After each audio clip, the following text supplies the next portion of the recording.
Hi friends, welcome back to my channel. So happy you're here with me today. In today's reading, we're going to be diving into your next relationship, and this is a sleep love reading. Ooh, I'm excited. So this is for whenever you're watching this, you know? This reading is timeless. I just really hope this reading helps bring you some clarity on your love life. Now, this isn't just about finding a relationship, but also about what that relationship will be like, you know? What kind of energy it'll bring into your life. Take what resonates, leave what doesn't. It's all about your journey. We're going to get so deep into this. I'm so excited to see what comes out. So, for pile number 1, we have this gorgeous Smoky Quartz angel. This pile is all about transformation. It represents emerging from a cocoon and shedding old patterns to embrace a new chapter in love. Then, for pile number 2, we have this powerful ruby dragon, which is all about igniting that inner fire. We're talking cultivating self-love and confidence to attract a passionate connection. Ooh la la. For pile number 3, we have this harmonizing turquoise butterfly, which is about weaving the threads of connection. This is all about building bridges and fostering understanding in a balanced partnership. And finally, for pile number 4, we have this empowering Lapis Lazuli star, which is all about navigating by your inner truth and aligning with your authentic self to guide you toward a fulfilling relationship. So, trust your intuition in choosing. There's absolutely no pressure in selection, and it's totally okay to check multiple piles if you feel drawn to more than one. Take a deep breath, close your eyes, and set the intention for the pile that has the message that you need to hear the most to jump out at you. And with that being said, let's get into the reading. Hey there, you chose the Smoky Quartz Angel. Awesome! So this crystal is all about transformation, like shedding the old to make way for the new. And that totally fits with our theme today, which is all about emerging from the cocoon. You're shedding those old patterns, you know, the ones that have been holding you back, so you can finally embrace a brand new chapter in love. I'm already excited for you. Let's see what the cards have to say about all this amazing change that's coming your way. Okay, so the first card we have here is the sun. Wow, the sun? I mean, this is like pure joy, pure radiance. After all that transformative work with the Smoky Quartz, you're seriously stepping into your light.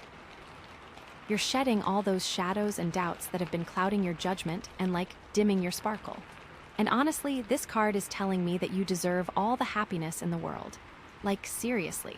So, with the sun, I feel like you're finally recognizing your own worth. You're no longer willing to settle for less than you deserve. You've been through the ringer, right? You faced your demons and you've come out stronger on the other side. And now you're ready to bask in the warmth of self-love and acceptance. It's about time. You've earned it. You truly have. And this card, the sun, it's not just about self-love though. It's also about radiating that positivity outwards and attracting amazing things into your life. Attracts right? So when you're feeling good about yourself, you're gonna attract people and situations that reflect that good energy back to you. It's like the universe is saying, okay, you're finally ready for the good stuff. Here it comes. I love this energy for you. Now, I also feel like the sun is telling you to embrace your inner child. Remember what it felt like to be carefree and playful. Remember when you didn't worry about what other people thought? It's time to tap back into that joy and spontaneity. Seriously, let loose a little. Have some fun. Go do something that makes you feel like a kid again. Maybe it's going to an amusement park, or playing in the park, or just dancing around your living room to your favorite music. Whatever it is, just let go of your inhibitions and allow yourself to experience pure, unadulterated joy. You know, it's crucial. And the sun, it's also a card of clarity. Things are becoming much clearer for you now. You're seeing things from a new perspective. You're understanding why things happen the way they did, and you're releasing any lingering resentment or bitterness. It's like a weight has been lifted off your shoulders, and you can finally breathe again. Isn't that wonderful? You're also gaining clarity about what you want in a relationship. You're no longer willing to compromise on your values or settle for someone who doesn't truly appreciate you. You know what you deserve, and you're not afraid to ask for it. This is so powerful. The sun is about feeling confident and secure in yourself. You know who you are, and you love who you are. and that confidence is incredibly attractive. It's like a magnet that draws people to you. People are drawn to your light, your warmth, and your authenticity. I'm also seeing that the sun is highlighting your creativity. You have so much creative energy within you, just bursting to get out. It's time to tap into that creative potential and express yourself in new and exciting ways. This could be through painting, writing, music, dancing, or anything that allows you to express your unique perspective. Don't be afraid to experiment and try new things. Let your inner artist shine. And you know, this creative expression can also attract someone who appreciates your artistic side, which can be super exciting. Someone who gets you. And another thing about the sun, it's about abundance. Not just in love, but in all areas of your life. You're attracting opportunities, resources, and blessings from all directions. The universe is conspiring to help you succeed. You just have to be open to receiving all the good things that are coming your way. Don't let fear or doubt hold you back. Trust that you deserve all the abundance that life has to offer. You so do. The sun is really urging you to celebrate your achievements. Like, acknowledge how far you've come and give yourself credit for all the hard work you've put in. You've overcome so many obstacles, and you should be incredibly proud of yourself. Treat yourself to something special. Do something that makes you feel good. You deserve it. It's important to celebrate your wins, no matter how small they may seem. Celebrating the small wins is important too. And the sun is also about healing. You're healing from past hurts and traumas. You're releasing old wounds and making space for new love to enter your life. This healing process is essential for attracting a healthy and fulfilling relationship. Be patient with yourself and allow yourself to feel whatever emotions come up. Don't try to suppress your feelings. Acknowledge them, process them, and then release them. It's so very important to release them. Another aspect of the sun is about leadership. You're stepping into your power and becoming a leader in your own life. You're taking control of your destiny and creating the life you want. You're inspiring others with your positivity and your determination. People are looking up to you, and you're setting a great example for them. Lead with love, lead with compassion, and lead with authenticity. And I feel strongly that the sun is telling you to trust your intuition. Your intuition is supercharged right now. You're receiving clear guidance from the universe.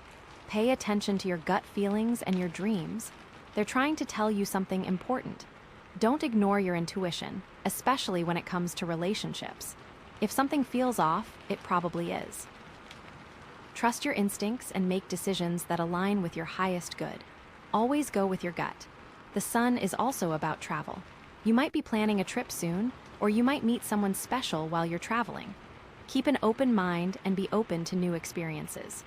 Travel can broaden your horizons and expose you to new cultures and perspectives. It can also be a great way to meet new people and find love in unexpected places. Keep your eyes open when you travel, and the sun is really highlighting your charisma. You're incredibly charming and magnetic right now. People are drawn to your energy and your personality. Use your charisma to your advantage. Smile, be friendly, and engage with others. You never know who you might meet. You could meet the love of your life just by being yourself and shining your light. Just shine your light. The sun is also about partnerships. You're ready for a deep and meaningful partnership.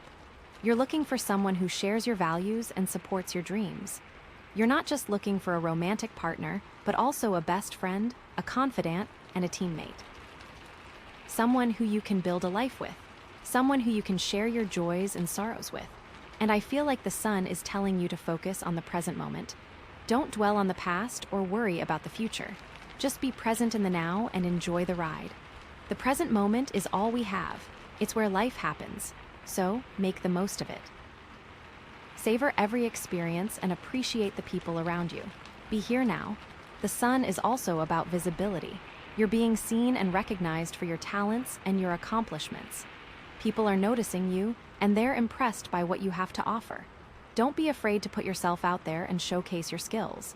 This is your time to shine. This is your time to be seen. And the sun is also encouraging you to be optimistic. Maintain a positive attitude, even when things get tough. Believe that everything is working out for your highest good. Optimism is a powerful force. It can attract positive outcomes and help you overcome any challenges. Stay positive and trust that the universe has your back. Always trust. The sun is highlighting fun, so remember to incorporate more fun and playfulness into your daily routine. Engage in activities that bring you joy and laughter. Don't take life too seriously. Remember to laugh and smile every day. Fun is essential for maintaining a healthy and balanced life. The sun is about authenticity, so embrace your true self and be authentic in all your interactions. Don't try to be someone you're not. Be true to yourself and let your unique personality shine through. Authenticity is attractive and it will draw the right people to you. Be yourself always. And I'm also seeing the sun as a card of confidence. Believe in yourself and your abilities. You have everything you need to succeed.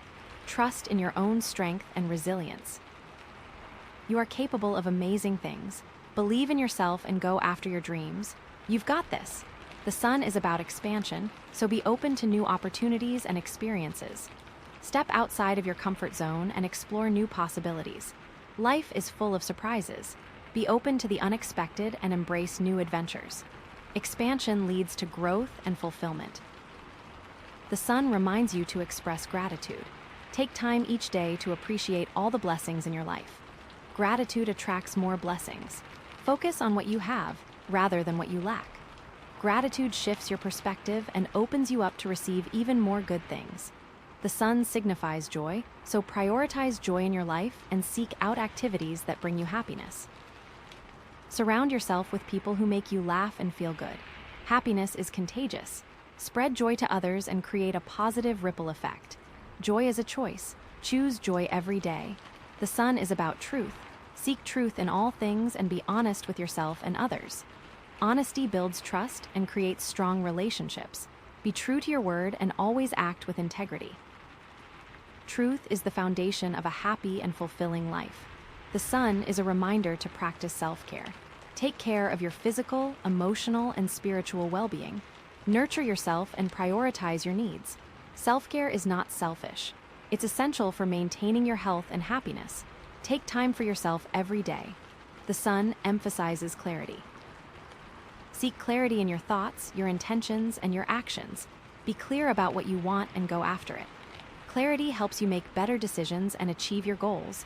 Be clear about your vision and your purpose. The sun also represents growth. Embrace personal growth and strive to become the best version of yourself. Learn from your experiences and continue to evolve. Growth is a lifelong journey. Embrace change and be open to new perspectives. Every day is an opportunity to grow. The sun is about renewal. Embrace new beginnings and let go of the past. Start fresh and create a new chapter in your life. Renewal is a powerful force. It allows you to leave behind old patterns and create a brighter future. Embrace new beginnings.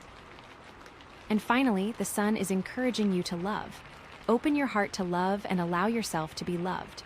Love is the greatest gift of all. Love heals, love connects, and love transforms. Embrace love in all its forms and let it guide you on your journey. Wow, that's a lot from the sun. It feels so good, right? It feels so full of possibility.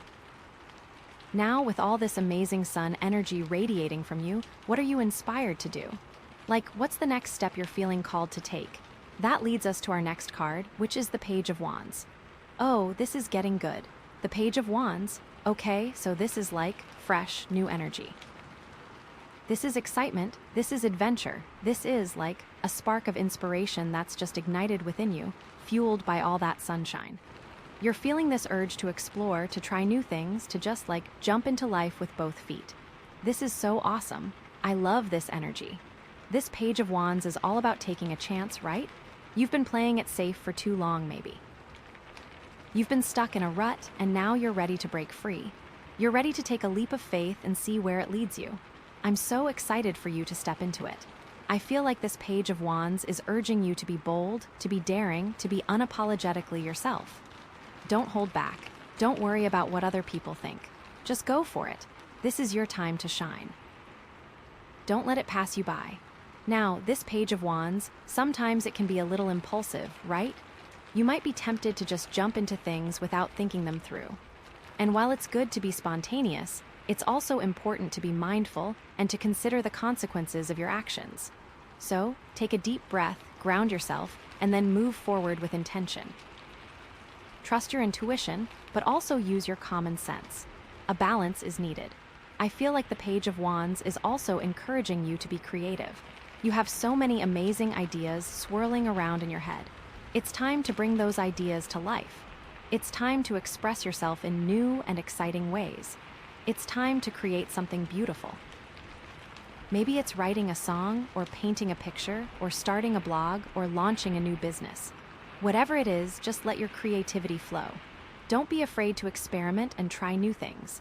The possibilities are endless. You never know where it might lead. The Page of Wands is also about learning.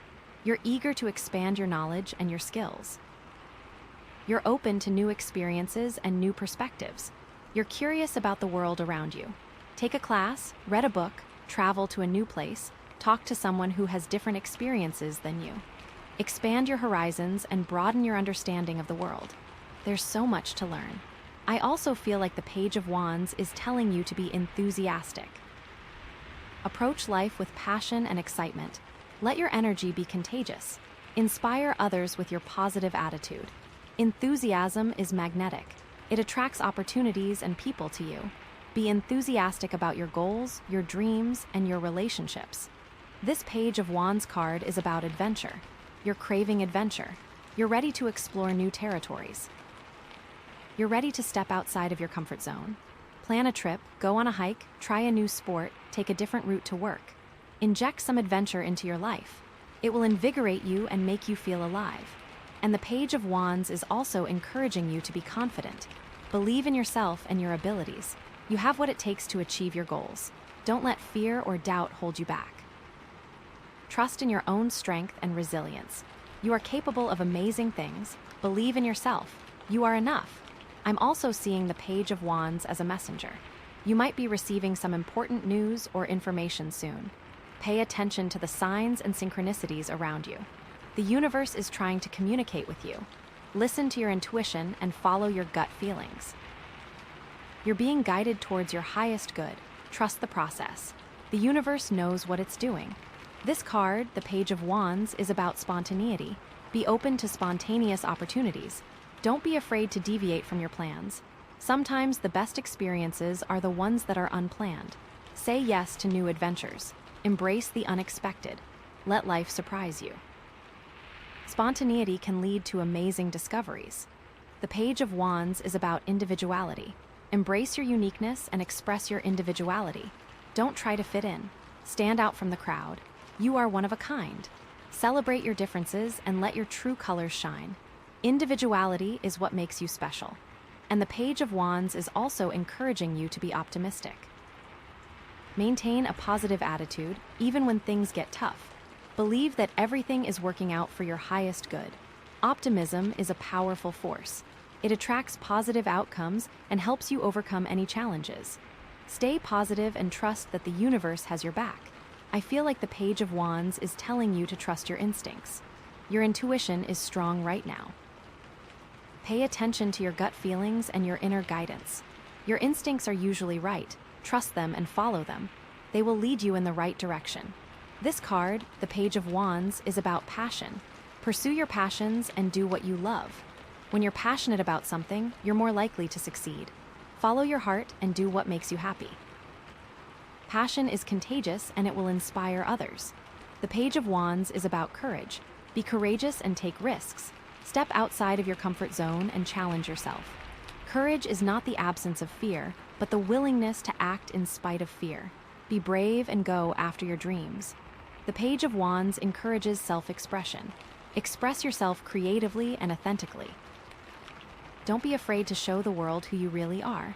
Your self-expression is a gift. Share it with the world. It will inspire others and make a difference. This card, the Page of Wands, represents new beginnings. Embrace new beginnings and let go of the past. Start fresh and create a new chapter in your life. New beginnings are opportunities for growth and transformation. Embrace them with open arms. The Page of Wands highlights enthusiasm. Approach life with enthusiasm and excitement. Let your energy be contagious. Enthusiasm is magnetic and it will attract positive experiences to you. The Page of Wands also signifies inspiration. Seek inspiration in everything you do. Let your inspiration guide you and fuel your creativity. Inspiration is all around you. Open your eyes and see the beauty in the world. This Page of Wands is urging you to be adventurous. Embrace adventure and explore new possibilities. Don't be afraid to take risks and try new things. Adventure will expand your horizons and make your life more exciting. The Page of Wands encourages exploration. Explore your interests and passions. Discover new talents and abilities. Exploration will lead you to new opportunities and new discoveries. And the Page of Wands is reminding you to be open-minded. Be open to new ideas and new perspectives. Don't be afraid to challenge your own beliefs. Open-mindedness will broaden your understanding of the world and make you a more well-rounded person. I feel like the Page of Wands is telling you to be curious. Be curious about the world around you and ask questions. Seek knowledge and understanding. Curiosity will lead you to new insights and new discoveries. This card, the Page of Wands, is about taking initiative. Take initiative and go after what you want. Don't wait for opportunities to come to you. Create your own opportunities. Taking initiative will empower you and help you achieve your goals. The Page of Wands is about action. Take action and turn your dreams into reality. Don't just sit around and wait for things to happen. Make them happen. Action is the key to success. Take action and move forward towards your goals. And the Page of Wands is reminding you to be playful. Have fun and enjoy life. Don't take everything so seriously. Playfulness will bring joy and laughter into your life. Okay, wow, so much energy from the Page of Wands. Are you feeling fired up? I hope so. So, with all this inspiration and excitement coursing through you, where is it leading?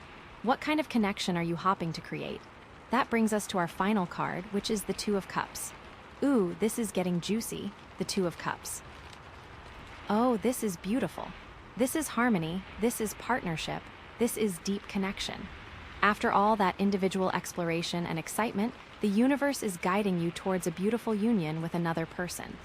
This is what you've been working towards, right? The Two of Cups, it's all about mutual respect, mutual understanding, mutual love. It's about finding someone who sees you for who you truly are and loves you unconditionally.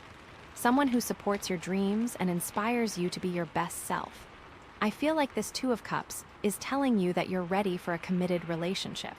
You've done the work on yourself, you've healed your wounds, and you're ready to open your heart to someone special. You're not looking for a casual fling or a temporary distraction. You're looking for a deep, meaningful connection that will last a lifetime. Now, the Two of Cups, it's not just about romantic love, although that's definitely a part of it. It's also about friendship, family, and any kind of partnership where there's a strong bond of connection and support. You might be strengthening a bond with a friend, a family member, or a business partner. Or you might be attracting a new relationship into your life that will be incredibly fulfilling. I feel like the Two of Cups is urging you to be open and vulnerable.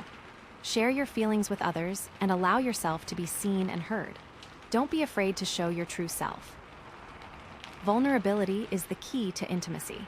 It allows you to connect with others on a deeper level and build strong, lasting relationships. The Two of Cups is also about compromise. In any relationship, there will be disagreements and challenges.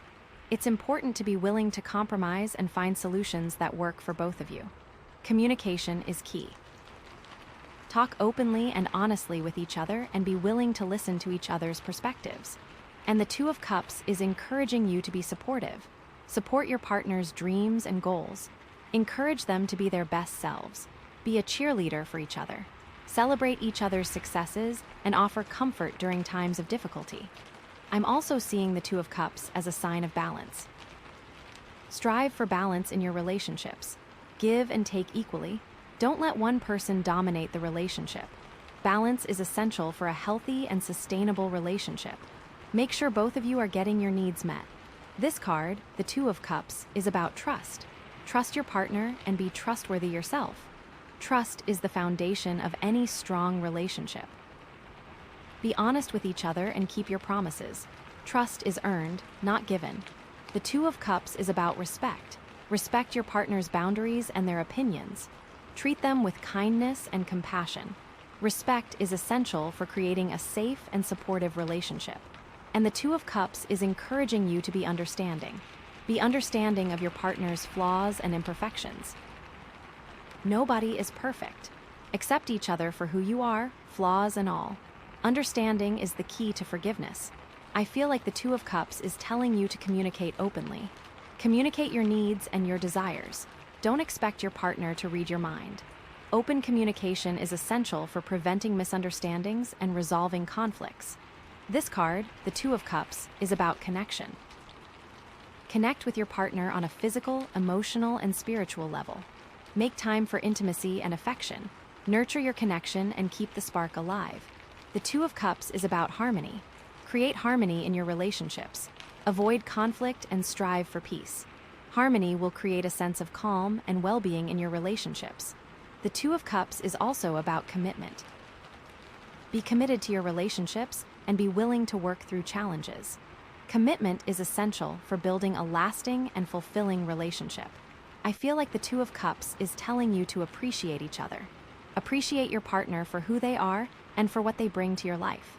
Show your appreciation through words and actions. Let your partner know how much you value them. This card, the Two of Cups, is about equality. Strive for equality in your relationships. Don't let one person dominate the relationship. Equality is essential for creating a fair and just relationship. The Two of Cups is about partnership. Be a partner to your loved ones. Support them, encourage them, and be there for them. Partnership is about working together towards a common goal. And the Two of Cups is reminding you to be kind. Be kind to your loved ones. Show them compassion and understanding. Kindness will create a positive and loving atmosphere in your relationships. I feel like the Two of Cups is telling you to forgive each other. Forgive your loved ones for their mistakes and imperfections. Forgiveness is essential for healing and moving forward. This card, the Two of Cups, is about empathy. Empathize with your loved ones and try to see things from their perspective. Empathy will help you understand their feelings and their needs. The Two of Cups is about acceptance. Accept your loved ones for who they are, flaws and all. Acceptance is essential for creating a loving and supportive relationship. And the Two of Cups is reminding you to be patient. Be patient with your loved ones. Everyone makes mistakes. Patience is essential for building a strong and lasting relationship. I feel like the Two of Cups is telling you to trust your intuition. Trust your intuition when it comes to relationships. Your intuition will guide you towards the right people and the right decisions. Trust your gut feelings. Your intuition is usually right. This card, the Two of Cups, is about balance. Find balance in your relationships. Give and take equally. Balance is essential for a healthy and fulfilling relationship. The Two of Cups is about communication. Communicate openly and honestly with your loved ones. Communication is the key to resolving conflicts and building strong relationships. And the Two of Cups is reminding you to show affection. Show your loved ones how much you care about them. Affection is essential for nurturing and maintaining loving relationships. I feel like the Two of Cups is telling you to make time for each other. Make time for your loved ones, even when you're busy. Spending quality time together is essential for strengthening your bond. This card, the Two of Cups, is about creating memories. Create lasting memories with your loved ones. Memories will keep your relationships alive and strong. The Two of Cups is about growing together. Grow together with your loved ones. Support each other's personal growth and development. Growing together will strengthen your bond and make your relationship more fulfilling. And the Two of Cups is reminding you to be grateful. Be grateful for the people in your life who love and support you. Gratitude will attract more love and support into your life. Okay, wow, the Two of Cups, such a beautiful culmination of all that energy. So, you've got this amazing foundation of self-love and confidence from the Sun. You're fired up and ready to take action with the Page of Wands, and now you're being guided towards this incredible connection with the Two of Cups. This is so exciting. I'm so happy for you. It feels like everything is aligning perfectly for you to create the love life you've always dreamed of. So, the big question is, with all these energies swirling around you, what specific qualities are you looking for in this partnership? What are your non-negotiables? What kind of dynamic are you hoping to create? Thinking about that will help us dial in the message from our next card. Okay, so after all that beautiful Two of Cups energy, and considering everything, let's pull the next card. Okay, here we go. And it's the Eight of Wands. Whoa, okay, this is interesting. So after all that talk about partnership and connection, we've got this card about rapid movement and action, you know? Like things are speeding up, like really speeding up. It's like the universe is saying, okay, you're ready for this, let's go, Geo. I feel like this Eight of Wands is coming in to say that things are about to happen fast. You've been doing the work, you've been putting in the effort, and now the universe is responding, like, immediately. It's like you've been sending out signals, and now the signals are coming back, but like, at warp speed, which honestly, given the other cards, makes sense. I feel like the sun kind of supercharges everything, right? So it's not just things moving, it's things moving with that sun energy. It's almost like, remember how we were talking about the Page of Wands and that spark of inspiration and adventure? Well, now that spark has turned into a full-blown wildfire. The Eight of Wands is like that fire spreading rapidly, consuming everything in its path, but in a good way, of course. It's a fire of passion, a fire of excitement, a fire of transformation, which, hello, Smoky Quartz Angel, right? I'm getting that this could mean a few different things, right? First, it could mean that you're going to meet someone very, very soon, like maybe even sooner than you think. Like maybe you've already met them and you don't even realize it yet, or maybe they're just around the corner, waiting to bump into you. It really feels like the universe is lining things up for you, and that this person is going to come into your life quickly and unexpectedly. Another possibility is that you're going to have a lot of opportunities coming your way, like all at once. Maybe you'll get a bunch of messages or invitations, or maybe you'll just feel this sudden urge to go out and do things. It's like the universe is opening up all these doors for you, and you have to be ready to walk through them. Or maybe it means that things are going to progress very quickly in a new relationship. Like maybe you'll go from hi to I love you in a matter of weeks, or maybe you'll move in together after only a few months of dating. This might sound scary, but I think it's important to trust your intuition and to go with the flow. If it feels right, then it probably is, especially given what we've already pulled. I feel like the Eight of Wands is also telling you to be open to new experiences. Don't be afraid to try new things, to step outside of your comfort zone, to say yes to opportunities that come your way. This is a time of rapid growth and transformation, and you have to be willing to embrace the unknown. This card also speaks to communication. With this card, I feel like prepare for a flurry of texts, calls, emails, DMs, whatever your preferred method of communication is. It's like the lines are open, and everyone is trying to get in touch with you. This could be related to your love life, or it could be related to other areas of your life, like work or friendships. Either way, be prepared to be busy. This is a big energy of travel, too, I feel. The Eight of Wands often represents travel, especially travel that happens quickly or unexpectedly. Maybe you'll get a last-minute invitation to go on a trip, or maybe you'll just feel this sudden urge to pack your bags and go somewhere new. If you have the opportunity to travel, I highly recommend taking it. It could lead to some amazing experiences and connections. This could even be like a sign that you will be traveling to your new relationship, or they will be coming to you. This can be such a fun aspect of this card. I also feel like the Eight of Wands is telling you to trust the timing of the universe. Everything is happening exactly as it's supposed to happen. You might not understand why things are happening so quickly, but you have to trust that there's a reason for it. The universe has a plan for you, and it's unfolding perfectly, even if it doesn't always feel like it. Now, with all this rapid movement, it's important to stay grounded. Don't get swept away by the excitement and forget to take care of yourself. Remember to eat healthy, to get enough sleep, and to take time for yourself to relax and recharge.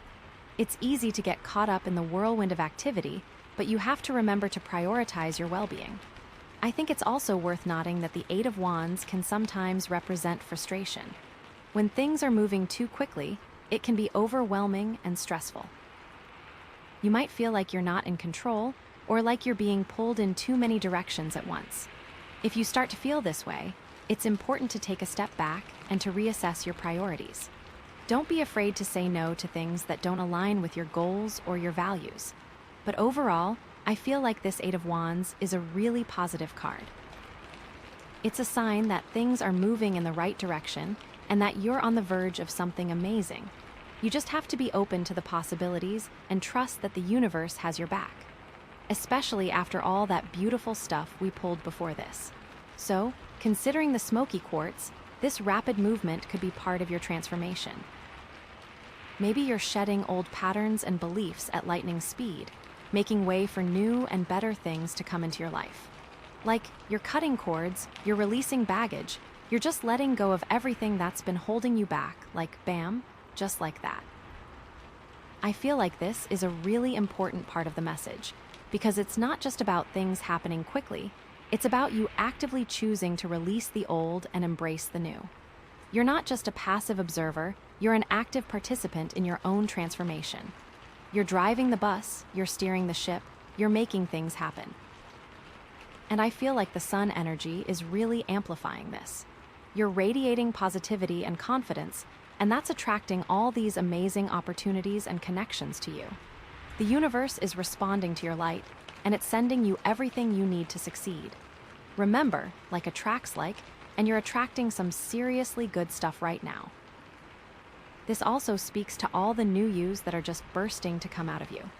This Eight of Wands is helping you with this transition, encouraging you to embrace all the little pieces that make up your complete self. Don't hide any aspect of yourself, because this card is encouraging you to let it all be seen and to come to the surface as your skin sheds. With the Page of Wands in mind, this rapid movement could be related to your creative pursuits. Maybe you're going to have a sudden burst of inspiration, or maybe you're going to receive recognition for your work. Either way, be prepared to take action and to share your gifts with the world. This is your time to shine, so don't be afraid to let your light out there. This could be a very, very fertile time in your life. You might feel like you just want to create. And this might not necessarily be a baby that you are literally birthing, but this could be a project that you are ready to devote your time to, a new aspect of yourself that you want to devote your life to, or just something that you want to create that feels very, very important to you. And with the Two of Cups, this rapid movement could be related to your relationships. Maybe you're going to meet someone who sweeps you off your feet, or maybe you're going to deepen an existing connection with someone you already know.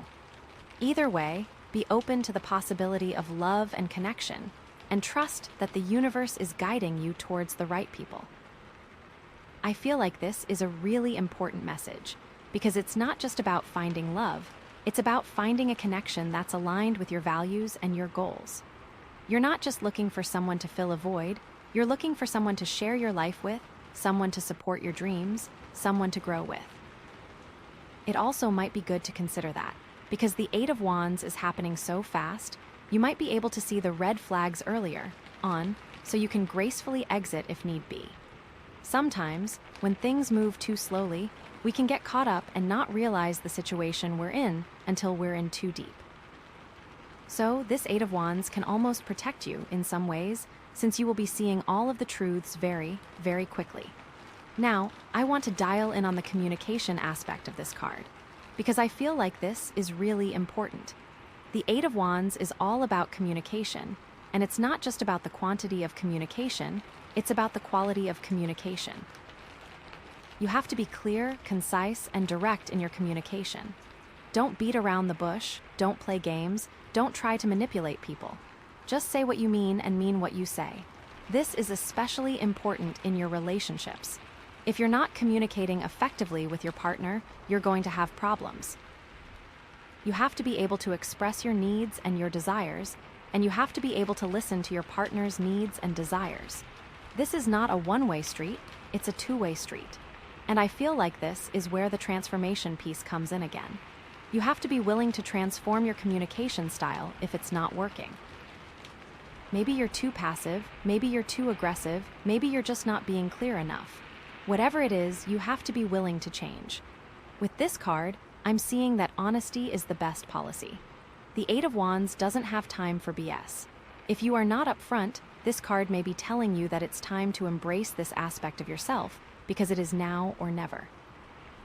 No more hiding, no more pretending.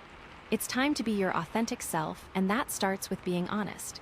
This is a great thing because you've already pulled the sun, which is all about truth and authenticity. The more honest you are, the more you will attract positive, amazing things into your life. The more you are upfront, the more the world will respond to this energy. It's a no-brainer.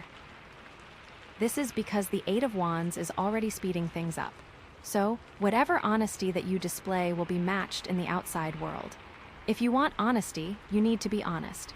If you want trust, you need to be trustworthy. And the Eight of Wands will make sure of this. So, I am getting that you need to speak your truth with confidence. Don't be afraid to express your opinions, even if they're not popular. Don't be afraid to stand up for what you believe in. Your voice matters, and you deserve to be heard. This card is giving you a megaphone and encouraging you to share your thoughts and ideas. The world is waiting. This megaphone is also encouraging you to speak with clarity. Don't mumble, don't stutter, don't use filler words. Just speak clearly and confidently. People will be more likely to listen to you if you sound like you know what you're talking about. Even if you don't. Just kidding. So, I am also seeing that you might want to be careful of being too blunt. Sometimes, honesty can come across as harsh or insensitive. You have to be mindful of your tone and your delivery. It's possible to be honest without being mean. I think you need to consider the audience. You also need to listen, because the Eight of Wands isn't just about talking, it's also about listening. You have to be willing to listen to other people's perspectives, even if you don't agree with them. You have to be willing to learn from others. Make sure that you have an open ear, because the Eight of Wands is going to bring you a lot of information. You have to be willing to receive it.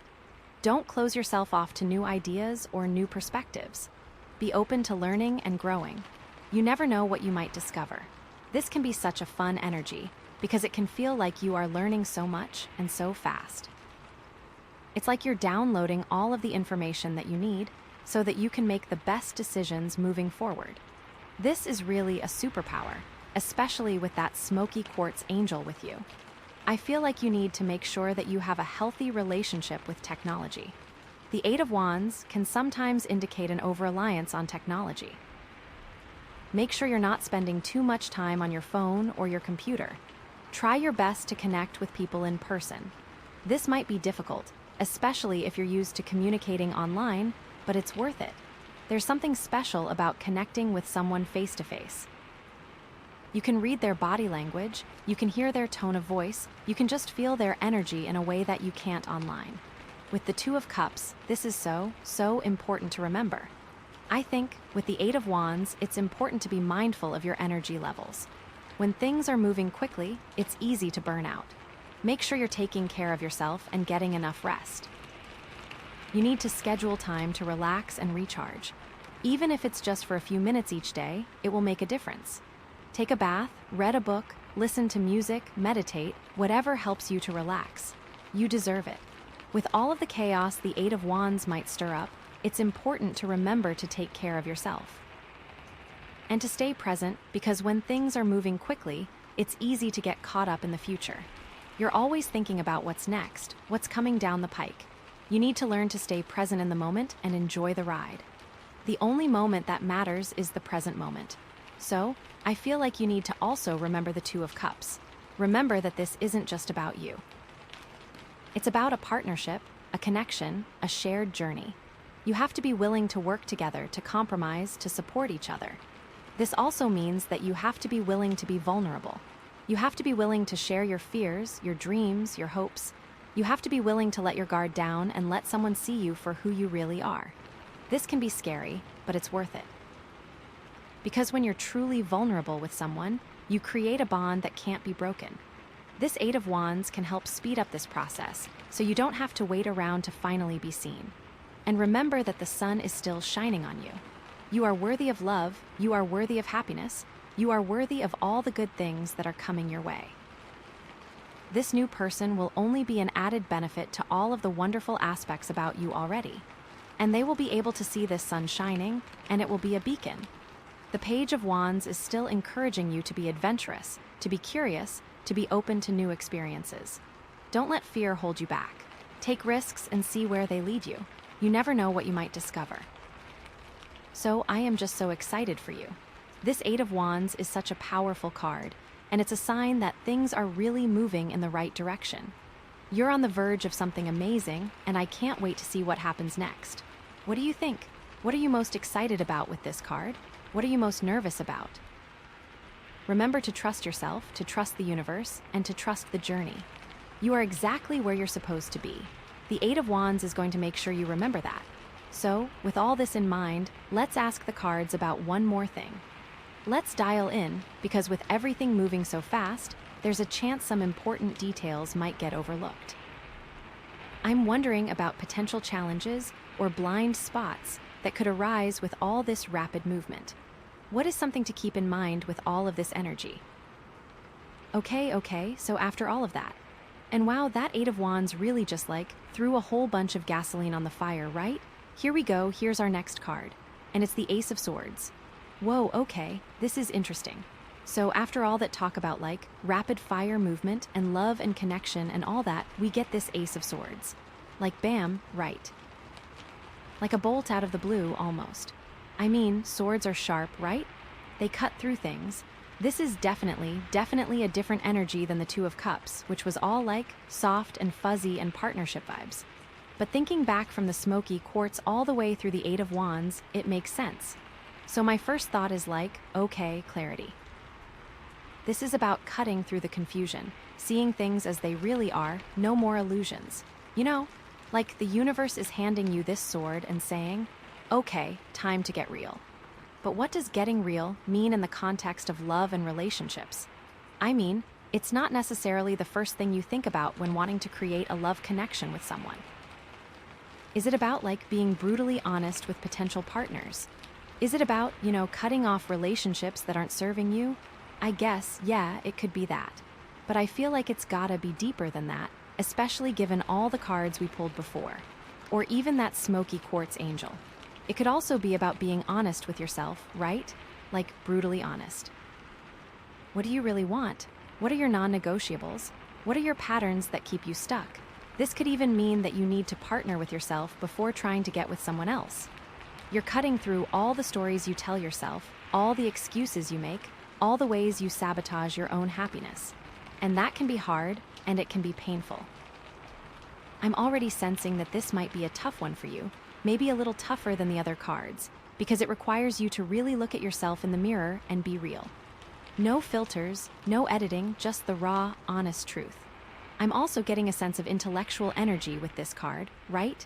Swords are air signs. They're all about the mind, about logic, about reason. So this could be about analyzing your relationships, overthinking things, getting stuck in your head. Maybe you're trying to figure everything out with your mind instead of trusting your heart or your gut. And that can be a real trap, because the mind can be a tricky thing. It can create all sorts of stories and scenarios that aren't even real. It can keep you stuck in fear and doubt. The mind is useful but not always helpful, right? It needs something to do. But I also feel like the Ace of Swords is about empowerment, right? It's about taking control of your own life, making conscious choices, and wielding your own power. You're not a victim of your circumstances, you're the creator of your own reality. You have the power to cut away anything that's holding you back and create the life you want. It's okay, universe, I see the clarity now, I am empowered, let's go. This doesn't have to be hard, it can be really exhilarating. So let's dig into this whole truth and authenticity thing a little deeper, because I think that's really key here. The Ace of Swords is a truth serum in card form. It forces you to confront the truth, whether you like it or not. And sometimes the truth can be really uncomfortable, especially when it comes to ourselves. But it's also liberating, right? Once you know the truth, you can actually do something about it. You can change your patterns, you can make different choices, you can create a better future for yourself. And thinking about the sun, and how that truth is almost radiating from within, and the smoke from the Smoky Quartz is now all cleared. You're not hiding, you're seeing everything. I feel like this is especially important in the context of relationships. How often do we tell ourselves stories about our partners, about our relationships, about ourselves? We create these elaborate narratives that aren't even based in reality. We ignore red flags, we make excuses for bad behavior, we convince ourselves that things are better than they actually are. And why do we do this? Because we're afraid of the truth. We're afraid of being alone, we're afraid of getting hurt, we're afraid of facing our own flaws. But the Ace of Swords is saying, enough is enough. It's time to cut through the BS and see things as they really are. But the trick is to do this with compassion, right? It's not about judging yourself or your partner, it's about understanding. It's about recognizing that everyone is doing the best they can with what they have. It's about approaching the situation with love and empathy, even if it's painful. Especially since you pulled that Two of Cups before, you need to approach this Ace of Swords with that love and respect for yourself. Remember that you don't just owe the world honesty, you owe that to yourself first and foremost. So, what does this look like in practice? Well, maybe it means having a difficult conversation with your partner about something that's been bothering you. Maybe it means admitting to yourself that you're not happy in your current relationship and that it's time to move on. Maybe it means setting boundaries with people who are constantly draining your energy. Whatever it is, it requires courage and honesty. But it's also incredibly empowering. It's like the Ace of Swords is giving you the strength to say, this is what I need, this is what I deserve, and I'm not going to settle for anything less. And that's not selfish, that's self-love. That's honoring your own worth and creating a life that's aligned with your values. And who knows, maybe by doing this, you'll open the door to a relationship that's even better than you ever imagined. Or, at least, a stronger partnership with yourself. And I'm also getting this strong sense of clear communication with this card, which echoes that Eight of Wands we saw earlier. The Ace of Swords is about being direct, concise, and to the point. No more beating around the bush, no more hinting, no more hopping that people will read your mind. If you have something to say it. But again, do it with compassion, right? It's not about being aggressive or confrontational, it's about being clear and honest. It's about expressing your needs and your boundaries in a way that's respectful and assertive. So, for example, maybe you've been feeling like your partner isn't listening to you. Instead of getting angry or resentful, you could say something like, I feel like when I'm talking to you, you're not really listening. It makes me feel like my thoughts and feelings aren't important to you. Can we work on this together? See the difference. It's not accusatory, it's a clear statement of your feelings and a request for change. I'm also seeing that this Ace of Swords energy can help you cut through the confusion and make decisions more easily. How often do we get stuck in indecision, weighing the pros and cons, going back and forth, never really knowing what to do? The Ace of Swords is saying, enough of that. It's time to make a choice and move forward. Trust your intuition, trust your gut, and just go for it. It's like, stop analyzing everything to death and just take action. And then you can always course correct later. But again, there's a risk of overthinking with this card, right? Because it's so mental, it's so logical, it's so analytical. You can get stuck in your head, endlessly dissecting every situation, every relationship, every interaction. And that can be exhausting and paralyzing. It can keep you from actually experiencing life and connecting with people. Because what's more alluring, someone overthinking every little step, or someone actually being in the moment. So, how do you balance the need for clarity and the risk of overthinking? Well, I think it's about using your intellect to support your intuition, not to override it. Your intuition is your inner compass, it's your connection to your higher self. It knows what's best for you, even if your mind doesn't understand it. So, instead of trying to figure everything out with your mind, tune into your intuition and see what it has to say. And then, you can use your intellect to analyze the information and make a decision. For example, maybe you're trying to decide whether or not to go on a date with someone. Your mind might be saying, well, they're not exactly my type, and they don't have all the qualities I'm looking for, and what if it's a waste of time? But your intuition might be saying, just go. There's something interesting about this person. You might learn something new. It could be fun. So, listen to your intuition. You can be so surprised. In this case, you are just going on a date. Then, after the date, you can use your intellect to analyze the experience. Did you enjoy yourself? Did you feel a connection with this person? Do you want to see them again? But don't let your mind talk you out of it before you even give it a chance. especially when you're needing to cut out that negative self-talk. And I think this is where the theme of trust comes in, which we touched on before. You have to trust yourself, you have to trust your intuition, you have to trust the universe. You have to believe that everything is happening for a reason, even if you don't understand it at the time. You have to believe that you are being guided towards your highest good. This is the really hard part with this Ace of Swords, since it can just slice through you. If you don't trust, and if you are not loving and gentle with yourself, you could really hurt yourself, which is the opposite of the goal here. So, how do you build trust? Well, I think it starts with self-awareness. It starts with knowing your own patterns, your own triggers, your own fears. It starts with understanding why you do the things you do. And then, it's about making conscious choices to break those patterns and create new ones. It's about challenging your fears and stepping outside of your comfort zone. It's about taking risks and seeing what happens. Because every time you do something that scares you, you build trust in yourself. You prove to yourself that you can handle anything that comes your way. You can always partner with that Smoky Quartz angel. Ask for it to come and help you. You are not alone on this journey, remember that. Trust is like a muscle, right? The more you use it, the stronger it gets. And the more you trust yourself, the more you'll trust others, and the more you'll trust the universe. What fears about relationships or love are lurking beneath the surface? The cards are urging you to find out. And this Ace of Swords, while it can be scary, can also be incredibly liberating, because it's giving you permission to be yourself. It's giving you permission to say no to things that don't feel right, to walk away from relationships that aren't serving you, to create a life that's aligned with your values. You are not beholden to anyone else's expectations or desires. You are free to be yourself, authentically and unapologetically. And that's incredibly attractive, right?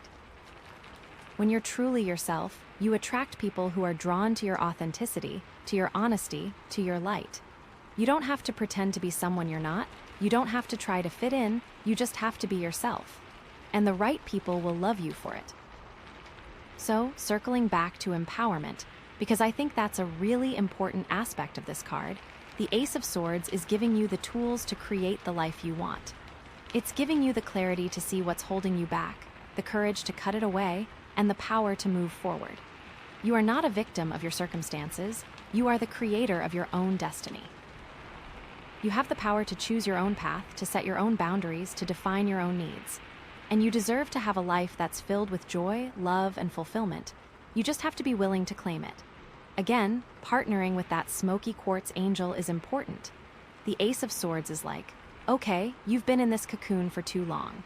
It's time to break free and spread your wings. You're not just shedding old patterns, you're actively choosing a new path, a path that's aligned with your soul's purpose. And that's incredibly exciting, even if it's a little scary. You can always partner with that Smoky Quartz angel for assistance. So, what does this look like in practice?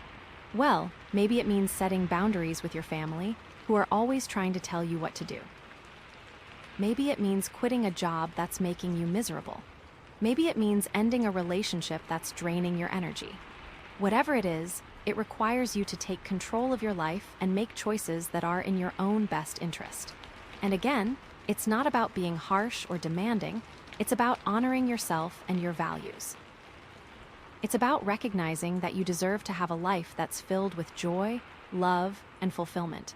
And you're not going to get that if you're constantly sacrificing your own needs for the sake of others. You could think about your needs like actually building something, right? This Ace of Swords is encouraging you to think of the new beginning as the start of a building project. This is your foundation, and you need to build your needs into it. It also has to be built on truth. If the foundation is shaky or on a lie, you're not going to have a safe space to live. I think this is the best way you can almost use this Ace of Swords in action. This could also mean cutting ties with certain people, but this is about empowerment, not victimhood. It's not about blaming others for your problems. It's about taking responsibility for your own life and making choices that are in your own best interest. And that's incredibly empowering. This isn't about playing a victim, but about putting yourself in a position to succeed. And remember that initial spark of the Page of Wands. That excitement, that curiosity, that desire to explore new possibilities. Well, The Ace of Swords is taking that spark and turning it into a laser focus. It's giving you the clarity and the direction to channel your energy and create something amazing. With that Smoky Quartz angel, you're not just wandering aimlessly, you're moving with purpose and intention. You're not just dreaming about a better life, you're actively creating it. And that's incredibly powerful. Especially since the Eight of Wands is adding jet fuel to the fire. You're going to be in the driver's seat in no time, making decisions and changing course in ways you never thought possible. With that sun energy, you are in the spotlight. How awesome is that? You have the world watching. And that might be a little scary, right? But you are glowing from within. So, how do you integrate all of this Ace of Swords energy into your life in a practical way? Well, I think it starts with self-reflection. Take some time to journal, meditate, or just sit quietly and think about what's really important to you. What are your values? What are your goals? What are your needs? What is the truth? What is the light that you want to bask in? This can be scary, but trust in that Smoky Quartz angel. Then, you can start to make conscious choices that are aligned with those things. You can start to set boundaries with people who aren't respecting your values. You can start to say no to things that aren't serving your goals. You can start to create a life that's filled with joy, love, and fulfillment. You can start to actively think of how that sun is radiating, and you don't need to dim that for anyone. You can take time to think about that power. Think about what it feels like to be in the sun and how that feels in your soul. This can be really powerful. You can also use affirmations to reinforce your new beliefs. Instead of saying, "I'm not good enough," you can say, "I am worthy of love and happiness." Instead of saying, "I'm afraid of being alone," you can say, "I am strong and independent." The words have power, so use them wisely. The truth will set you free, but first, it will piss you off, right? But don't let it piss you off. Partner with those emotions and heal them with that Smoky Quartz angel. You can also seek therapy or coaching to help you work through any underlying issues that are holding you back. Sometimes we need a little help to see our own blind spots and break free from our patterns. And that's okay. There's no shame in asking for help. In fact, it's a sign of strength. But throughout this process, it's so important to practice self-compassion. Be kind to yourself, be patient with yourself, be forgiving of yourself. You're not perfect, you're human, and you're going to make mistakes. Just learn from them and keep moving forward. It's not always easy to slice away the old, and maybe, just maybe, the new truth is that you need to be kind to yourself. You are on a journey, not in a race. You are figuring out how to be with you, and for so many, that's a lifelong journey. Remember that Smoky Quartz angel is there to protect you, to bring you transformation, and to always be there to partner with. It is working in your favor. The light is within you, and it is calling you out. So, how will this new clarity and focus impact your future relationships? Will you be more selective about who you date? Will you be more assertive about your needs and boundaries? Will you be more willing to walk away from relationships that aren't serving you? I think all of those things are possible, and I'm excited to see what happens next. But with that Eight of Wands in play, the waiting won't be long. Something to keep in mind with all of this energy: remember to maintain balance and integration as we discover all these truths. Also, be mindful of others, since the Eight of Wands and Ace of Swords can be a lot. So, with all of this, I am just so excited to see what the next card has to say, since that is what could possibly tie it all together. Okay, so with all of that, I'm just so excited to see what the next card has to say, since that is what could possibly tie it all together. Okay, here we go. Drum roll, please. And the card is the Five of Swords. Oh man, okay, this is complicated. So after all that talk about clarity and empowerment with the Ace of Swords, we get the Five of Swords, which is, well, it's kind of a bummer, honestly. It's about conflict, defeat, and feeling like you've won a battle but lost the war, you know? Like, you might have gotten your way, but at what cost? And like, after all that, the transformation and the new relationship, you're telling me that it could be for nothing. Okay, so my first instinct is that this card is a warning, right? Like it's saying, be careful how you wield that Ace of Swords, because you could end up hurting yourself and others in the process. It's like, clarity is important, but so is compassion. Empowerment is great, but not if it comes at the expense of others. It's almost like the universe is saying, okay, you know the truth, but now are you going to be mature about it, or are you going to be a brat? I feel like this is an important question to reflect on, especially considering all the other cards we have been looking at so far. This could be about a specific situation, right? Maybe you're in a conflict with someone and you're tempted to win at all costs, to prove that you're right, even if it means hurting their feelings or damaging the relationship. Or maybe you're feeling competitive and you're trying to outdo someone, even if it means sacrificing your own integrity. With that sun energy, you're not going to want to hurt anyone else, especially since that is so genuine. The Five of Swords is saying, hold on a second. Is this really worth it? Is winning this battle really going to make you happy in the long run? But I also feel like this card is about inner conflict, right? Maybe you're struggling with self-doubt, with negative thoughts, with a lack of self-worth. Maybe you're constantly putting yourself down, comparing yourself to others, and telling yourself that you're not good enough. The Five of Swords is saying, this is a losing battle. You can't win by beating yourself up. You have to find a way to love yourself, to accept yourself, to celebrate your own strengths. But even with the Smoky Quartz, this can be a hard thing to accomplish. So, I am getting that you need to be very, very careful, because this energy can bring a lot of darkness. You want to watch out for things such as being deceitful, being cunning, being a bully, all sorts of things that don't really feel like you. But there's also a sense of walking away from the battlefield, you know? Sometimes the best way to win is to simply disengage, to refuse to participate in the conflict. To say, this isn't worth my time or my energy. I'm going to focus on something that actually matters to me. And that can be a really powerful choice, especially when you're dealing with toxic people or situations. And this might feel weird, given that the Eight of Wands is encouraging you to go full speed ahead. You have to really think about, is this the right decision? Remember to partner with that Two of Cups energy. I am also thinking about that Smoky Quartz angel. It really feels like you are being divinely guided. I am also feeling this message to find the lessons within the failure.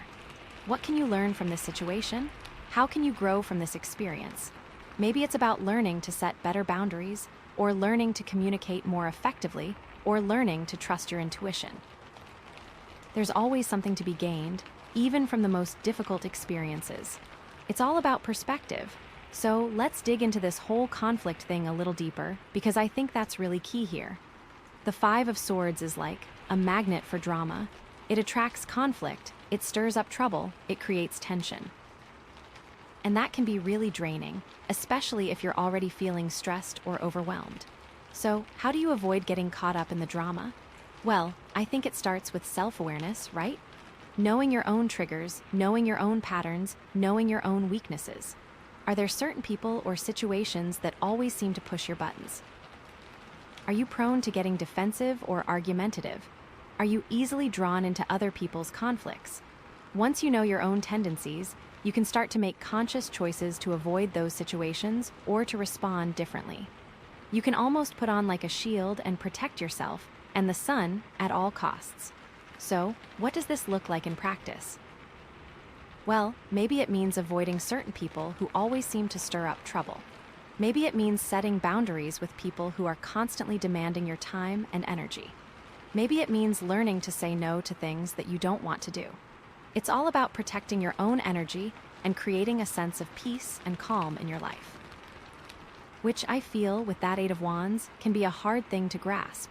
Remember to use that Ace of Swords. I think you need to be aware of the power struggles, because the Five of Swords is often about power dynamics, right? It's about who has the upper hand, who's in control, who's calling the shots. And that can be really tricky, especially in relationships. Are you trying to control your partner? Are they trying to control you? Are you constantly competing with each other? These power struggles can be really damaging to a relationship. So, how do you create a more balanced and equitable dynamic? Well, I think it starts with communication, right? Talking openly and honestly about your needs and your expectations. It's like really figuring out the other person, being willing to compromise and find solutions that work for both of you. It also means respecting each other's boundaries and giving each other space to be yourselves. And it's not always easy, but it's worth it. Because a relationship that's based on equality and respect is a relationship that can thrive. But remember that Two of Cups to partner with. Otherwise, the Five of Swords can really take hold. Also, you need to think about the need to be right, because the Five of Swords is often about ego, right? It's about needing to be right, needing to be superior, needing to prove that you're better than everyone else. And that can be a real trap, because it creates defensiveness, it creates competition, it creates resentment. So, how do you let go of the need to be right? Well, I think it starts with humility, right? Recognizing that you don't have all the answers, that you're not always right, that you can learn from others.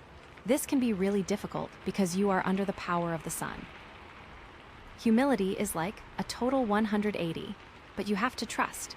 It also means being willing to admit when you're wrong and to apologize when you've hurt someone's feelings. It's not about weakness, it's about strength. It's about showing that you're willing to put the relationship above your own ego. How can you be humble when you feel like you're beaming with light? The universe is testing you. And circling back to the inner conflict, because I think that's a really important aspect of this card, the Five of Swords is often about self-sabotage, right? It's about getting in your own way, undermining your own success, and creating your own problems. And that can be really frustrating, because you know you're capable of so much more, but you just can't seem to get out of your own way. So, how do you stop self-sabotaging? Well, I think it starts with self-compassion, right? Being kind to yourself, accepting yourself, and forgiving yourself for your mistakes. It also means identifying your own negative thought patterns and challenging them. Are you constantly telling yourself that you're not good enough? Are you constantly dwelling on your past mistakes? Are you constantly comparing yourself to others? These negative thoughts are just stories that you're telling yourself, and you have the power to change them. It also feels like the Smoky Quartz angel is stepping in to help you. So, I am also getting a sense that you need to practice self-care. Be kind to yourself, because there is really no need to be mean. But throughout this process, it's so important to practice self-compassion. Be kind to yourself, be patient with yourself, be forgiving of yourself. You're not perfect, you're human, and you're going to make mistakes. Just learn from them and keep moving forward. The Ace of Swords is also calling you out to really be your best self. The light from the sun and from you is almost relying on it. What are you willing to do to make sure you are kind to yourself? But how does the Page of Wands fit into all of this? Well, remember that spark of inspiration, that desire for adventure? The Five of Swords is saying, be careful what you wish for. Sometimes, those new beginnings can lead to conflict, to disappointment, to a sense of loss. The path isn't always smooth, and there will be challenges along the way. But that doesn't mean you should give up. It just means you need to be prepared for the bumps in the road. It can be hard when you are just starting something new, you're going to feel excited. But the Five of Swords is really asking you to slow it down. So, how do you integrate all of this Five of Swords energy into your life in a practical way? Well, I think it starts with setting boundaries, right?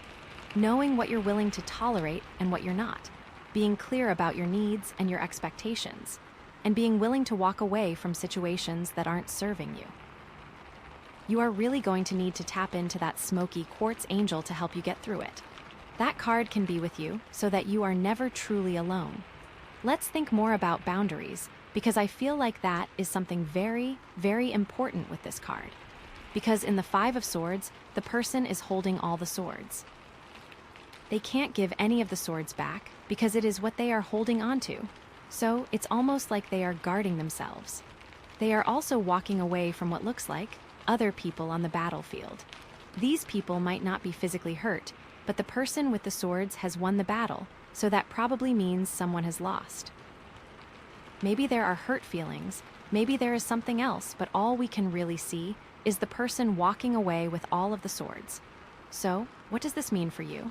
The boundaries might be about guarding those feelings and not really thinking about others.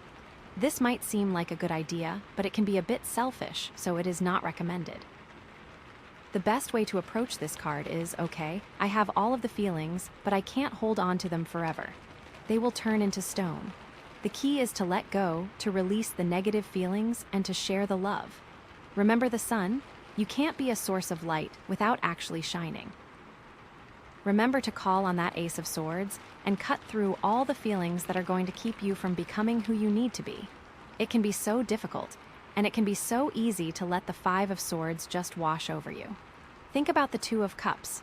Relationships can be difficult, even the ones that you feel deep in your heart. I think it is also really important to find a way to express your feelings in a healthy way. Don't bottle them up, don't suppress them, don't pretend that they don't exist. Find a way to let them out, whether it's through talking to a friend, writing in a journal, or engaging in some kind of creative expression. You might even need to literally scream it all out. It can be really freeing to just let it all out, without worrying about what other people think. Don't let that sun diminish. It's time to let it shine brighter than ever before. It could also be really helpful to practice some kind of mindfulness or meditation. Learning to be present in the moment, without judgment, can help you to manage your emotions and to avoid getting caught up in the drama. It's like taking a step back and observing your thoughts and feelings without getting carried away by them. And that can be really empowering, because it gives you a sense of control over your own inner world. You're not a victim of your emotions, you're the master of your own ship. Remember that Smoky Quartz angel and how it's there to partner with you. The Smoky Quartz is all about helping you release negativity and transform your energy. So, whenever you're feeling overwhelmed by the Five of Swords, call on that crystal and ask it to help you release the negative energy and find a sense of peace and calm. You can hold it in your hand, you can meditate with it, or you can simply keep it close to you throughout the day. It's a constant reminder that you're not alone and that you have the power to transform your own life. Also, this is really helping with what you're seeking in your life. You are shedding all sorts of old patterns, you're really becoming the new you. It is really fun to see. I am excited for your future. It's like you have been reborn. With that sun, you can do anything. It's like the future is yours. So, what are the potential outcomes of integrating this Five of Swords energy in a healthy way? Well, I think it's about creating a life that's based on authenticity, integrity, and self-respect. It's about setting boundaries with people who aren't respecting your values. And here's a thought: what if the Two of Cups is the wrong connection? What if it is with someone that is really holding you back? What if you need to cut those ties with the Ace of Swords? You need to really think about this. Is this the life that you want? What are some challenges or blind spots to watch out for as you navigate this Five of Swords energy? Well, I think it's about avoiding the temptation to play the victim, to blame others for your problems, or to feel sorry for yourself. It's also about avoiding the temptation to become a bully, to try to control others, or to win at all costs. It's important to stay grounded, to stay humble, and to stay focused on your own growth and healing. The universe is relying on you. You have everything to succeed. I am so excited. The light is calling. It is so strong. I am thinking it is really important to try and get an understanding from a different point of view. What do others think? What are your friends telling you? What is your family telling you? Do they have your best intentions in mind? Or are they trying to hold you back? These are all very important things to consider. Really use that Ace of Swords to cut through it all.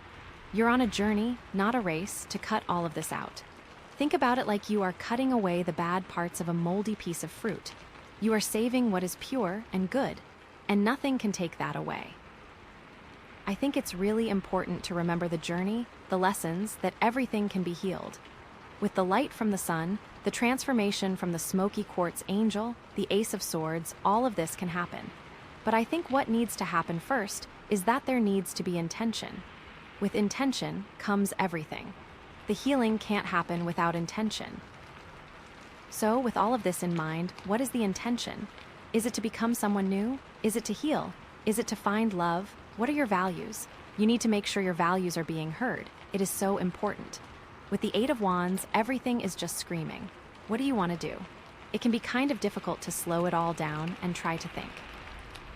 So, with that in mind, let's pull the next card. With all of these lessons and emotions, all of this is leading to something. What is to come? What lessons need to be considered? What will it all lead to? Let's ask the cards. Okay, so with all of this in mind, what is the intention? Is it to become someone new? Is it to heal? Is it to find love? What are your values? You need to make sure your values are being heard. It is so important. With the Eight of Wands, everything is just screaming. What do you want to do? It can be kind of difficult to slow it all down and try to think. So with that in mind, let's pull the next card. With all of these lessons and emotions, all of this is leading to something. What is to come? What lessons need to be considered? What will it all lead to? Let's ask the cards. Okay, here we go. After all of that, the next card is the Four of Wands. Ooh, okay, so this is like, okay, this is better. This feels better after that Five of Swords, right?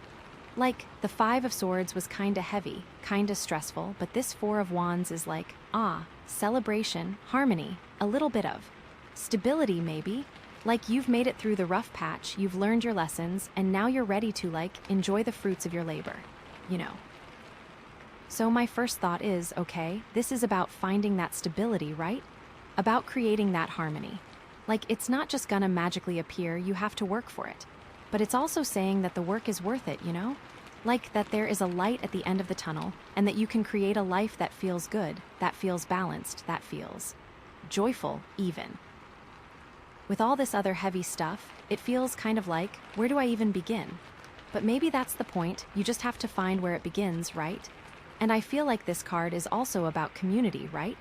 Like, it's not just about you and your own personal happiness, it's about connecting with others, about building relationships, about creating a sense of belonging.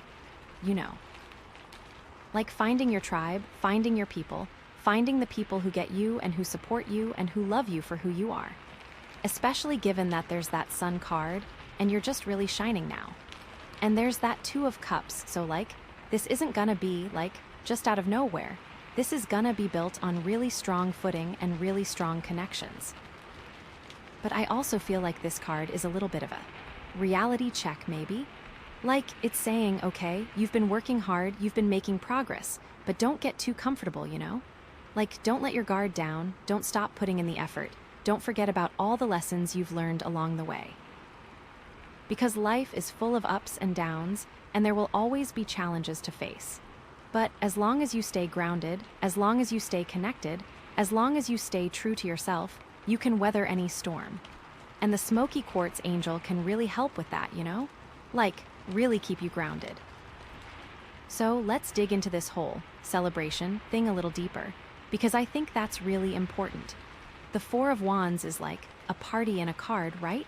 It's about celebrating your successes, about acknowledging your accomplishments, about taking time to enjoy the good things in your life.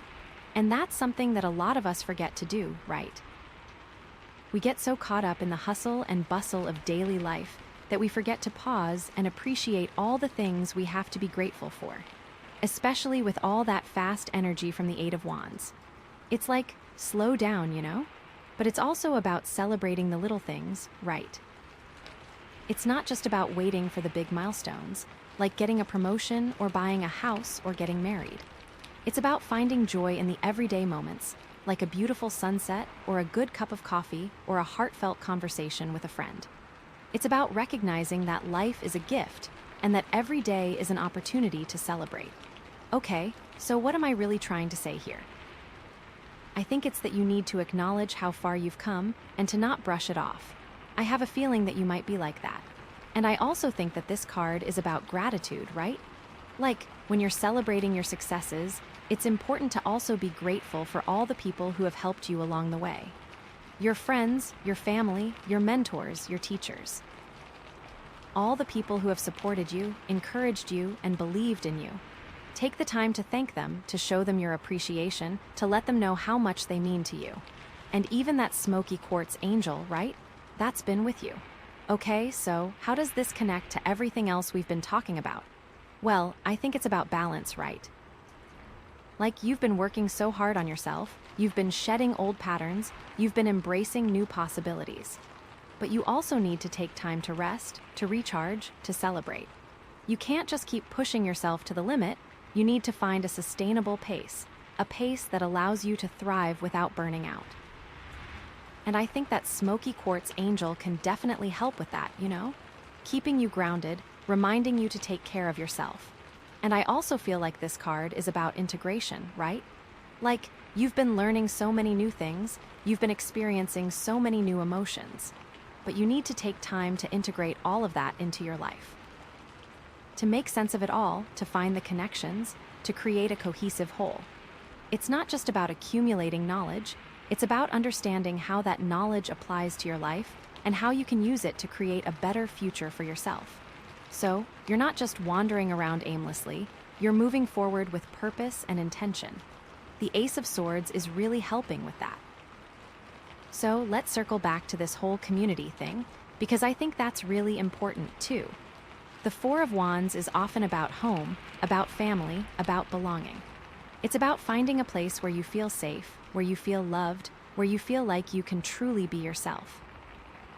And that can be a physical place, like your house or your neighborhood, but it can also be a group of people, like your friends or your family or your coworkers. The most interesting part about all of this, with that Eight of Wands, is how fast this can all come together for you, especially since you are someone just radiating with the sun. You are just going to draw so much towards you at warp speed. Are you feeling a lot about what your values even are, right? Okay, and how about that Page of Wands? Well, what if that spark is a spark to help others? With that sun, you can share your light with so many. Okay. So, the Four of Wands. Now, this can be a little different from person to person, right? So, what kind of house are we talking about? Because that really matters, right? We're talking about building something new, right? Because you're kind of going through, like, a rebirthing experience, right? So, with this new house, with this new home, do you want it to be super modern? Do you want it to be like a cabin in the woods? Do you want it to be like a bohemian paradise? Do you want it to be in the forest? Do you want it to be by the beach? You know, like really thinking about what that looks like to you is really, really important. You know, even down to the point of, do you have roommates or not? Do you want a partner? Do you want pets? Really thinking about like all of those really tangible things, you know, because that can matter so much. Okay, so then also going back to that community part, right? You have to think about who you are actually spending your time with, right? Because it really matters, right? Like, are these people good for you? Or are they kind of holding you back? Are they people that really inspire you and make you want to be a better person? Or are they people who kind of bring you down, who kind of make you feel like you're not good enough? Like, these are really important things to consider, right? Because you are the sun. Do you want to be shining on people who are just not doing anything to help themselves? Or do you want to be shining on people who are really trying to be, like, the best versions of themselves? You know. Like, that really, really matters. So, it's not just about finding a place to belong, it's about creating a place where you feel safe, where you feel loved, where you feel like you can truly be yourself. It's about surrounding yourself with people who lift you up, who support you, who inspire you to be your best self. This is the key because you're not a victim of your circumstances, you're the creator of your own destiny. And I think, like, the sun is really saying that, right? Like, you are in charge, you are the creator of your own reality. This is so important to remember. You are really calling the shots. And so, okay, so with the Ace of Swords, it's also about making conscious choices about what you want to bring into your life and what you want to leave behind. It's about cutting through the clutter, both physical and emotional, and creating space for new experiences and new relationships. So, think about that as you are cleaning your house or just going through your stuff. But what if all of these people are a distraction? What if all the celebration is just a way to get caught up and forget that Five of Swords? With that Ace of Swords, do you need to really turn inward? You might be someone that really doesn't need a lot of people around to feel safe. Maybe that is an illusion. Okay, so also, going back to that Smoky Quartz angel, right? I feel like it's really, really important to stay grounded and connected to your values, right? Because the Four of Wands can sometimes be a little bit idealistic, right? Like, it can be easy to get caught up in the idea of creating a perfect life, a perfect community, a perfect relationship.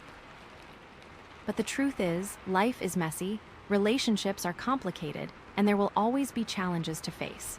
So, it's important to stay realistic, to stay grounded, and to stay focused on what's truly important to you. Remember what it felt like to grab it. It's important to hold on to that feeling. Okay, so let's talk a little bit about this Four of Wands and the Two of Cups, right? Because that is the card that can make all the difference. Like, the Four of Wands is about, like, finally building a home, right? What is the next step?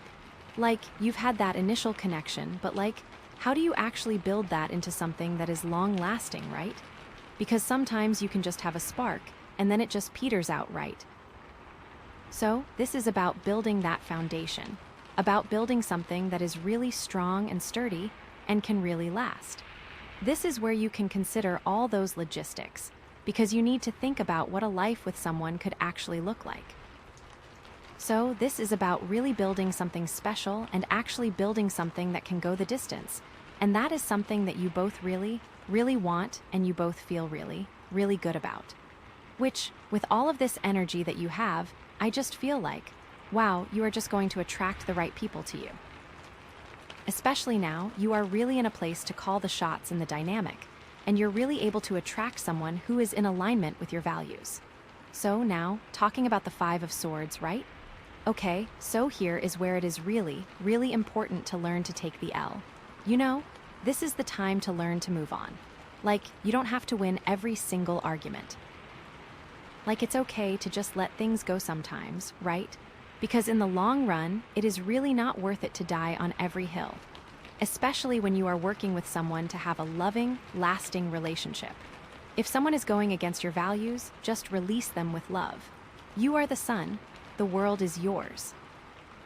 The Five of Swords, it's that warning that you can use that light to, like, burn everything down. But this Four of Wands is helping you to see that, like, actually, you want to use that light to, like, illuminate the world and bring, like, warmth and joy and love to everyone. But with that Smoky Quartz angel, you can really create those long-lasting relationships. It's so much better to create a safe place and call your home, instead of guarding all of your swords. And that is really that sense of groundedness I was getting from that Smoky Quartz angel. Is you're going to have to choose and make choices about not only who you're sharing your time with, but if you're going to give someone the keys to your heart and give them the power to hurt you. Or are you going to protect it and say, like, no, this is actually just something that I need to take care of on my own and protect. So it's like, with the Two of Cups with that Four of Wands, you can take the opportunity to really check in with yourself and see what feels good and feels right. And the thing with this is that sometimes what feels good and feels right is like being alone, which is like totally, totally okay and really, really valid. Because I have a feeling that you might need to consider your energy. Like if you want a new relationship, you might feel pressured to go on a date every single night. But that can be so tiring with all this new sun energy. Okay, and going back to that Ace of Swords here, you can really take the opportunity to set those intentions and to just be really honest about what you're looking for. You want a life that's filled with joy, love, and fulfillment. You have to be really clear and honest about your goals. You can say like, hey, I'm looking for someone who is kind, who is compassionate, who is supportive, who is intelligent, who is funny, you know, like, whatever those things are that are really, really important to you. With that Eight of Wands, it might be tempting to just find a spark and go right in, you know? But really make sure there are those aspects of yourself that are really valued. Oh, and circling back to the Page of Wands, all of this action, all of the people, right? That might lead you to create all sorts of things. If that means you're gonna start a band, like, go for it. If you're gonna write a book, like, go for it. If you're gonna, like, start a business, like, go for it. Like, this is really the time to just, like, embrace all of those really creative, really fun ideas that you have and just see where they take you. But remember to slow it down and be true to your values. Okay, so the Four of Wands. What does this all mean for you? Well, you are getting ready to enter a really, really exciting phase, right? And the key here is going to be to really stay grounded, to stay connected to your values, to create a life that is really joyful and fulfilling. So, here's the million-dollar question. What are you celebrating? What are the things that you really want to be bringing into your life? What are the things that you really want to be focusing on? What is that Four of Wands for you? What are you building? This is the fun part. This is where it all comes together. And so, I think that's a really good place to leave it. So, with all of that in mind, with all of that energy, with all of those exciting possibilities, with all of that, like, potential for transformation and for joy and for love and for connection, let's go ahead and pull our next card and see what the universe has to say about all of this. Okay, so the Four of Wands, right? Let's, like, really dig into this card because I feel like it's got so much to offer, you know? Like, we talked about celebration, we talked about community, we talked about stability. but what does that really mean for you, you know? Like, what does that look like in your life? So, first of all, let's talk about home, right? Because that's a big one with the Four of Wands. But home can mean so many different things, you know? It can be a physical place, like your house or your apartment or even your hometown. But it can also be a feeling, you know? Like a sense of safety, a sense of comfort, a sense of belonging. So, what does home mean to you? Like, what kind of environment do you need to feel happy and secure? Do you need a quiet, peaceful space where you can relax and recharge? Or do you need a lively, vibrant space where you can connect with others and feel energized? Do you need to be surrounded by nature? Or do you prefer the hustle and bustle of city life? There's no right or wrong answer, you know? It's all about finding what works for you. And it can even be home within yourself, like feeling grounded and happy being alone, you know? And then there's celebration, right? And that's not just about throwing parties or popping champagne. It's about acknowledging your accomplishments, big and small, and taking time to appreciate all the good things in your life.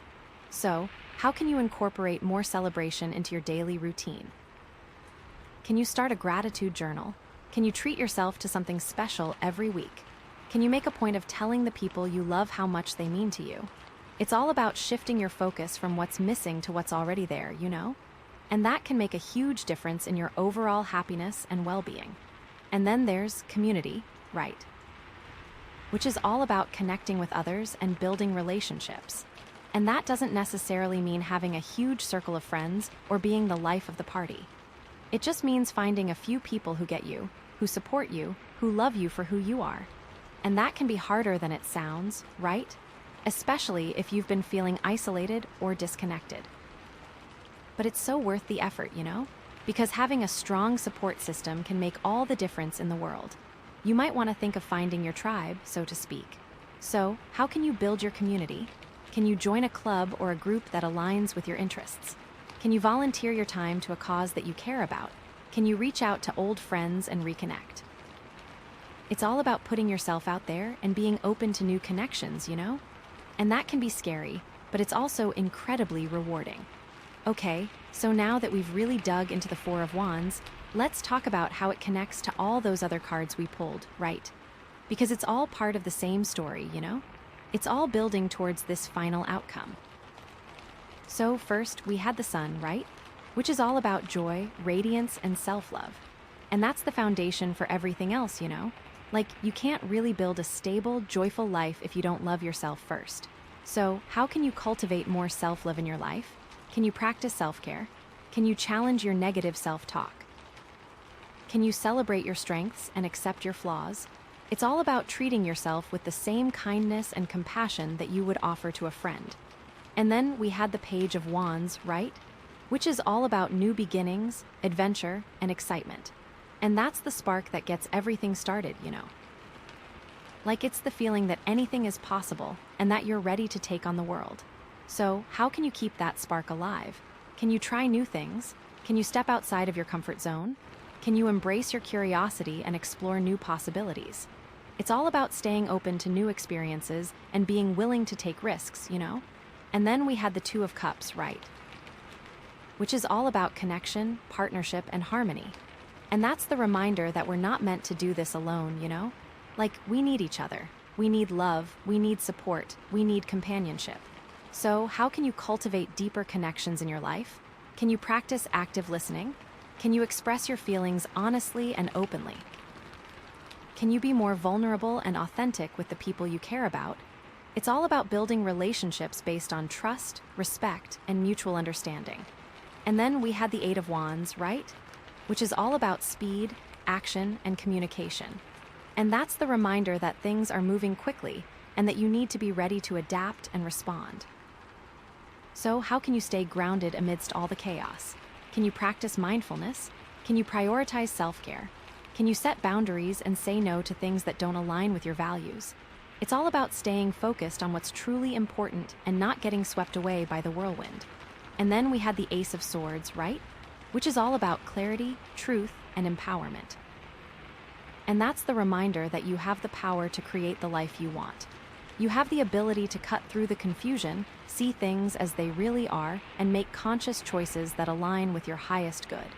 So, how can you wield that Ace of Swords wisely? Can you practice honesty and integrity? Can you set clear intentions? Can you take decisive action? It's all about taking responsibility for your own life and creating a future that's filled with joy, love, and fulfillment.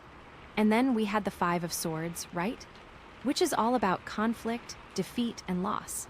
And that's the reminder that life isn't always easy and that there will be challenges along the way. But it's also a reminder that you can learn from your mistakes, grow from your experiences, and emerge stronger on the other side. So, how can you navigate conflict in a healthy way? Can you practice compassion and forgiveness? Can you set boundaries and protect your energy? Can you learn to let go of the need to be right and focus on finding solutions that work for everyone? It's all about staying grounded, staying humble, and staying focused on your own growth and healing. It's all about setting those boundaries and guarding that precious sun. Okay, so now that we've connected all the dots, let's talk about some potential challenges and blind spots, because the journey isn't always easy, right? There will be times when you feel lost, confused, or discouraged. There will be times when you doubt yourself, when you compare yourself to others, when you feel like giving up. And that's okay, you know? That's part of being human. But it's important to remember that you're not alone and that you have the strength to overcome any obstacle. So, what are some potential challenges that you might face as you move forward? Well, maybe you'll struggle with self-doubt. Maybe you'll have a hard time trusting yourself and your intuition.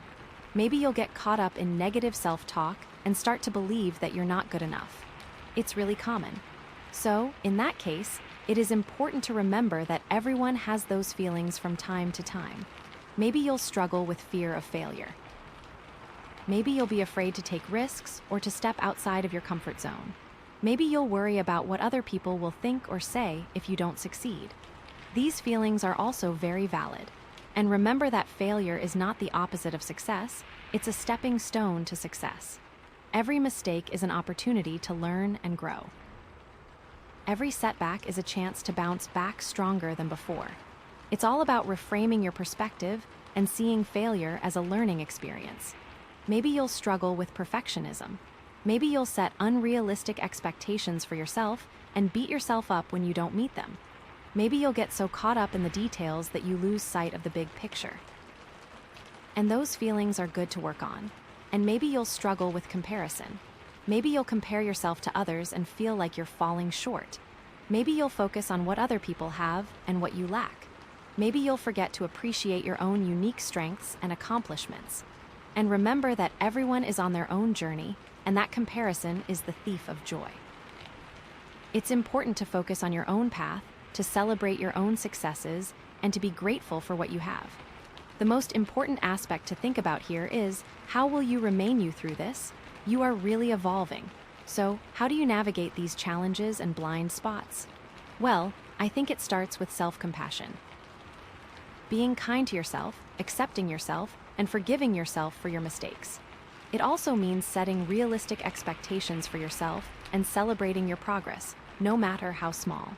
And being mindful of your thoughts and feelings and challenging any negative beliefs that are holding you back. You are just starting. You have nothing to be so negative about. It also means building a strong support system.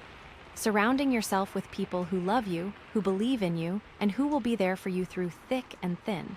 And reaching out for help when you need it, whether it's from a therapist, a coach, or a trusted friend. You never have to be alone. And it also means practicing self-care. Taking care of your physical, emotional, and spiritual well-being.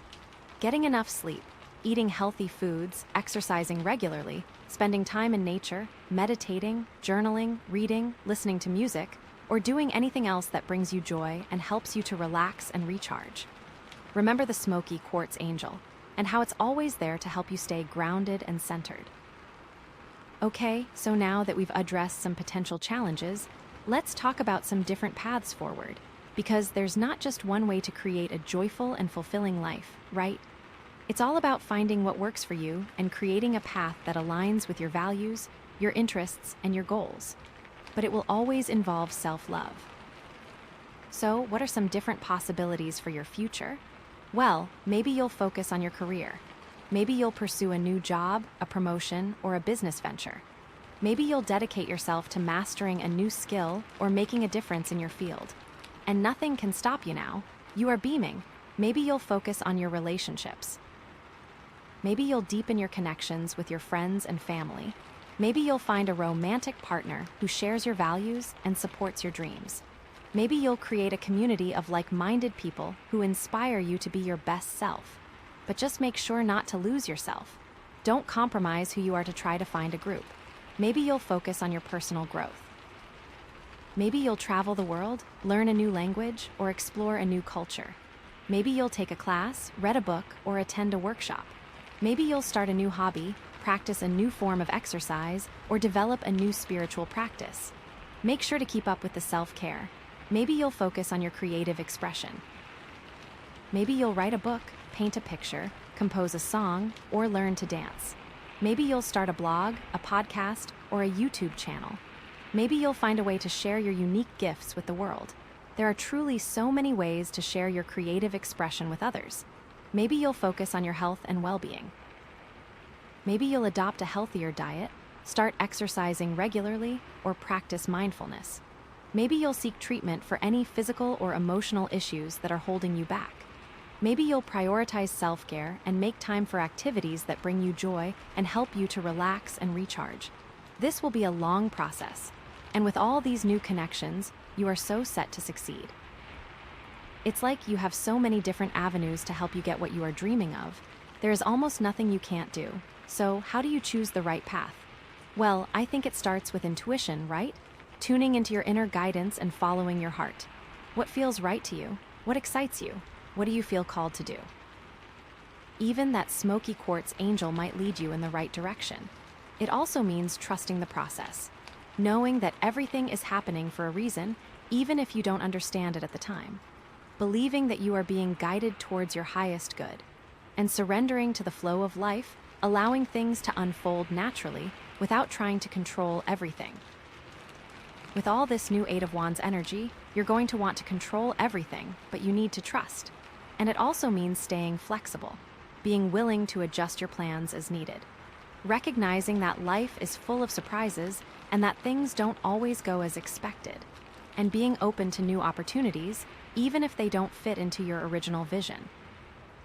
It's important to try, but also to be okay with not succeeding. With all this light beaming on you, something can be created. So, here are some general things to remember as you move forward with the Four of Wands energy. Remember those challenges you might experience, but here are some general concepts. Remember that the most important thing is to be true to yourself. To honor your values, to follow your heart, and to create a life that's authentic and fulfilling. And to practice self-love.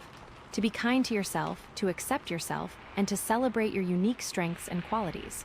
You might struggle with these given where you are at, but it's all about building that muscle, right? And to build strong relationships.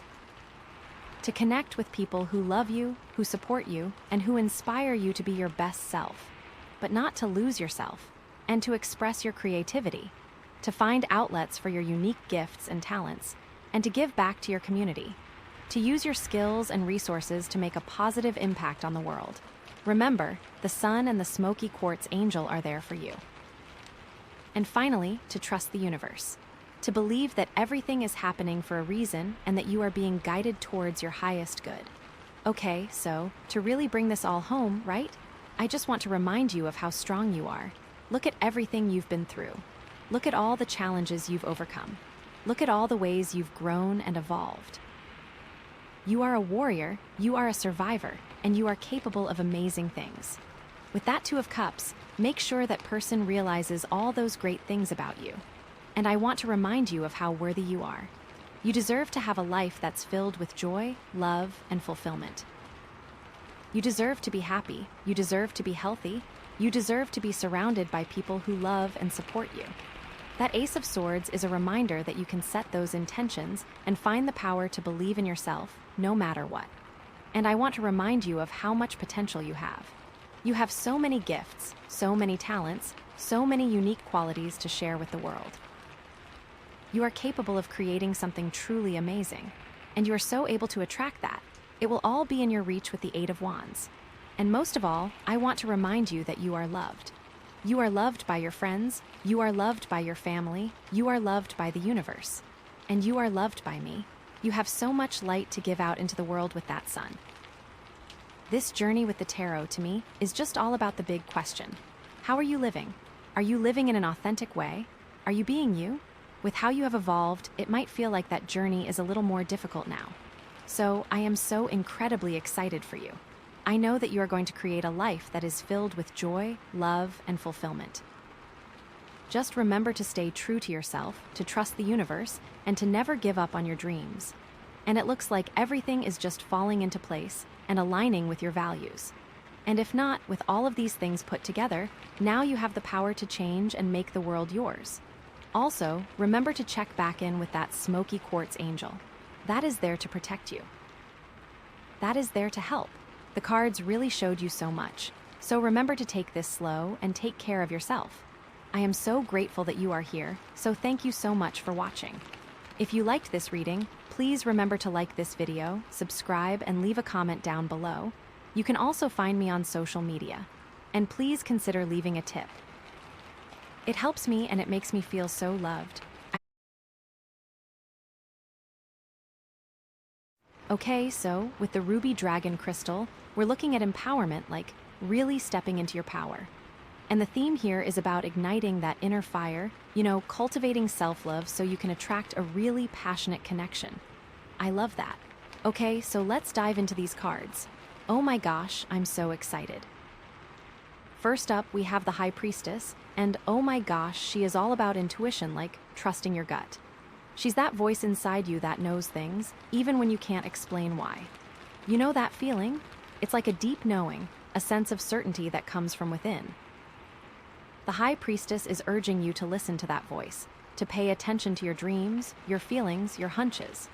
She's saying that the answers you seek are already inside you. You just need to quiet the noise and listen. It's like, stop scrolling TikTok for 5 minutes, girl, and tune in. And this makes total sense with the Ruby Dragon energy, because empowerment comes from within, right?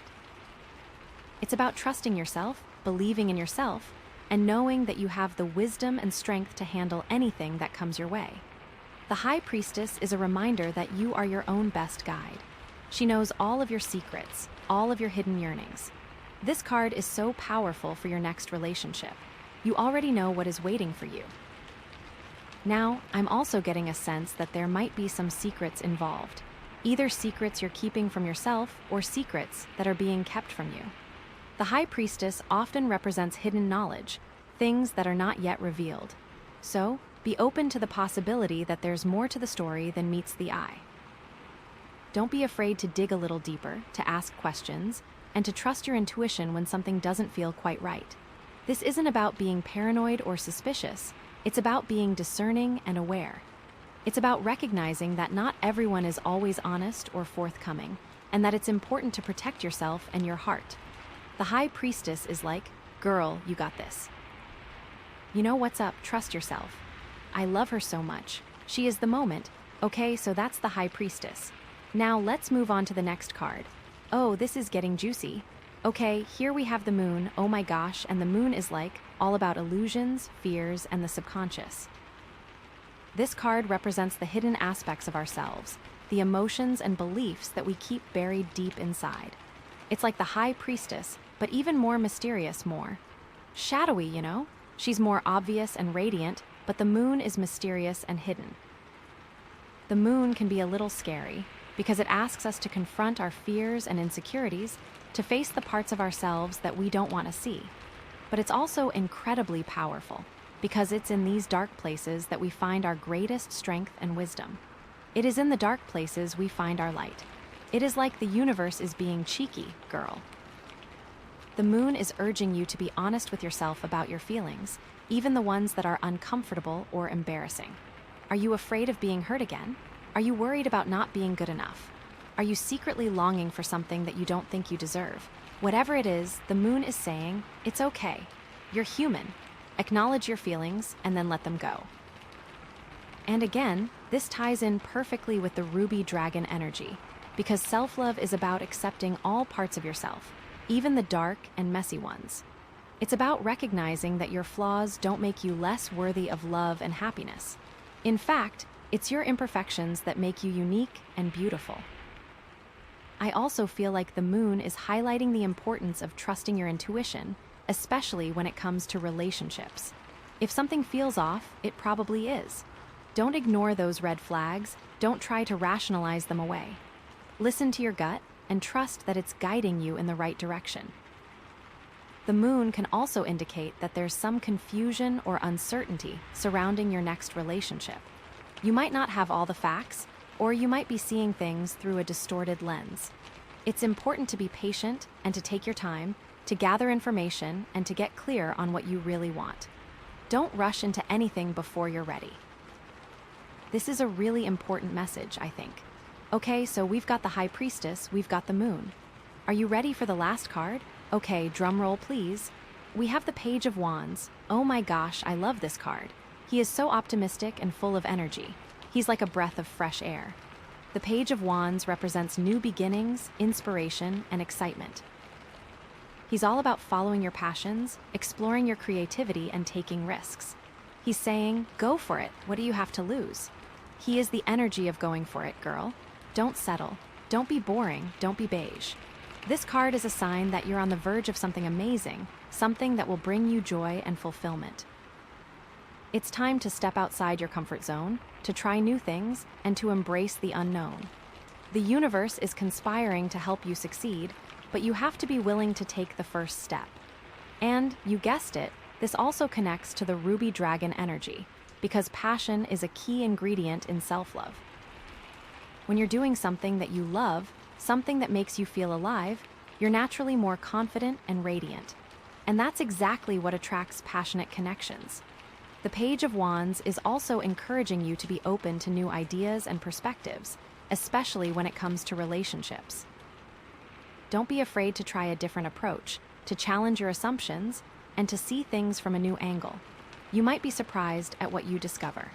This could also indicate that you're about to meet someone new who is full of energy and enthusiasm, someone who inspires you to be your best self.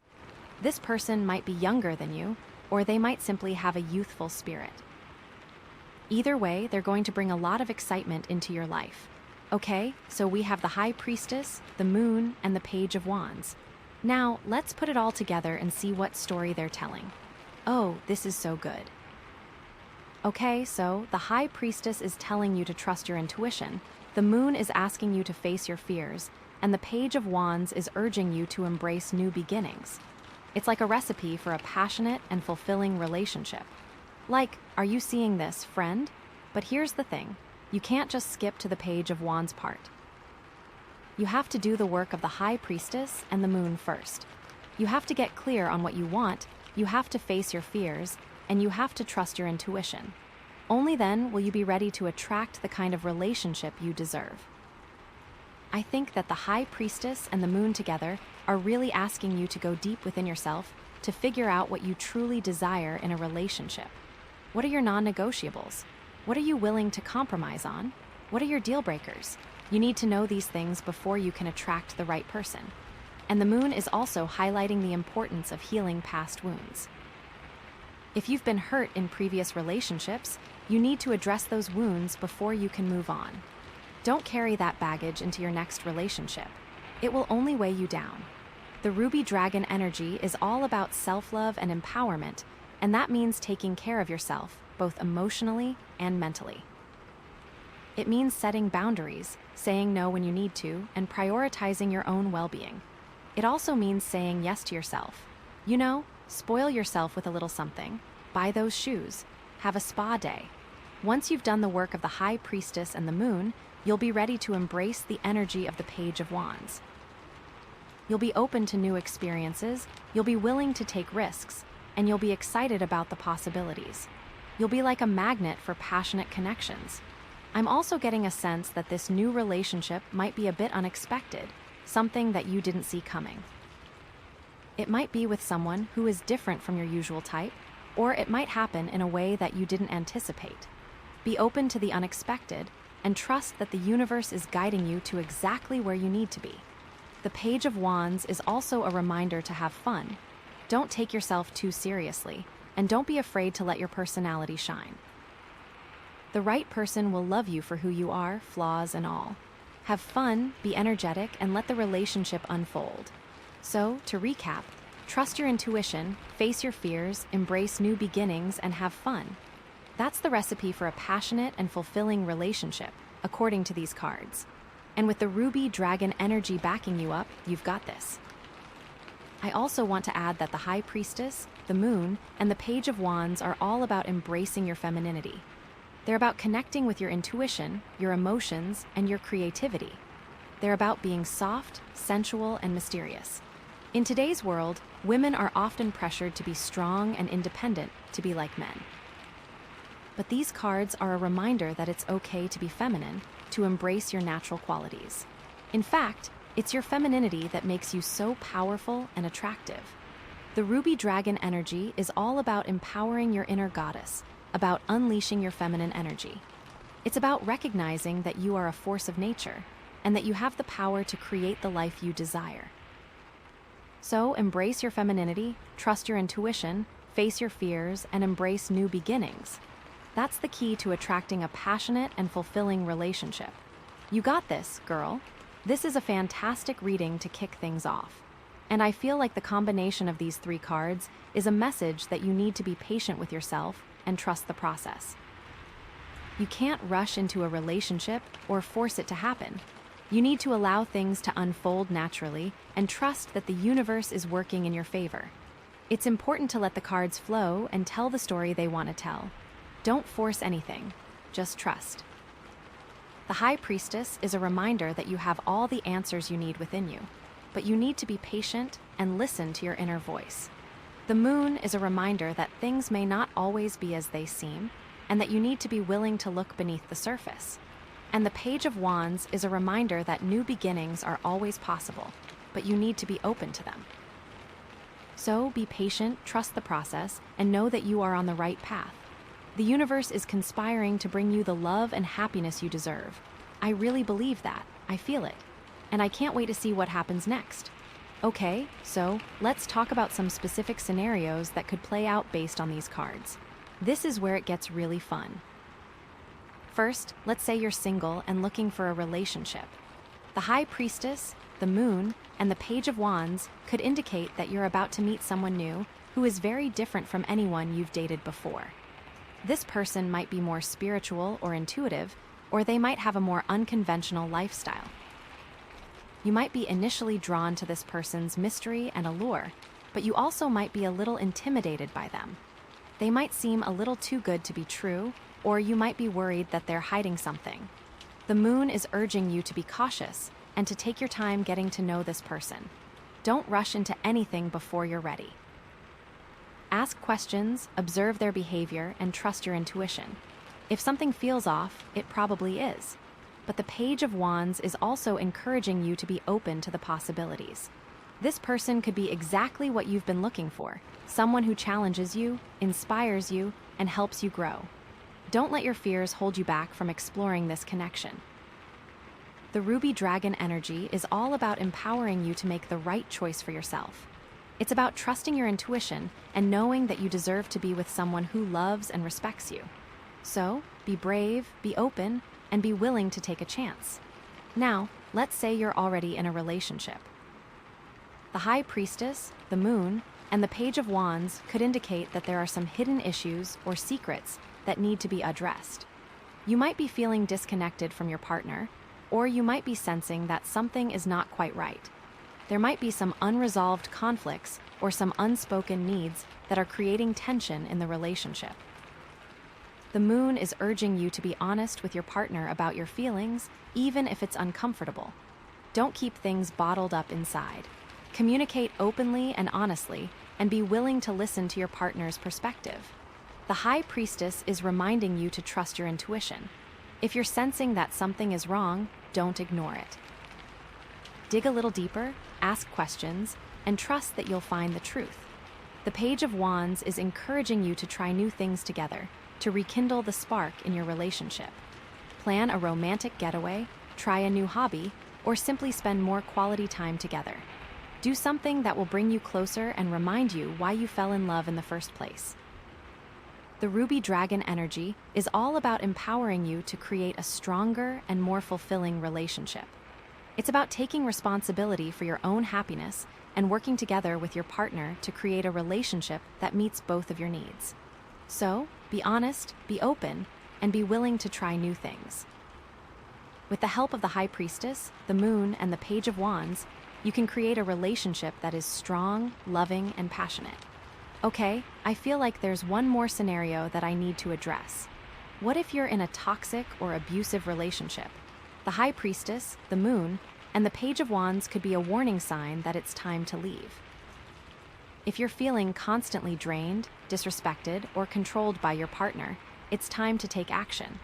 The Moon is highlighting the importance of recognizing the signs of abuse. Abuse can take many forms, including physical, emotional, verbal, and financial. If you're experiencing any of these forms of abuse, it's important to seek help. The High Priestess is reminding you that you deserve to be treated with love and respect. You are worthy of happiness and fulfillment. Don't let anyone tell you otherwise. The Page of Wands is encouraging you to take the first step towards freedom. It might be scary, but it's important to prioritize your safety and well-being.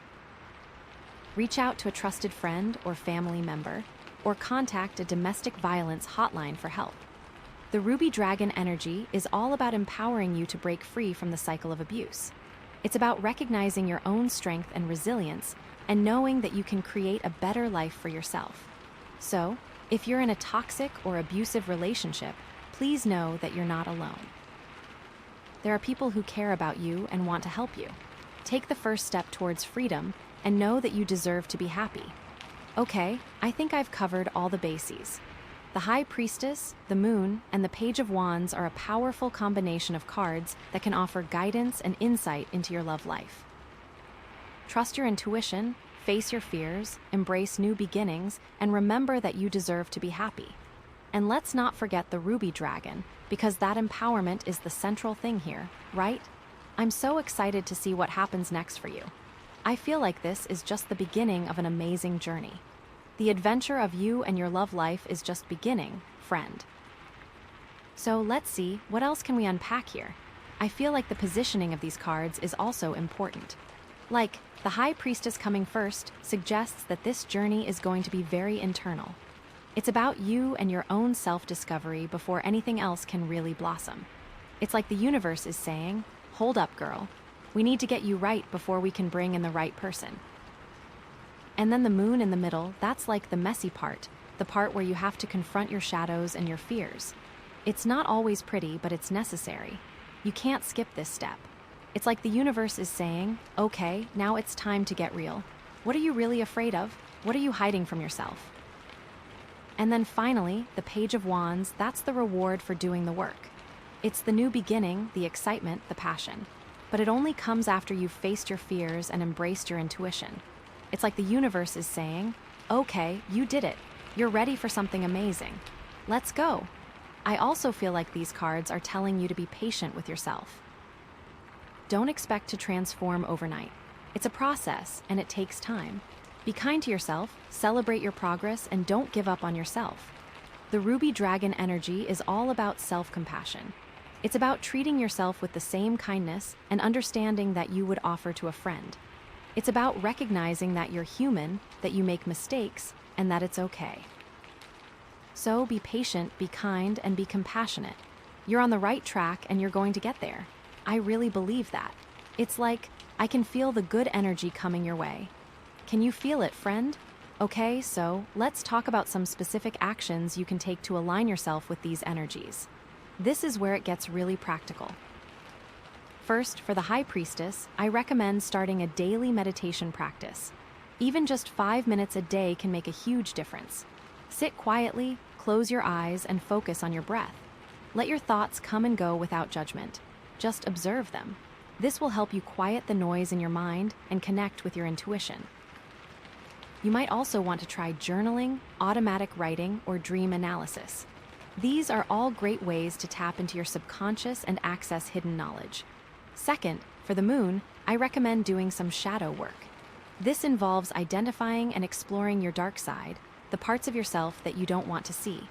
It can be uncomfortable, but it's incredibly liberating. You might want to try writing a list of your fears, insecurities, and negative beliefs. Then, challenge those beliefs. Ask yourself if they're really true or if they're just stories you've been telling yourself. You might also want to try working with a therapist or counselor. They can help you process your emotions and heal from past wounds. Third, for the Page of Wands, I recommend doing something that scares you. Step outside your comfort zone and try something new. Take a class, go on an adventure, or simply strike up a conversation with a stranger. This will help you break free from your limiting beliefs and open yourself up to new possibilities. You might also want to try expressing your creativity. Write, paint, dance, or sing. Do something that makes you feel alive and inspired. And finally, for the Ruby Dragon energy, I recommend practicing self-care every day. Do something that nourishes your mind, body, and soul. Take a bath, read a book, go for a walk in nature, or spend time with loved ones. This will help you recharge your batteries and stay grounded in your self-love. Remember, you deserve to be happy, and you have the power to create the life you desire. Okay, I think that's all for now. I'm so excited to see what unfolds for you. I feel like this is going to be an amazing chapter in your life. Just remember to trust your intuition, face your fears, embrace new beginnings, and let that ruby dragon fire burn brightly within you. You got this. And remember, this is just the beginning. These cards are like a snapshot of where you are right now, but things can always change. Be open to the possibilities, be flexible, and trust that the universe is guiding you to exactly where you need to be. Okay, so one more thing that's coming to me is that you might be overthinking things. You might be getting so caught up in analyzing and planning that you're missing out on the joy of the present moment. The High Priestess is all about intuition, but she can also represent overthinking. You might be spending too much time trying to figure things out, instead of just trusting your gut. The Moon is all about emotions, but she can also represent anxiety. You might be getting so caught up in your fears and insecurities that you're paralyzed with inaction. The Page of Wands is all about new beginnings, but he can also represent impulsivity. You might be jumping into things without thinking them through, and then regretting it later. The Ruby Dragon energy is all about balance. It's about finding the middle ground between thinking and feeling, between planning and spontaneity. It's about trusting your intuition, but also being grounded in reality. So, take a deep breath, relax, and let go of the need to control everything. Trust that the universe has your back, and that everything is unfolding exactly as it should. Okay, I think I'm really done now. I've said everything that needs to be said. I'm so excited for you, friend. This is going to be an amazing journey. Just remember to trust yourself, love yourself, and let your inner fire shine. You got this. The High Priestess, the Moon, and the Page of Wands really do represent the 3 stages of what is about to happen to you, each card coming after the other. Almost like they are in order, right? The High Priestess is all about what you need to do for yourself, so you are in the right energy and mindset to be with someone else. Someone who you give your energy to in a romantic way. The Moon is all about understanding your deepest and darkest secrets to yourself and what you truly want and finding out what is it that makes you, you. Then the Page of Wands is all about the outcome, the thing that you have been waiting for, the new beginnings. Oh gosh, I'm just so excited for you. I can just feel it. Oh my goodness. This is so amazing. I am excited for you. Let me know how this resonates. I will see you soon. And again, trust yourself. Okay, so are you ready for the next card? Because this one is a doozy, we have the 9 of Cups. Oh my gosh, girl, this is like the wish card. This is like all your dreams coming true. Like seriously, this is one of the best cards in the deck. It's all about satisfaction, happiness, and fulfillment. It's like you've worked hard, you've put in the effort, and now you're finally seeing the results. This is like the universe saying, you go girl, you deserve this. You know? It's like all those things you've been hopping for, all those things you've been dreaming about, they're finally within reach. This is such a good sign. This is just, oh my gosh, I'm so excited for you. The 9 of Cups is often called the wish card because it represents the fulfillment of your desires. It's like you've put your intentions out there, you've asked the universe for what you want, and now it's delivering. This could be anything from a new relationship to a new job to a new home. Whatever it is, it's something that you've been wanting for a long time, and it's finally coming to fruition. It's like all the pieces are falling into place, and everything is working out in your favor. But, and there's always a but, right? The Nine of Cups also comes with a warning. It's important to remember that happiness is an inside job. You can't rely on external things to make you happy. You have to cultivate your own inner peace and contentment. Otherwise, even when your wishes come true, you might still feel empty or unfulfilled. It's like you can have all the money in the world, but if you're not happy with yourself, you're still going to be miserable. You know. So, the Nine of Cups is a reminder to be grateful for what you have, but also to stay grounded and focused on what really matters. Don't get caught up in the material things, and don't forget to nurture your relationships and your spiritual life. It's like, enjoy the good things, but don't let them define you. I also feel like the Nine of Cups is telling you to be careful what you wish for. Sometimes, we think we know what we want, but we don't really understand the consequences. It's like, you might wish for a new relationship, but are you really ready for the commitment and the compromises that come with it?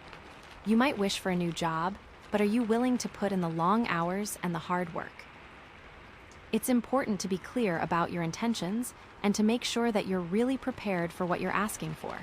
This card is also saying that you need to be aware of your expectations. Don't expect things to be perfect, and don't expect your wishes to come true exactly as you imagine them. Life is messy, and things don't always go according to plan, but that's okay. It's important to be flexible and adaptable, and to be able to roll with the punches. It's like, be open to the possibilities, but don't get too attached to the outcome. Okay, so let's connect this to the previous cards. We've got the High Priestess, the Moon, the Page of Wands, and now the Nine of Cups. It's like the High Priestess is telling you to trust your intuition, the Moon is asking you to face your fears, the Page of Wands is urging you to embrace new beginnings, and the Nine of Cups is saying that all of this is going to lead to happiness and fulfillment. It's like you're on the right track, you're doing the work, and now you're finally going to see the rewards. This is so exciting. I feel like the High Priestess is especially important here. She's reminding you that your intuition is your greatest guide. You know what's best for you, and you need to trust yourself. Don't let anyone else tell you what to do or what to believe. It's like you have all the answers inside you, you just need to listen to your inner voice. The Moon is also playing a big role here. She's asking you to confront your fears and insecurities. You can't achieve your dreams if you're held back by your fears. You have to be willing to face them and to overcome them. It's like the only way to get to the other side is to go through the darkness. And the Page of Wands is reminding you to be open to new possibilities. Don't be afraid to take risks and to try new things. This is a time of new beginnings, and you need to be willing to embrace the unknown. It's like the universe is conspiring to help you succeed, but you have to be willing to take the first step. The Nine of Cups is the culmination of all of this. It's the reward for trusting your intuition, facing your fears, and embracing new beginnings. It's like you've earned this happiness and you deserve it. But remember, it's important to stay grounded and grateful. Don't let the success go to your head, and don't forget to appreciate the people who have helped you along the way. And of course, we can't forget about the Ruby Dragon energy. This is all about empowering yourself to create the life you desire. It's about taking control of your destiny and manifesting your dreams. The Ruby Dragon is giving you the strength and the courage to go after what you want. It's like you have the power to create your own reality. The Ruby Dragon is also reminding you to love yourself. You can't attract happiness and fulfillment if you don't love yourself. You have to accept yourself for who you are, flaws and all. It's like you are worthy of love and happiness just as you are. So, the Nine of Cups combined with the High Priestess, the Moon, the Page of Wands, and the Ruby Dragon energy is a powerful message of hope and empowerment. It's saying that you have the power to create the life you want and that you deserve to be happy. But remember, it's important to stay grounded, grateful, and loving. Okay, so let's talk about some specific scenarios. What if you're single and looking for a relationship? The Nine of Cups could mean that you're about to meet someone who is exactly what you've been looking for. This person might be your soulmate, your twin flame, or simply someone who makes you incredibly happy. It's like all those qualities you've been searching for, they're all wrapped up in this one person. But, and here's that but again, it's important to be realistic. Don't expect this person to be perfect, and don't expect the relationship to be easy. Relationships take work, and even the best relationships have their challenges. It's like be open to the possibility of finding your soulmate, but don't put too much pressure on yourself or on the other person. The High Priestess is reminding you to trust your intuition. If something feels off, it probably is. Don't ignore red flags, and don't try to force a connection that isn't there. It's like, listen to your gut and trust that it's guiding you in the right direction. The Moon is asking you to be honest with yourself about your needs and desires. What are you really looking for in a relationship? What are your non-negotiables? It's important to be clear about these things before you get too involved with someone. It's like, know what you want and don't settle for anything less. The Page of Wands is encouraging you to be playful and adventurous.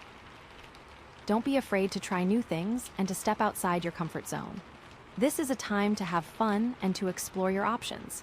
It's like, don't take yourself too seriously, and don't be afraid to let your personality shine. And the Ruby Dragon energy is empowering you to attract the right person into your life.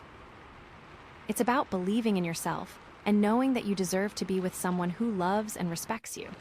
It's like, radiate self-love and confidence, and you'll attract someone who reflects that back to you. Now, what if you're already in a relationship? The Nine of Cups could mean that your relationship is about to reach a new level of happiness and fulfillment.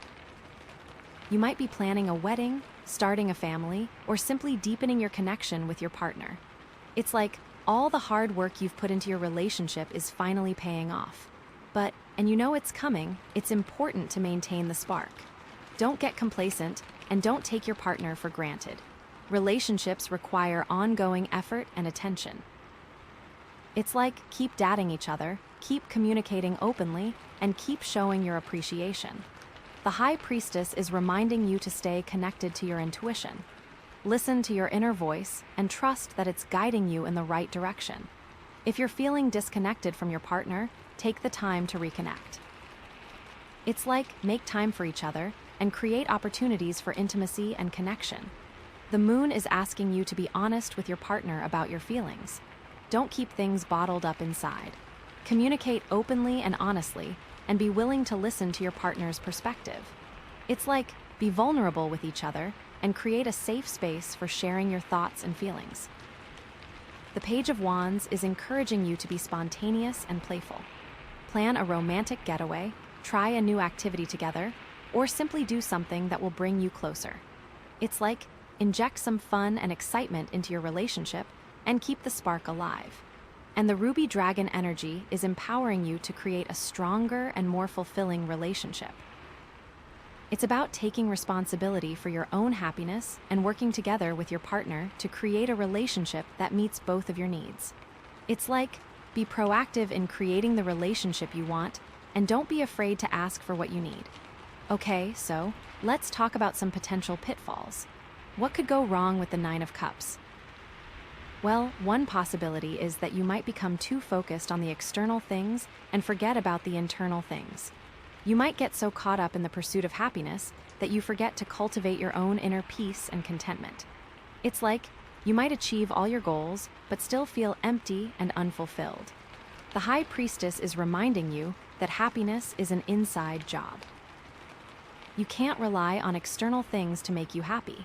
You have to cultivate your own inner peace and contentment. It's like, focus on your spiritual growth and don't neglect your inner life. The Moon is asking you to be aware of your expectations. Don't expect things to be perfect, and don't expect your wishes to come true exactly as you imagine them. Life is messy, and things don't always go according to plan. It's like, be open to the possibilities, but don't get too attached to the outcome. The Page of Wands is encouraging you to be flexible and adaptable. Be willing to roll with the punches, and don't get discouraged when things don't go your way. It's like, embrace the unexpected and trust that everything is happening for a reason. And the ruby dragon energy is empowering you to stay grounded and grateful. Don't let the success go to your head, and don't forget to appreciate the people who have helped you along the way. It's like, stay humble and remember where you came from. Another potential pitfall is that you might become complacent. You might get so comfortable with your success that you stop putting in the effort. You might start taking things for granted, and you might lose sight of your goals. It's like, you might become lazy and unmotivated. The High Priestess is reminding you to stay connected to your intuition. Listen to your inner voice and trust that it's guiding you in the right direction. If you're feeling complacent, it's a sign that you need to shake things up. It's like, challenge yourself and don't be afraid to step outside your comfort zone. The moon is asking you to be honest with yourself about your weaknesses. What are your bad habits? What are your areas for improvement? It's important to be aware of these things so that you can address them. It's like, identify your weaknesses and work on strengthening them. The Page of Wands is encouraging you to be creative and innovative. Don't be afraid to try new things and to experiment with different approaches. It's like, stay curious and keep learning and growing. And the Ruby Dragon energy is empowering you to stay motivated and focused. It's about setting goals and working towards them consistently. It's like, stay committed to your vision and don't give up on your dreams. A third potential pitfall is that you might become too materialistic. You might get so focused on acquiring possessions that you forget about the things that really matter.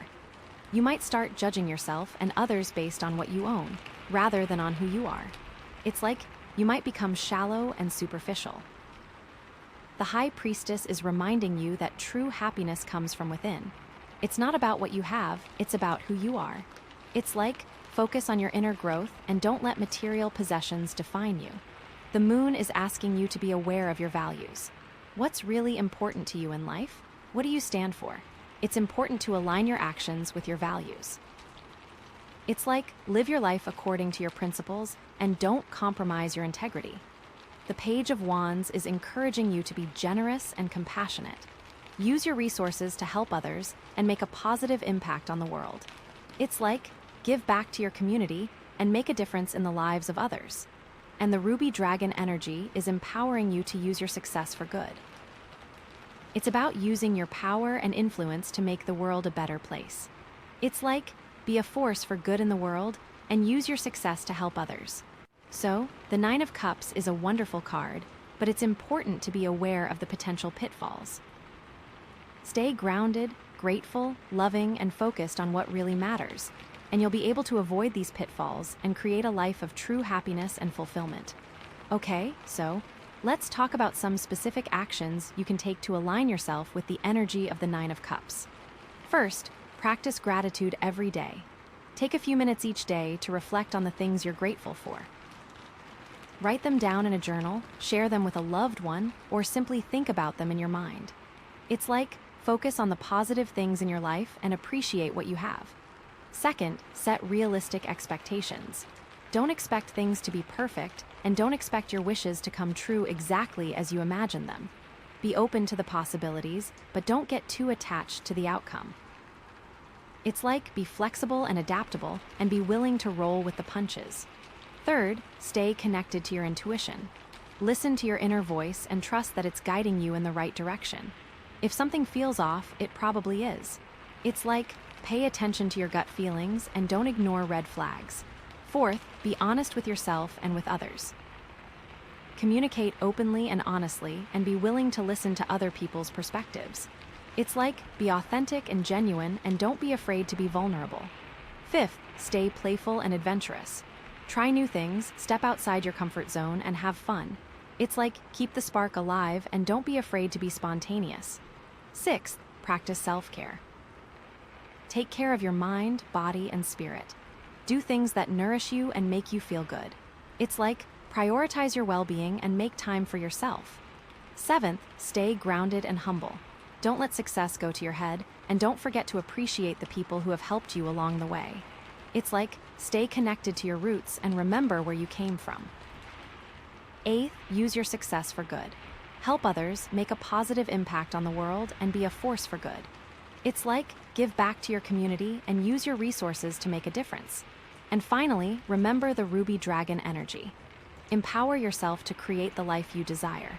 Believe in yourself, love yourself, and know that you deserve to be happy. It's like radiate self-love and confidence, and you'll attract the right people and opportunities into your life. Okay, I think that's everything for the Nine of Cups. This is such a positive card, and I'm so excited for you. Just remember to stay grounded, grateful, and loving, and you'll be able to create a life of true happiness and fulfillment. Oh my gosh, I am so excited. I really feel that the next card is going to give insight on what you need to do to protect yourself. I feel like someone is envious of you, and with this Nine of Cups energy, the cards are going to say more about the protection you need around your energy. I cannot wait. You got this. Okay, I am so excited. Are you ready for this? Okay, here we go. The next card is the Hanged Man. Oh wow, okay, so deep breaths, deep breaths. Okay, so the Hanged Man, he's a big one. He's like totally different from the Nine of Cups, right? But it doesn't necessarily mean it's bad, okay? Don't freak out, friend. It just means we're going a little deeper. Okay, so the Hanged Man is all about, like, surrender, sacrifice, and seeing things from a totally different perspective. Like a complete 180, okay? Like, you might have to put things on hold for a little bit, you know? Like, it's about, like, pausing, reflecting, and, like, letting go of control. You know what I mean. It's like the universe is saying, okay, you think you know what's up, but, like, let's flip this around. It's not always comfortable, right? Because, like, nobody wants to feel like they're stuck or, like, sacrificing something. But, like, trust me on this, okay? This card is all about, like, finding a new way of looking at things. It's about gaining a deeper understanding. Like the universe is just making sure that you see everything, okay? And this is so important for your next relationship. Okay, so, like, how does this fit in with everything else we've got going on, right? With the High Priestess, the Moon, the Page of Wands, the Nine of Cups, and the Ruby Dragon? Okay, so, like, the High Priestess is telling you to trust your intuition, right? And the Hanged Man is like, okay, trust it so much that you're willing to, like, surrender to the unknown. The Moon is asking you to face your fears, right? And the Hanged Man is like, okay, face them by, like, letting go of what you think you need to control. The Page of Wands is urging you to embrace new beginnings, right? And the Hanged Man is like, okay, embrace them by, like, being willing to put your plans on hold for a minute and really think. You know, and then the Nine of Cups is promising you happiness and fulfillment, right? And the Hanged Man is like, okay, but, like, are you willing to sacrifice something to get there? Are you willing to, like, change your perspective so you are really happy? Like, really fulfilled? Are you really willing to do the work? It's like the universe is saying, okay, you want all these amazing things? You want this amazing relationship. Then, like, you gotta be willing to let go of what's not serving you. You have to look at this from a totally new angle. And with the Ruby Dragon energy, it's like empowering yourself to surrender. It's about trusting that the universe has your back, even when things feel upside down, okay? It's about knowing that, like, this sacrifice, this pause, this shift in perspective is ultimately going to lead you to something even better. Something more aligned with your soul. Okay? So, like, this could mean a bunch of different things, right? I am so excited. I can see so many possibilities. Okay, so, let's say you're single and looking, right? Like, maybe you've been, like, chasing after a certain type of person, right? Like, you have a list and they have to be 6 foot tall and they have to have a certain job and they have to like certain things. You have all these expectations. But the Hanged Man is like, okay, maybe that list isn't really working for you, is it? Maybe you need to, like, surrender your expectations and be open to something completely different. Maybe, like, the person you're meant to be with is someone you never even considered before. You know, it's like you gotta be willing to, like, flip your perspective and see what else is out there. Or, like, maybe you've been, like, super focused on dating apps, right? Swiping left and right, trying to find the one. But the Hanged Man is like, okay, maybe it's time to, like, take a break from the apps and focus on yourself for a minute. Maybe you need to, like, surrender your need for immediate gratification and just, like, be present in your own life. Trust that the right person will come along when the time is right. It's like, sometimes, you gotta stop searching so hard and just let things unfold naturally. And this could also mean you need to sacrifice something, right? It's like, maybe you are talking to a bunch of different people, and you need to sacrifice that in order to really focus on the person you think you want to be with. I feel like that's what this really could be. And if you're already in a relationship, right? Like this could mean like you're going through a tough time, right? Maybe you're facing some challenges, some obstacles. The Hanged Man is like, okay, maybe you need to like surrender your need to be right all the time. Maybe you need to like let go of your ego and be willing to compromise. Maybe you need to see things from your partner's perspective, even if it's hard. It's like sometimes you gotta be willing to sacrifice your own desires for the sake of the relationship. Or like maybe you're feeling stuck in a rut, right? Like things are getting boring, predictable.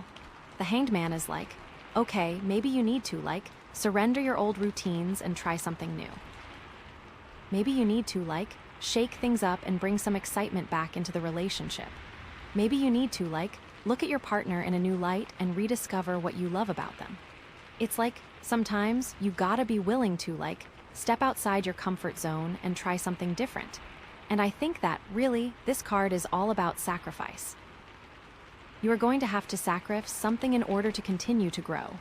And with this, like, the Hanged Man can also point to a need for patience, right? With that Nine of Cups energy so close, it can be easy to get, like, antsy for things to work out, like right now. But this card is a cosmic reminder that sometimes the greatest breakthroughs happen when we stop forcing things. When we allow the universe to work its magic. Okay? So, like, what does this look like in real life? I am so excited to tell you. Okay, so imagine you've been, like, manifesting this amazing relationship, right? You've been doing your affirmations, you've been visualizing your dream partner, but, like, nothing's happening. The Hanged Man might be telling you to, like, surrender your attachment to the outcome, to trust that the universe knows what's best for you, even if it doesn't align with your current plans. It's like, okay, I'm gonna let go of this timeline. I'm gonna trust that the perfect person is gonna come into my life at the perfect time. And until then, I'm gonna focus on loving myself and living my best life. Or like, maybe you're in a relationship and you're constantly fighting with your partner about the same things.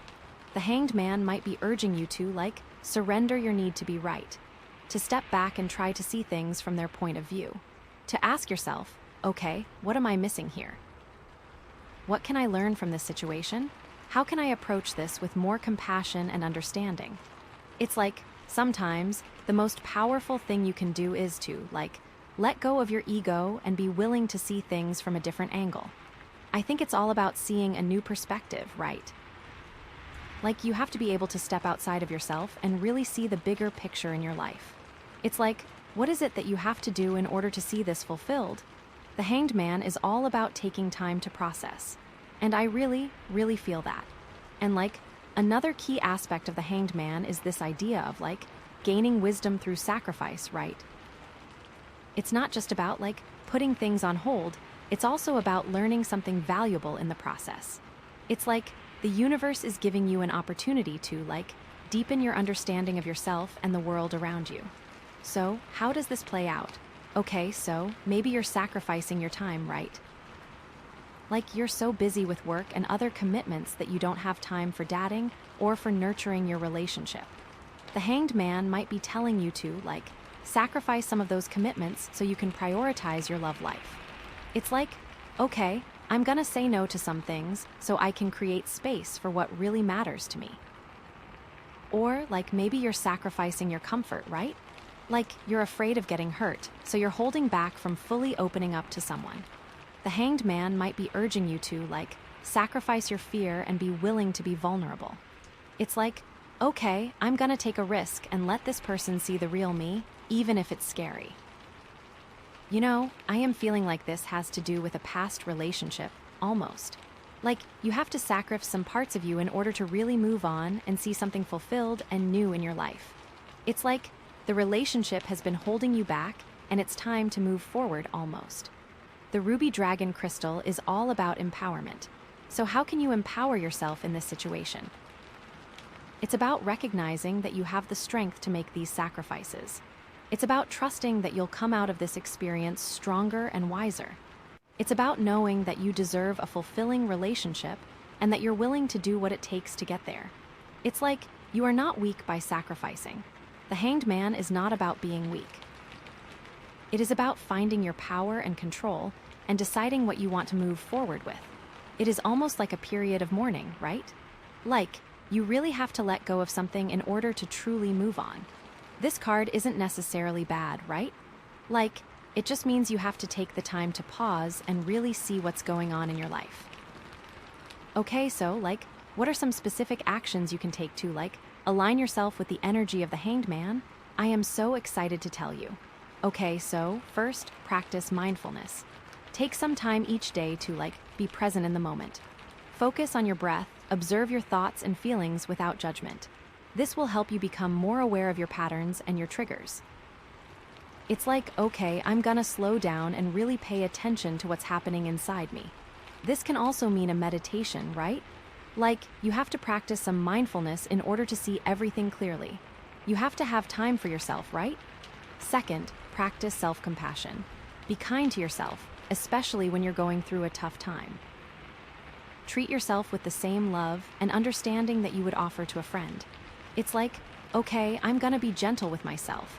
I'm gonna remember that I'm human and that it's okay to make mistakes. You need to be forgiving, right? It's like, this is all a part of the process. Third, practice surrender. Let go of your need to control everything. Trust that the universe has your back, even when things feel uncertain. It's like, okay, I'm gonna release my grip on this situation. I'm gonna trust that everything is unfolding as it should. You can't force anything, right? It's all about just trusting the process. Fourth, practice gratitude. Focus on the things you're grateful for, even in the midst of challenges. This will help you stay positive and optimistic.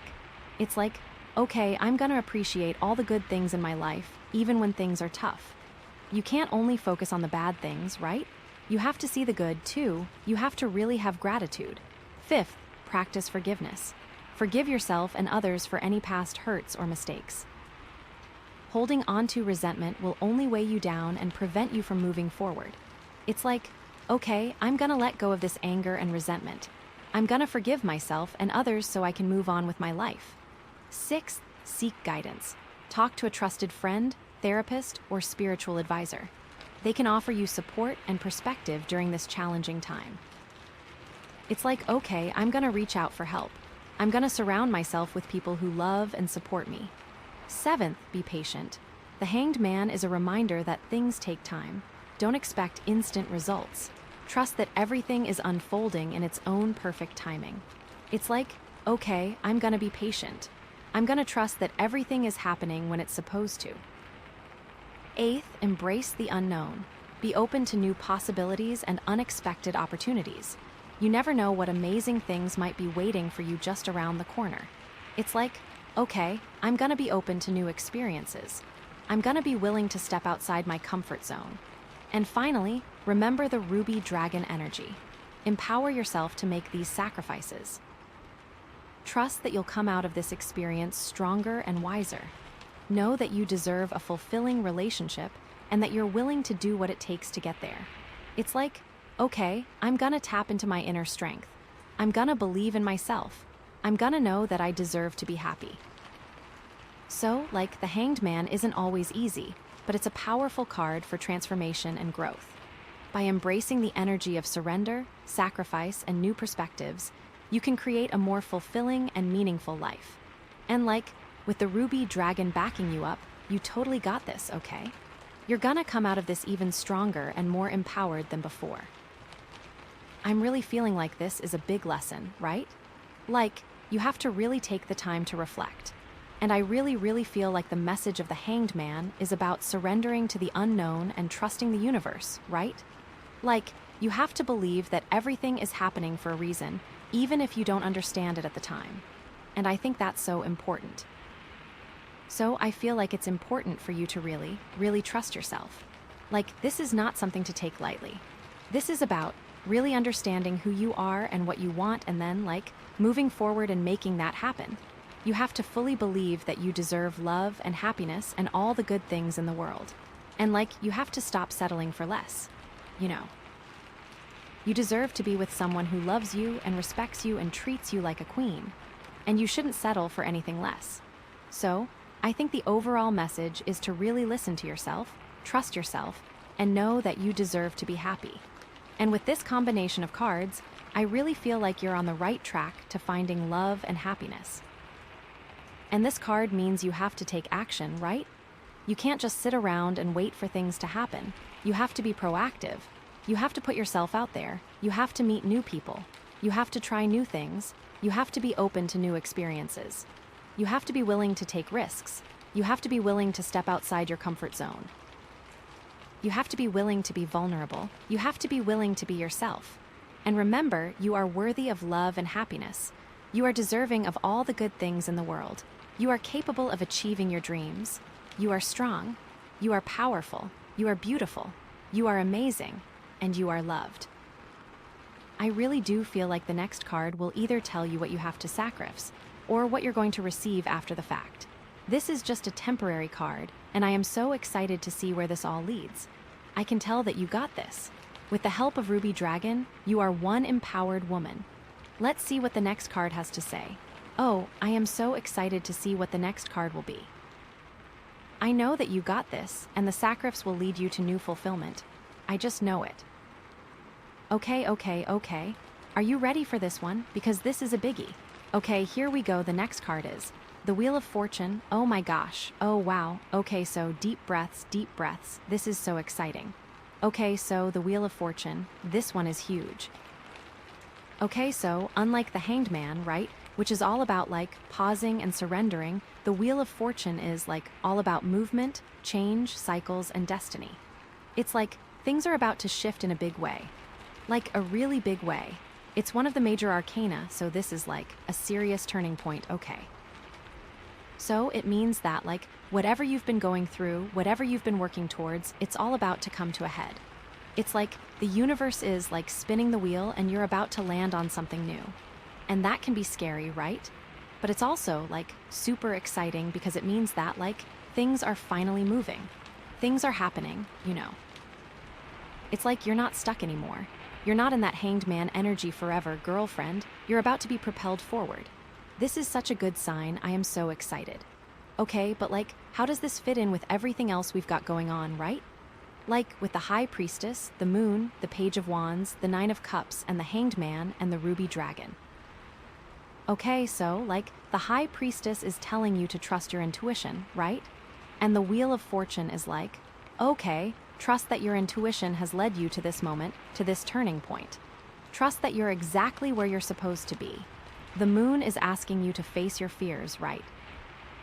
And the Wheel of Fortune is like, okay, face those fears by embracing the unknown, by being willing to step into this new cycle, even if it's a little scary. The Page of Wands is urging you to embrace new beginnings, right?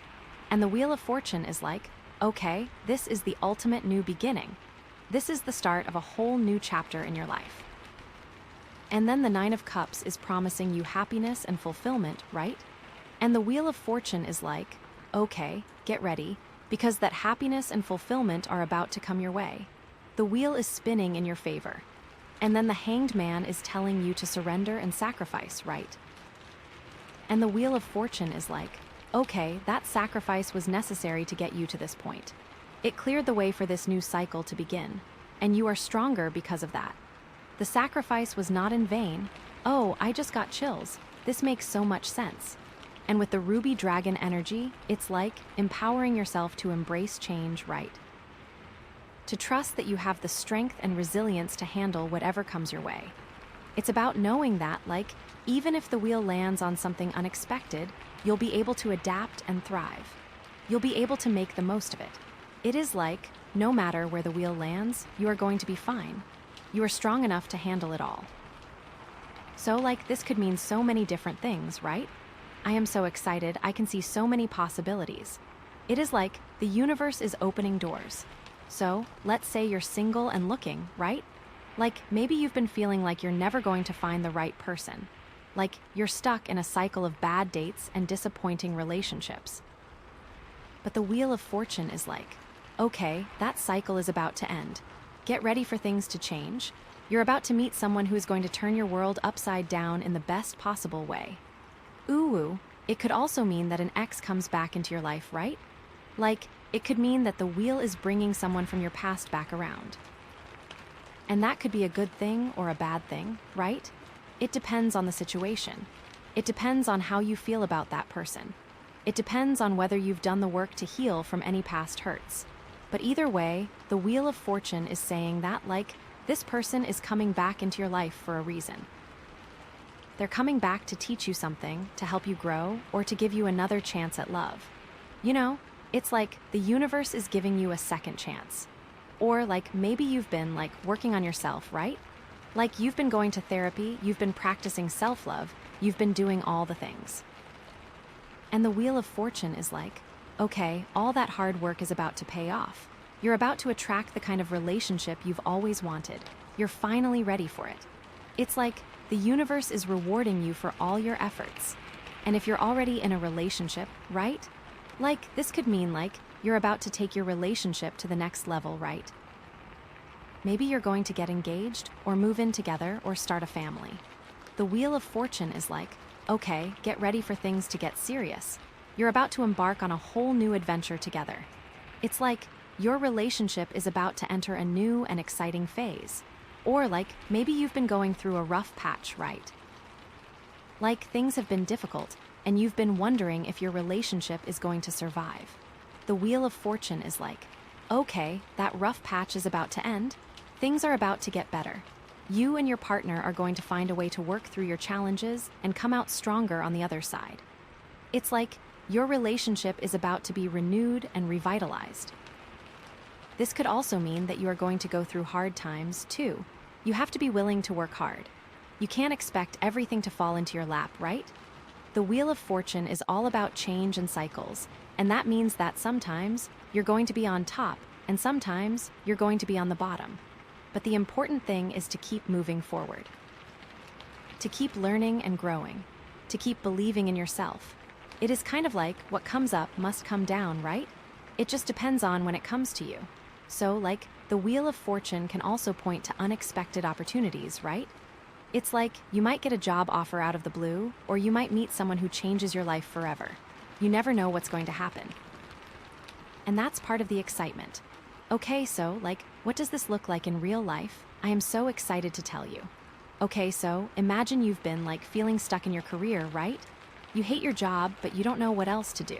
And then, out of nowhere, you get a call from a recruiter offering you your dream job. The Wheel of Fortune is at work. It's the universe is saying, okay, it's time for you to move on to something better. It's time for you to pursue your passions. This is a sign. Or maybe you've been struggling with your health, right? You've been dealing with a chronic illness and you're feeling hopeless. And then you stumble across a new treatment that completely transforms your life. The Wheel of Fortune is at work. It's the universe is saying, okay, it's time for you to heal. It's time for you to feel better. You deserve to be healthy and happy. And I feel this is what the card means when I said protecting your energy. You have to protect your energy in order to have your health. And I think it's all about seeing the big picture, right? You have to be able to step back and see how everything is connected. It's what is it that you have to do in order to see this fulfilled? The Wheel of Fortune is all about taking action. And another key aspect of the Wheel of Fortune is this idea of accepting the ups and downs, right? It's not just about celebrating the good times, it's also about learning from the bad times. It's the universe is giving you an opportunity to develop resilience and strength. So how does this play out? Okay, so maybe you're going through a financial crisis, right? You've lost your job and you're struggling to pay your bills. The Wheel of Fortune might be telling you to accept the situation and learn from it. It's okay, this is a tough time, but I'm going to get through it. I'm going to learn how to manage my money better. I'm going to find a new job. I'm going to come out of this stronger and more resilient. Or maybe you're experiencing a heartbreak, right? You've just gone through a breakup and you're feeling devastated. The Wheel of Fortune might be urging you to accept the pain and learn from it. It's okay, this hurts, but I'm going to get through it. I'm going to learn what I want and need in a relationship. I'm going to heal my heart and move on to something better. You have to believe that. I just got chills. Again. This is amazing. And what about protecting your energy? Maybe that is what you need to sacrifice. Maybe you have to cut some people off in order to really heal and feel better. That wheel of fortune can be heavy, right? And it might be easier to let go than to hold on. And you deserve that peace. The ruby dragon crystal is all about empowerment. So how can you empower yourself in this situation? It's about recognizing that you have the power to navigate these cycles. It's about trusting that you'll come out of this experience stronger and wiser. It's about knowing that you deserve a fulfilling life and that you're willing to do what it takes to get there. It's like you are not powerless in the face of change. You have the ability to shape your own destiny. Okay, so, what are some specific actions you can take to, align yourself with the energy of the Wheel of Fortune? I am so excited to tell you. Okay, so, first, embrace change. Be open to new experiences and opportunities. Don't resist the flow of life. It's like, okay, I'm going to let go of my need for control. I'm going to trust that the universe knows what's best for me. Second, take risks. Step outside your comfort zone. Try something new. Don't be afraid to fail. It's like, okay, I'm going to be brave. I'm going to take a chance on myself. Third, learn from your mistakes. Don't dwell on the past. Focus on the future. It's like, okay, I'm going to forgive myself for my past mistakes. I'm going to learn from them and move on. Fourth, stay positive. Focus on the good things in your life. Practice gratitude. Don't let negativity bring you down. It's like, okay, I'm going to cultivate a positive mindset. I'm going to focus on the things I'm grateful for. Fifth, be resilient. Don't give up when things get tough. Believe in yourself. Know that you can overcome any challenge. It's like, okay, I'm going to tap into my inner strength. I'm going to believe in myself even when things are hard. Sixth, trust your intuition. Listen to your inner voice. Follow your heart. Don't let others tell you what to do. It's like, okay, I'm going to trust my gut. I'm going to follow my own path. Seventh, be patient. Things take time. Don't expect instant results. Trust that everything is unfolding in its own perfect timing. It's like, okay, I'm going to be patient. I'm going to trust that the universe is working on my behalf. Eighth, have faith. Believe that everything is happening for a reason. Trust that the universe has a plan for you. It's like, okay, I'm going to have faith. I'm going to believe that everything is going to be okay. Ninth, let go. Surrender your need to control everything. Trust that the universe knows what's best for you. It's like, okay, I'm going to let go of my need for control. I'm going to trust that the universe has my back. And finally, remember the ruby dragon energy. Empower yourself to navigate these cycles. Trust that you'll come out of this experience stronger and wiser. Know that you deserve a fulfilling life and that you're willing to do what it takes to get there. It's like, okay, I'm going to tap into my inner power. I'm going to believe in myself. I'm going to know that I deserve to be happy. So, the Wheel of Fortune is a reminder that life is a journey, not a destination. It's about embracing the ups and downs, learning from your experiences, and trusting that everything is happening for a reason. And with the ruby dragon backing you up, you totally got this, okay? You're going to come out of this even stronger and more empowered than before. You need to really have that inner strength to protect your energy from the wheel, right? It might be hard, but I believe in you. I'm really feeling like this is a big lesson, right? You have to really take the time to reflect and trust the journey. And I really, really feel like the message of the Wheel of Fortune is about surrendering to the flow of life and trusting that the universe has your back, right? You have to believe that everything is happening for a reason, even if you don't understand it at the time. And I think that's so important. So, I feel like it's important for you to really, really trust yourself. And I really think the next card is going to talk more about your strength, right? Your personal power. So, with that Nine of Cups behind you and that Hanged Man behind you, this Wheel of Fortune is like the next chapter, girl. You are about to have everything that you have ever wanted. It's like everything is coming together. But you have to continue to work hard in order to get the things that you want, right? You need to be willing to step outside your comfort zone, and you need to be willing to take risks. You need to put the work in.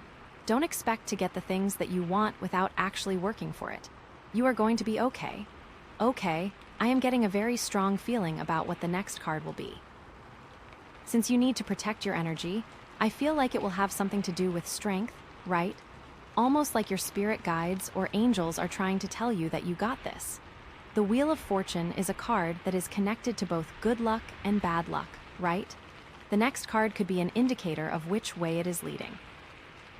If you will need protection from bad luck, or that you deserve this good luck that is coming your way. If it is a bad card, I feel that this will be temporary since you are working so hard on yourself. It also does not mean you are being punished. This could mean you need to learn something from the experience. Okay, let's go. I am ready to pull this card for you. I am so excited. I feel like this is going to be so fun, and it is leading you to an amazing discovery in your life. I am happy to be on this journey with you. Let's see what's next. I am excited for the next card. Oh, let's get to it. I can't wait. Okay, friend, are you ready for this? Because, like this one, it's gonna sting a little, okay? Deep breaths, deep breaths. Okay, so here we go. The next card is the Three of Swords. Oof. Okay. So, like, this isn't the easiest card to see, okay? Let's just be real. But don't freak out. Don't freak out. It doesn't mean everything is ruined or anything like that. It just means we gotta, like, acknowledge some pain, okay? We gotta look at what might be hurting. So, like the Three of Swords, it's all about heartbreak, sorrow, emotional pain, you know?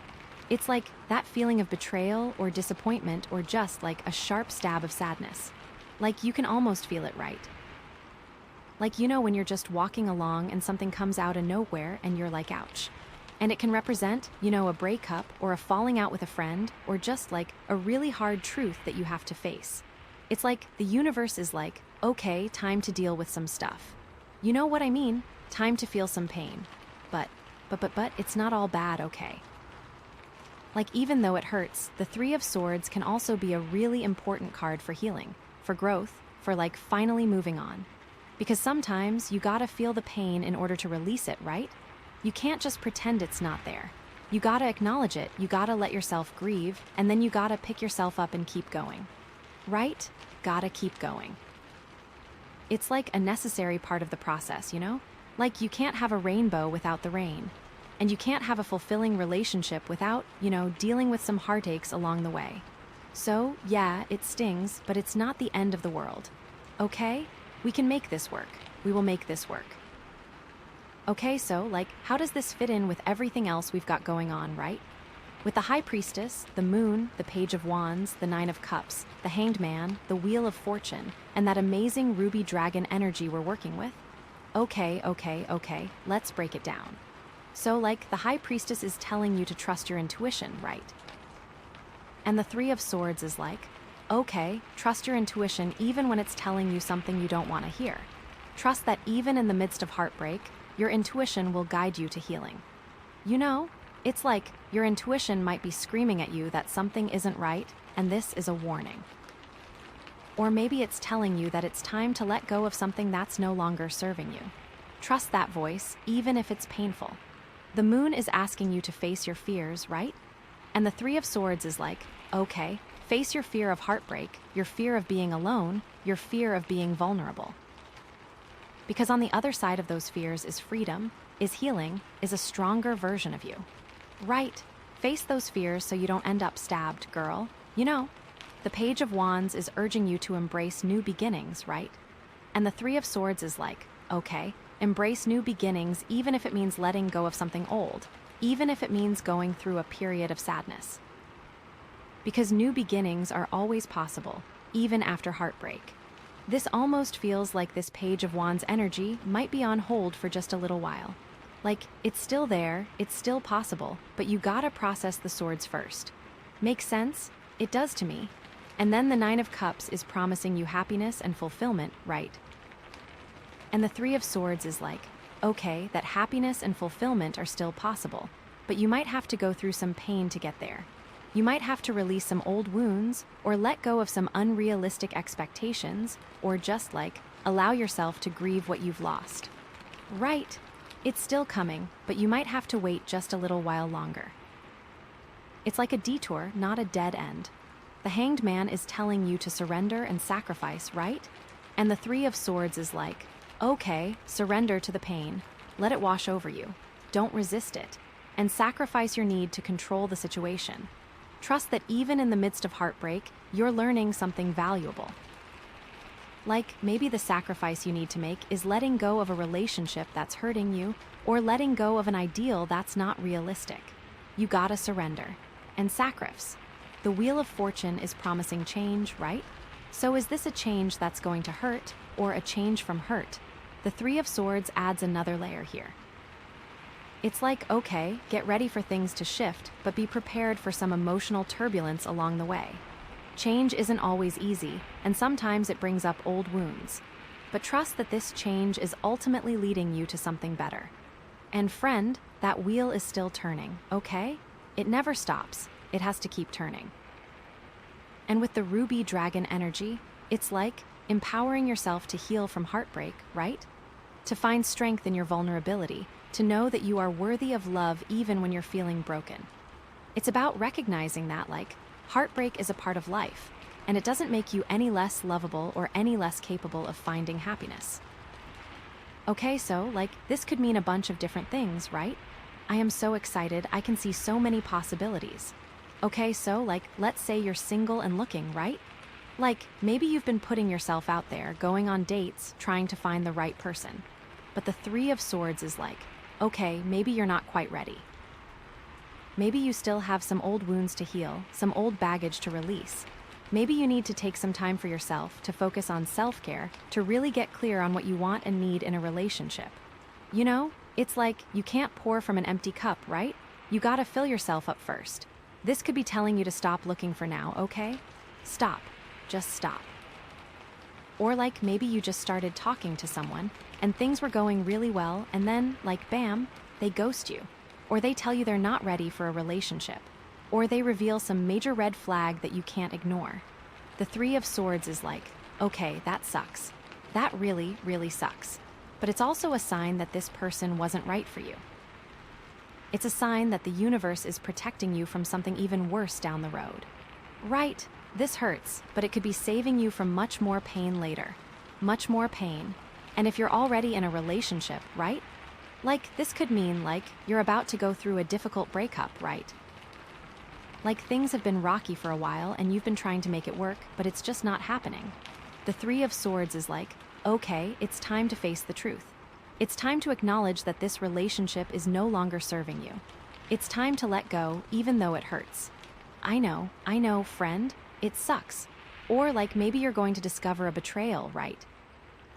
Like you're going to find out that your partner has been lying to you, or cheating on you, or doing something else that shatters your trust.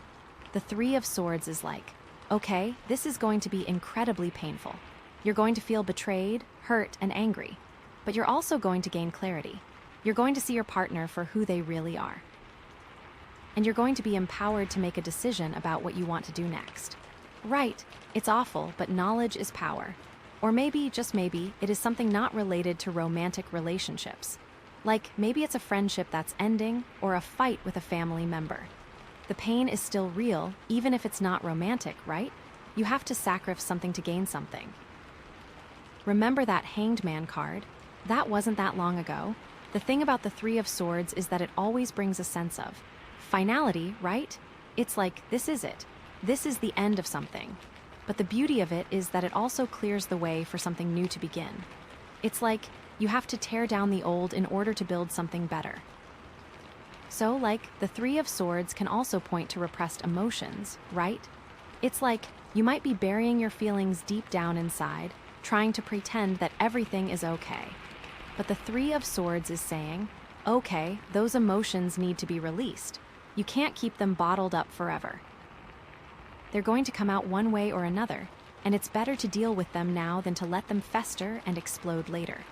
You have to, like, face what's going on in your life in order to move on. Okay, so, like, what does this look like in real life? I am so excited to tell you. Okay, so imagine you've been, like, dating someone for a few months, and you're really starting to fall for them, right? You're picturing a future together, you're feeling all warm and fuzzy inside.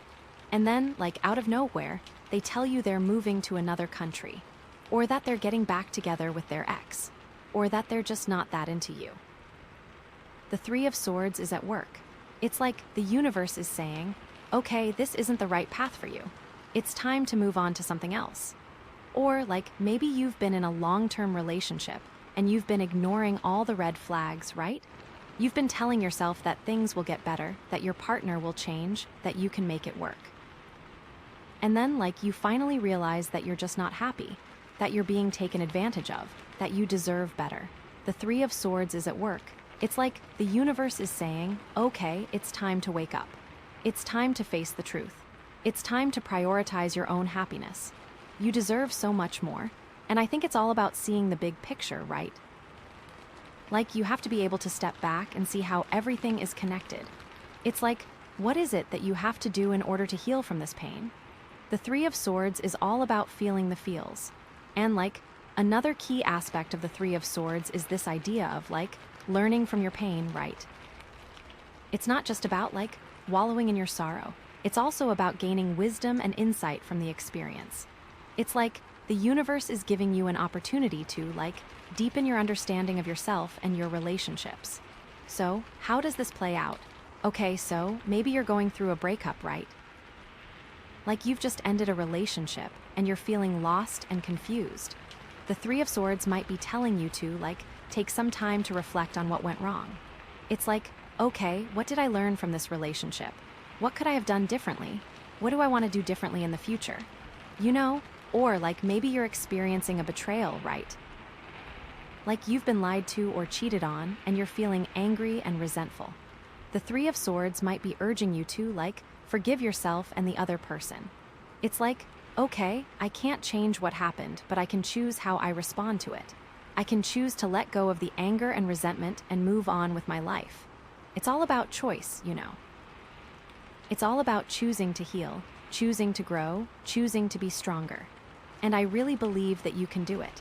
It's going to hurt, yes, but it's also going to make you so much more powerful. The ruby dragon crystal is all about empowerment. So how can you empower yourself in this situation?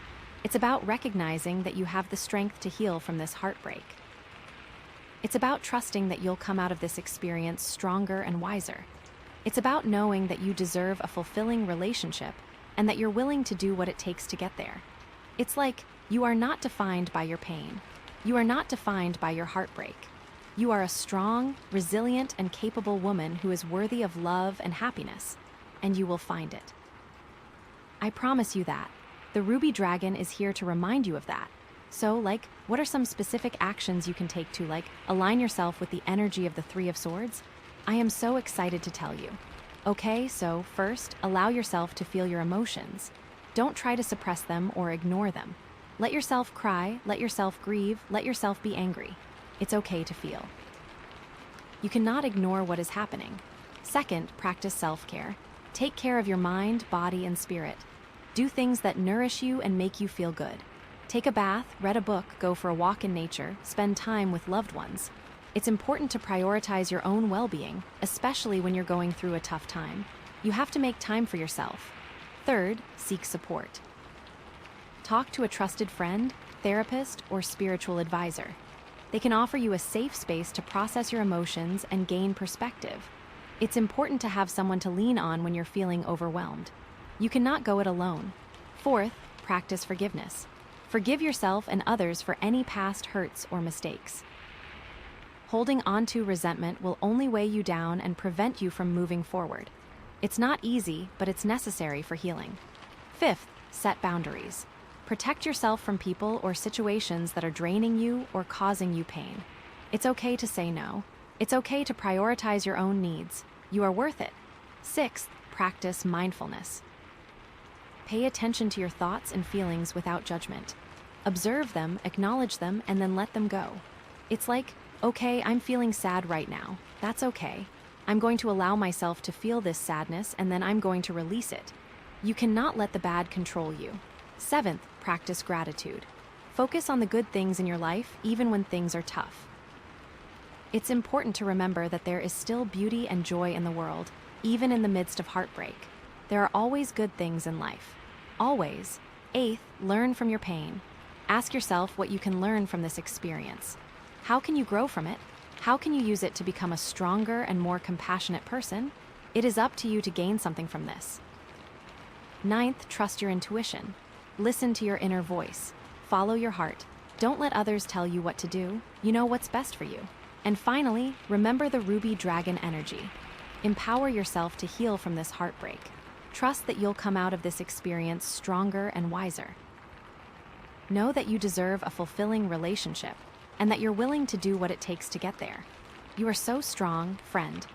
Okay, so, the Three of Swords isn't always easy, but it's a powerful card for transformation and growth. By embracing the energy of heartbreak, healing, and empowerment, you can create a more fulfilling and meaningful life. And with the ruby dragon backing you up, you totally got this, okay? You're going to come out of this even stronger and more empowered than before. And hey, remember that Wheel of Fortune? It's still turning. This Three of Swords could be just a temporary setback, a little bump in the road on your way to something amazing. You gotta believe that. You have to believe that. I'm really feeling like this is a big lesson, right? You have to really take the time to feel your emotions and learn from your experiences. And I really feel like the message of the Three of Swords is about embracing your vulnerability and knowing that you are worthy of love, even when you're feeling broken, right? You have to believe that everything is happening for a reason, even if you don't understand it at the time. And I think that's so important. So, I feel like it's important for you to really trust yourself. This is a blip, not the end of the world. And with this combination of cards, I really feel like you're on the right track to finding love and happiness. This isn't going to take you off that path, it's just maybe a little nudge. Maybe a bigger nudge than we wanted, but still. And remember, you are worthy of love and happiness. You are deserving of all the good things in the world. You are capable of achieving your dreams. You are strong. You are powerful. You are beautiful. You are amazing.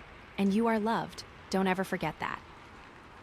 And I think that's something you need to sacrifice, right? You have to sacrifice that bad energy that is going on in your life. The past is the past, and you need to keep it there. I really do feel like the next card will either tell you how to deal with this heartbreak or what amazing things are coming your way after you get through this. This Three of Swords is temporary, and I am so excited to see where this all leads. You and I know that you got this. With the help of Ruby Dragon, you are one empowered woman. It is only one chapter of the book. And what does it mean? It means the next chapter is coming, and you are ready for it. The wheel does not stop. So get ready for the next chapter to come, even with this pain. You are not alone. I am here with you, ready to pull the next card for you. I'm so excited to see what it is. Let's see what it has to say. I am excited for the next card. Oh, let's get to it. I can't wait. Okay, so, friend, are you ready? Are you ready for this final piece of the puzzle? Because, this one is gonna be so good. So here we go. The final card is the Hermit. Oh my gosh. Oh wow. Okay, so, after all that drama, after that Three of Swords sting, we have the Hermit. Deep breaths, deep breaths. Okay, so the Hermit. He's all about, introspection, solitude, inner guidance, and, finding your own way in the dark. It's after all that external chaos, after all that heartbreak, it's time to turn inward and, really connect with yourself. It's the universe is saying, okay, you've been through a lot. Now it's time to retreat, reflect, and recharge. And that can be a really good thing, right? Especially after that Three of Swords. You need that time to yourself. You need that space to heal. So, the Hermit isn't about being lonely or isolated, okay? It's about choosing to spend time alone so you can connect with your own inner wisdom. It's about finding strength in solitude, It's about realizing that you have all the answers you need inside you. You just need to quiet the noise and listen. Oh my gosh, okay? Are you seeing all of this? This is so cool. So, how does this fit in with everything else we've got going on, right? With the High Priestess, the Moon, the Page of Wands, the Nine of Cups, the Hanged Man, the Wheel of Fortune, the Three of Swords, and that amazing Ruby Dragon energy we're working with?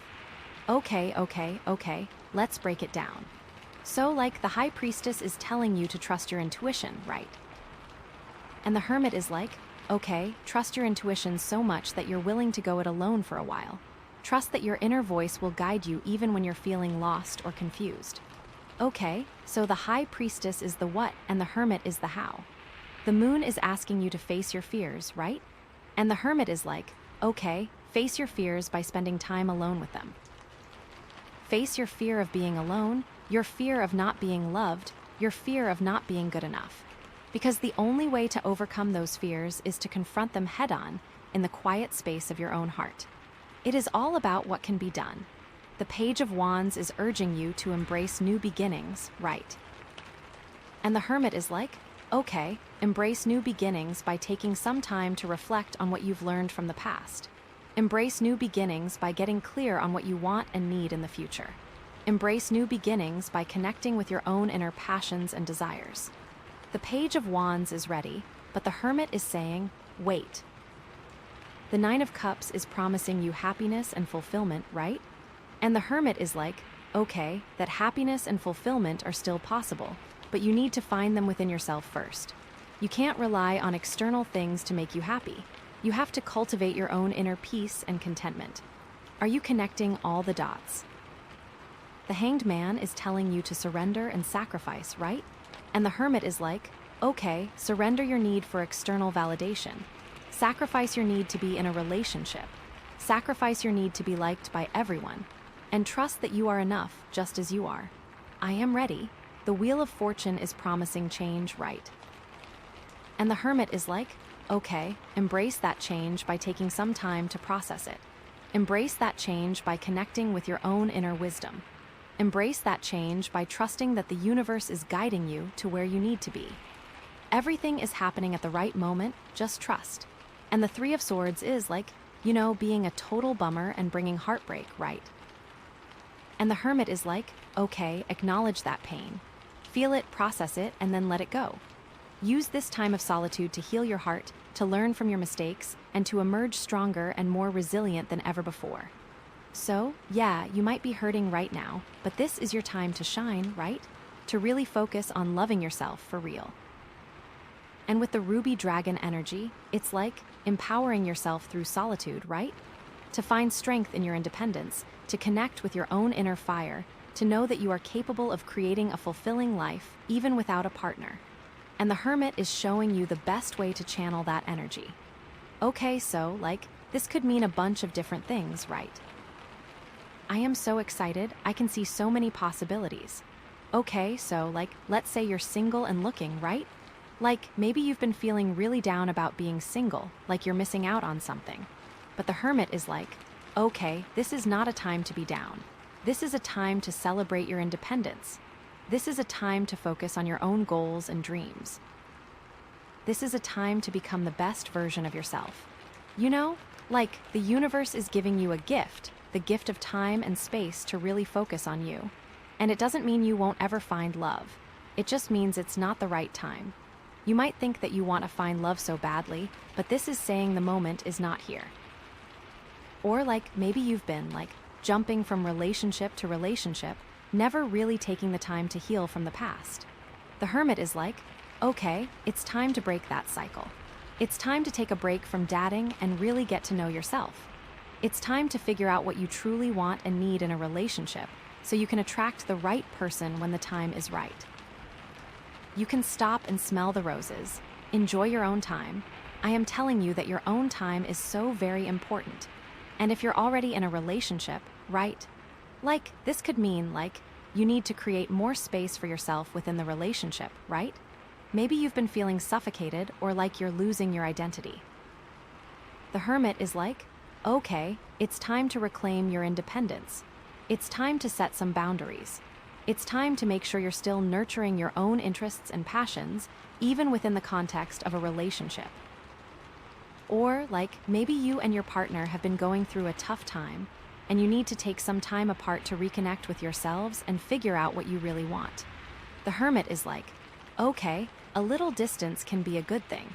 It can give you both the space you need to reflect, to heal, and to come back together stronger and more connected than ever before. And I think the Hermit and the Three of Swords really have that connection, right? You need time alone in order to process those things, so you don't end up resenting the other person, right? That is the power and key. The thing about the Hermit is that it's all about finding your own inner light, right? It's about realizing that you don't need anyone else to complete you. You are already whole, you are already complete, you just need to tap into that inner source of strength and wisdom. So, the Hermit can also point to a need for self-reflection, right? It's You might be so busy with work or family or social obligations that you never really take the time to check in with yourself. But the hermit is saying, okay, it's time to slow down. It's time to get quiet.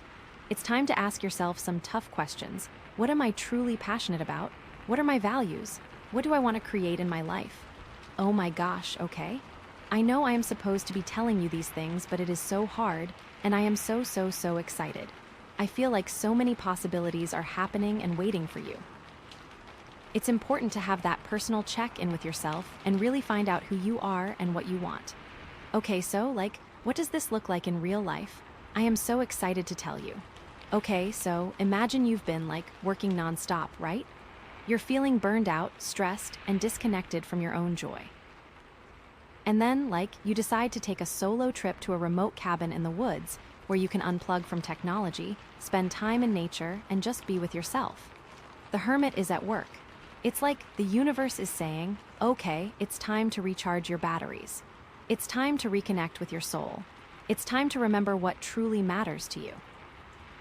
Or maybe you've been going through a tough time in your relationship and you're feeling lost and confused. And then you decide to start journaling, meditating, or seeing a therapist where you can explore your emotions, gain perspective, and start to heal. The hermit is at work. It's like the universe is saying, okay, it's time to turn inward. It's time to process your pain. It's time to learn from your experiences and emerge stronger and more resilient than ever before. And I think it's all about seeing the big picture, right? You have to be able to step back and see how everything is connected. It's what is it that you have to do in order to find your own inner light? The hermit is all about trusting yourself. And another key aspect of the hermit is this idea of gaining wisdom through experience, right? It's not just about retreating from the world. It's also about using that time of solitude to learn and grow. It's the universe is giving you an opportunity to deepen your understanding of yourself and the world around you. I really think about how the hermit is a flashlight, right? It is there when it's dark and you are there to guide yourself. So, how does this play out? Okay, so maybe you're feeling lost in your career, right? You're not sure what you want to do with your life and you're feeling unfulfilled. The hermit might be telling you to take some time to explore your interests and passions. It's okay, what am I truly passionate about? What are my values? What kind of work would bring me joy and meaning? Or maybe you're struggling with a difficult relationship and you're not sure what to do. The hermit might be urging you to take some time to reflect on your own needs and boundaries. It's okay, what do I need in a relationship to feel safe, loved, and respected? What am I willing to compromise on, and what am I not willing to tolerate? It really does have to do with setting the boundaries. And that 9 of Cups is still there, right? That says you deserve to be happy, you deserve to have those needs met. And now you know what they are, So that 9 of Cups is there to remind you of that. The ruby dragon crystal is all about empowerment. So how can you empower yourself in this situation? It's about recognizing that you have the strength to find your own way. It's about trusting that you'll come out of this experience wiser and more fulfilled. It's about knowing that you deserve a life that aligns with your values and brings you joy. It's you are not alone, even when you're by yourself. You have the power to create a life you want to live. Okay, so, what are some specific actions you can take to, align yourself with the energy of the hermit? I am so excited to tell you. Okay, so, first, schedule some solo time each day. Even if it's just for 15 minutes, make sure you have some time to yourself where you can disconnect from the outside world and connect with your own thoughts and feelings. Take time to process all of the things that have been going on in your life and let them come to peace. I can see you reading a book or watching a TV show or meditating. Even taking a bath, any form of relaxation. Second, try journaling. Write down your thoughts, your feelings, your dreams, your goals. This can be a really helpful way to process your emotions, gain clarity, and connect with your own inner wisdom. Remember when I was saying that, the hermit is like that flashlight. Use it to write down your goals and go after them with all that light. This is a sign. Third, spend time in nature. Go for a walk in the park, hike in the mountains, or just sit under a tree and listen to the birds. Nature has a way of calming the mind, opening the heart, and connecting us with something bigger than ourselves. Nature and you, it's an amazing experience to feel Mother Nature. And I wish for you to experience it. Fourth, meditate. Even if you've never meditated before, it's easier than you think. Just find a quiet space, close your eyes, and focus on your breath. Let your thoughts come and go without judgment. And if your mind wanders, just gently bring your attention back to your breath. And if this is too scary, you can watch a relaxing show or listen to relaxing music. Remember, the goal is to find your own space to relax. Fifth, read inspiring books.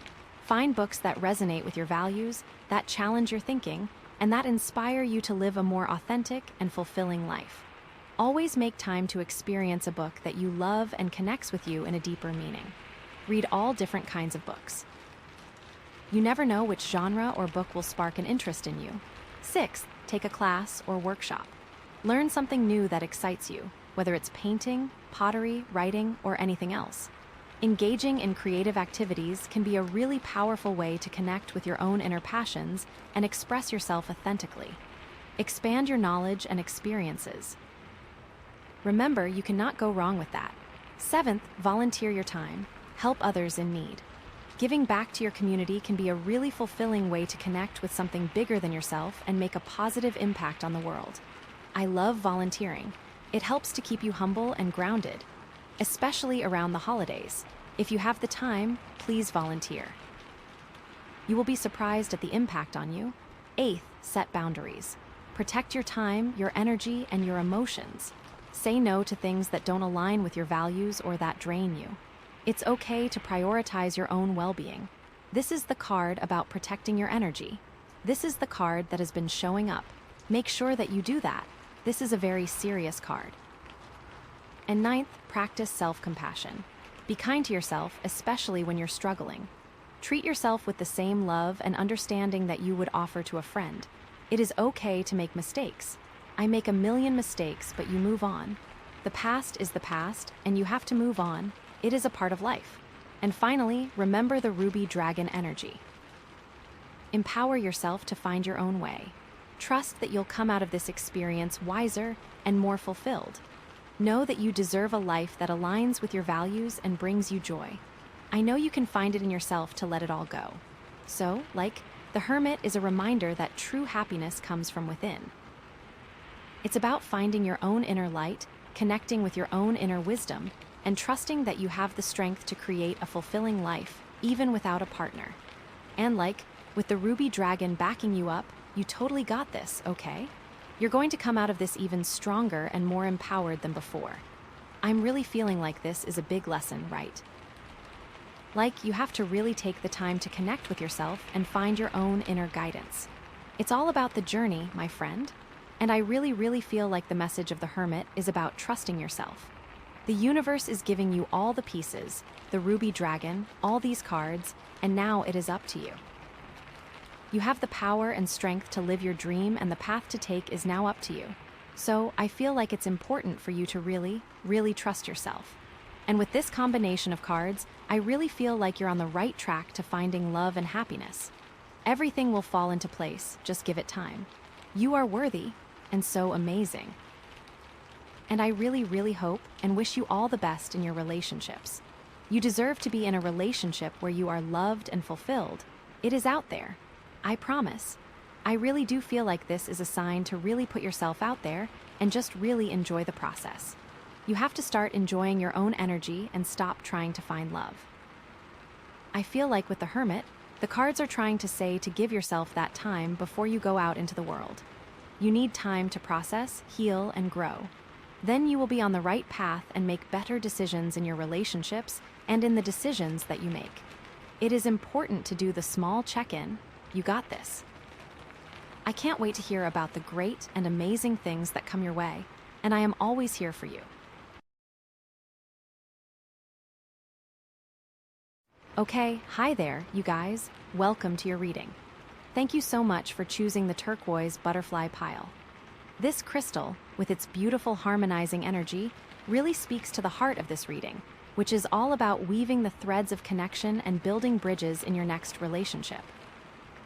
It's about fostering understanding, creating balance, and really finding that true partnership that resonates with your soul. So, let's dive right into these cards and see what they have to say about your next relationship. Oh wow, okay. We have the Wheel of Fortune, the Four of Wands, and the Eight of Cups. Okay, that is really, really interesting. Let's start with the Wheel of Fortune, okay. This card, at its core, is all about change, cycles, and destiny. It represents the ever-turning wheel of life, the ups and downs, the ebbs and flows. You know, it's really about understanding that nothing stays the same forever. You're likely going through, or about to go through, a period of significant transformation. This could be a time of unexpected opportunities, or maybe even challenges that push you to grow and evolve. You know, the Wheel of Fortune reminds us that life is not a straight line, it's a spiral, and sometimes you're at the top, and sometimes you're at the bottom, but the wheel keeps turning. Now, in the context of your next relationship, this card suggests that there's a big shift coming, maybe a fated encounter, or a change in perspective that will dramatically alter your romantic landscape. You know, it could be that you're about to meet someone who will completely change your life, or that you're about to realize something profound about yourself and what you truly desire in a relationship. The Wheel of Fortune often signifies a turning point, a moment where you can choose to embrace change and move forward, or resist it and stay stuck in the past. You know, it's like, are you going to jump on the wheel and ride it where it takes you, or are you going to try to hold on tight and prevent it from turning? And you know, honestly, trying to stop the wheel is usually a recipe for disaster.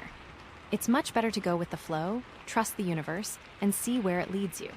But here's the thing, the Wheel of Fortune isn't just about blind luck. It's also about taking responsibility for your own destiny. You know, it's about recognizing that you have the power to influence the direction of your life, even when things seem chaotic or uncertain. It's about making conscious choices that align with your values and your goals, and trusting that those choices will ultimately lead you to where you need to be. So, how does this relate to your next relationship? Well, it could mean that you need to be open to new experiences, new people, and new ways of thinking about love. Maybe you've been stuck in a pattern of dating the same type of person, or repeating the same relationship mistakes. The Wheel of Fortune is telling you that it's time to break free from those patterns and try something different. It could also mean that you need to let go of your expectations and be willing to embrace the unexpected. You know, sometimes the best relationships are the ones that you never saw coming. So, be open to surprises, be open to detours, and be open to the possibility that your next great love might look nothing like what you imagined. Think about it like this. Imagine you're at a carnival and you see this giant Ferris wheel. You're a little bit scared, maybe a little bit excited, but you know you have to get on it. As the wheel starts to turn, you get a different view of the world with each rotation. Sometimes you're up high, seeing everything clearly, and sometimes you're down low, feeling a little bit disoriented. But with each turn, you're gaining a new perspective, a new understanding of yourself and your surroundings. And that's exactly what the Wheel of Fortune is offering you right now, a chance to see your life and your love life from a completely different angle. It's also important to remember that the Wheel of Fortune can represent both good luck and bad luck. But even the so-called bad luck can ultimately lead to positive outcomes. You know, sometimes we need to experience challenges and setbacks in order to learn and grow. So, don't be afraid of the difficult times, because they often pave the way for something even better. Maybe this means that a current relationship needs to end in order to clear the path for something new and more aligned with your true self. That can be scary, of course, but the Wheel of Fortune suggests it's a necessary part of your journey. It's like the universe is saying, okay, that chapter is closed. Now it's time for something different. Or maybe it means that you're about to meet someone who will challenge you in unexpected ways, someone who will push you outside of your comfort zone and force you to confront your fears. This might not always be easy, but it can be incredibly rewarding in the long run.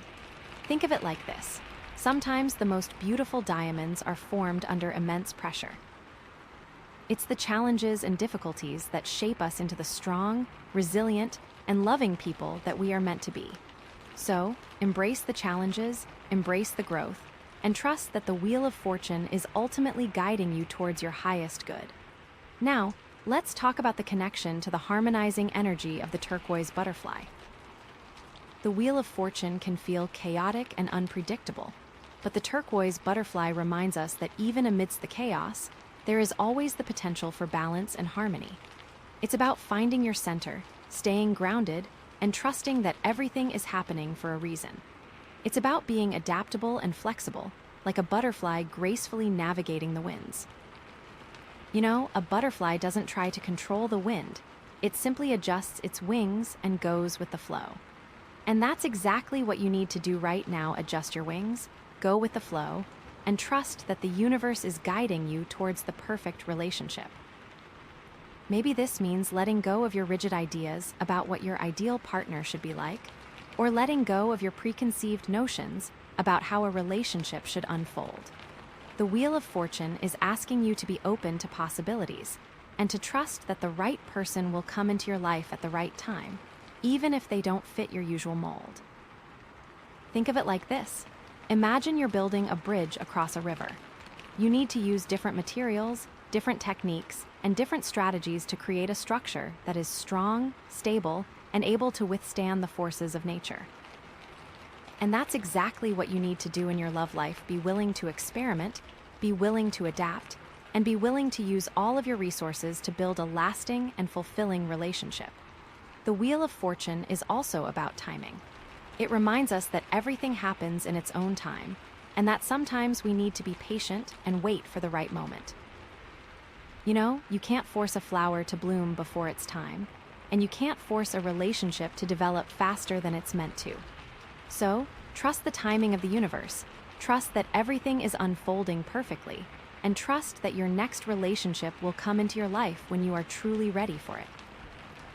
Maybe you've been feeling impatient, like you're ready for love and it's just not happening. The Wheel of Fortune is telling you to relax, to surrender, and to trust that the universe has a plan for you. It's like the universe is saying, okay, I know you're ready, but just be patient. The right person is coming, and it will be worth the wait. Or maybe you've been feeling like you're running out of time, like you need to find someone soon or you'll be alone forever. The Wheel of Fortune is reminding you that there is no timeline for love, and that you can find happiness and fulfillment at any age. It's like the universe is saying, don't worry, you have plenty of time. Just focus on being your best self, and the right person will find you. And that, my friend, is the essence of the Wheel of Fortune in the context of your next relationship. It's about change, cycles, destiny, timing, and trusting that the universe is guiding you towards your highest good. Remember to embrace the change, let go of your expectations, and be open to the unexpected. And most importantly, remember to stay grounded, stay balanced, and trust that everything is happening for a reason. Wow, that was a lot, okay. Okay, so that's the Wheel of Fortune, and honestly, that card alone is a whole story. But we also have the Four of Wands here, and that just adds another layer of intrigue. The Four of Wands, at its core, represents celebration, harmony, and a sense of homecoming. It's about feeling secure, stable, and connected to your community. It's about celebrating your achievements and enjoying the fruits of your labor. You know, it's like you've finally reached a milestone, and you're ready to kick back and enjoy the moment. But in the context of your next relationship, the Four of Wands can be a bit tricky, especially when it's combined with the Wheel of Fortune and the Eight of Cups, which we'll get to in a moment. On the surface, the Four of Wands might suggest that your next relationship will be filled with joy, celebration, and a sense of belonging. It might suggest that you'll find someone who makes you feel safe, secure, and loved. And that's definitely a possibility. However, the Four of Wands can also represent a false sense of security, a feeling that everything is perfect when it's not. It can represent a relationship that looks good on the outside, but lacks depth or authenticity. It can represent a situation where you're settling for less than you deserve, simply because you're afraid of being alone. Think about it like this. Imagine you're at a wedding and everything looks perfect. The bride is beautiful, the groom is handsome, the decorations are stunning, and everyone is having a great time. But beneath the surface, there might be problems brewing. Maybe the bride and groom are secretly unhappy, or maybe they're only together because they feel pressure from their families. The wedding is a celebration of love, but it might not be a true reflection of the reality of their relationship. And that's exactly what the Four of Wands can represent: a celebration of something that isn't entirely real. It's important to look beyond the surface and to ask yourself if the relationship is truly fulfilling or if it's just a facade. So, how does this relate to the Wheel of Fortune? Well, the Wheel of Fortune suggests that change is coming, and the Four of Wands might be the thing that needs to change. Maybe you're currently in a situation that feels comfortable and secure, but it's not truly aligned with your soul's purpose. Maybe you're settling for a relationship that isn't challenging you, inspiring you, or helping you to grow. The Wheel of Fortune is telling you that it's time to break free from that comfort zone and to seek something more authentic. Maybe you're holding onto a relationship because you're afraid of being alone, or because you don't want to hurt someone's feelings. The Four of Wands might be giving you a false sense of security, making you believe that it's better to stay in a comfortable but unfulfilling relationship than to risk being alone. But the Wheel of Fortune is reminding you that you deserve to be truly happy and that you shouldn't settle for anything less. Think of it like this. Imagine you're living in a beautiful house, but it's built on a shaky foundation. The house might look great on the outside, but it's not truly safe or secure. Eventually, the foundation will crumble and the house will fall apart. And that's exactly what can happen with a relationship that is built on a false sense of security. It might look good for a while, but eventually, the cracks will start to show and the relationship will collapse. The Four of Wands can also represent a fear of commitment. Maybe you're afraid of getting too close to someone or afraid of losing your independence. The Four of Wands might be giving you a sense of comfort and security, but it's also preventing you from fully opening your heart and allowing yourself to be vulnerable. The Wheel of Fortune is telling you that it's time to overcome those fears and to embrace the possibility of true love. Maybe you've been hurt in the past and you're afraid of getting hurt again. The Four of Wands might be providing you with a safe haven, a place where you can feel protected from the pain of heartbreak. But the Wheel of Fortune is reminding you that you can't let your past experiences dictate your future. You need to be willing to take risks, to open your heart again, and to trust that you will find love and happiness. It's also important to consider the element of community that the Four of Wands often represents. In the context of your next relationship, this could mean that your friends and family play a significant role. Maybe they're very supportive of your relationship, or maybe they're putting pressure on you to settle down. It's important to listen to your own intuition and to make decisions that are right for you, regardless of what other people think. Maybe your friends and family are pushing you to stay in a relationship that isn't right for you, simply because they like your partner or because they think it's time for you to get married. The Four of Wands might be representing that external pressure, making you feel like you need to conform to their expectations. But the Wheel of Fortune is reminding you that you need to prioritize your own happiness and to make choices that align with your own values. Or maybe your friends and family are very supportive of your relationship, and they're helping you to build a strong and stable foundation. The Four of Wands might be representing that positive influence, reminding you that you have a support system to lean on. But it's still important to remember that your relationship is ultimately between you and your partner, and that you need to make decisions that are right for both of you. Now, let's bring in the harmonizing energy of the turquoise butterfly again.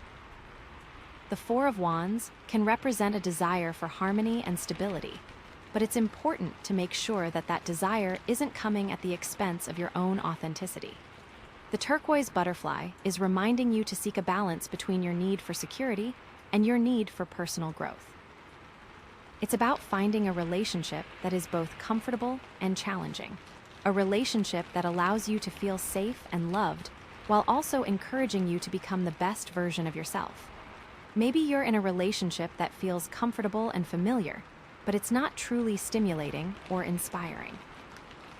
The Four of Wands might be giving you a sense of security, but the turquoise butterfly is reminding you that you also need to find a relationship that sparks your passion and ignites your creativity.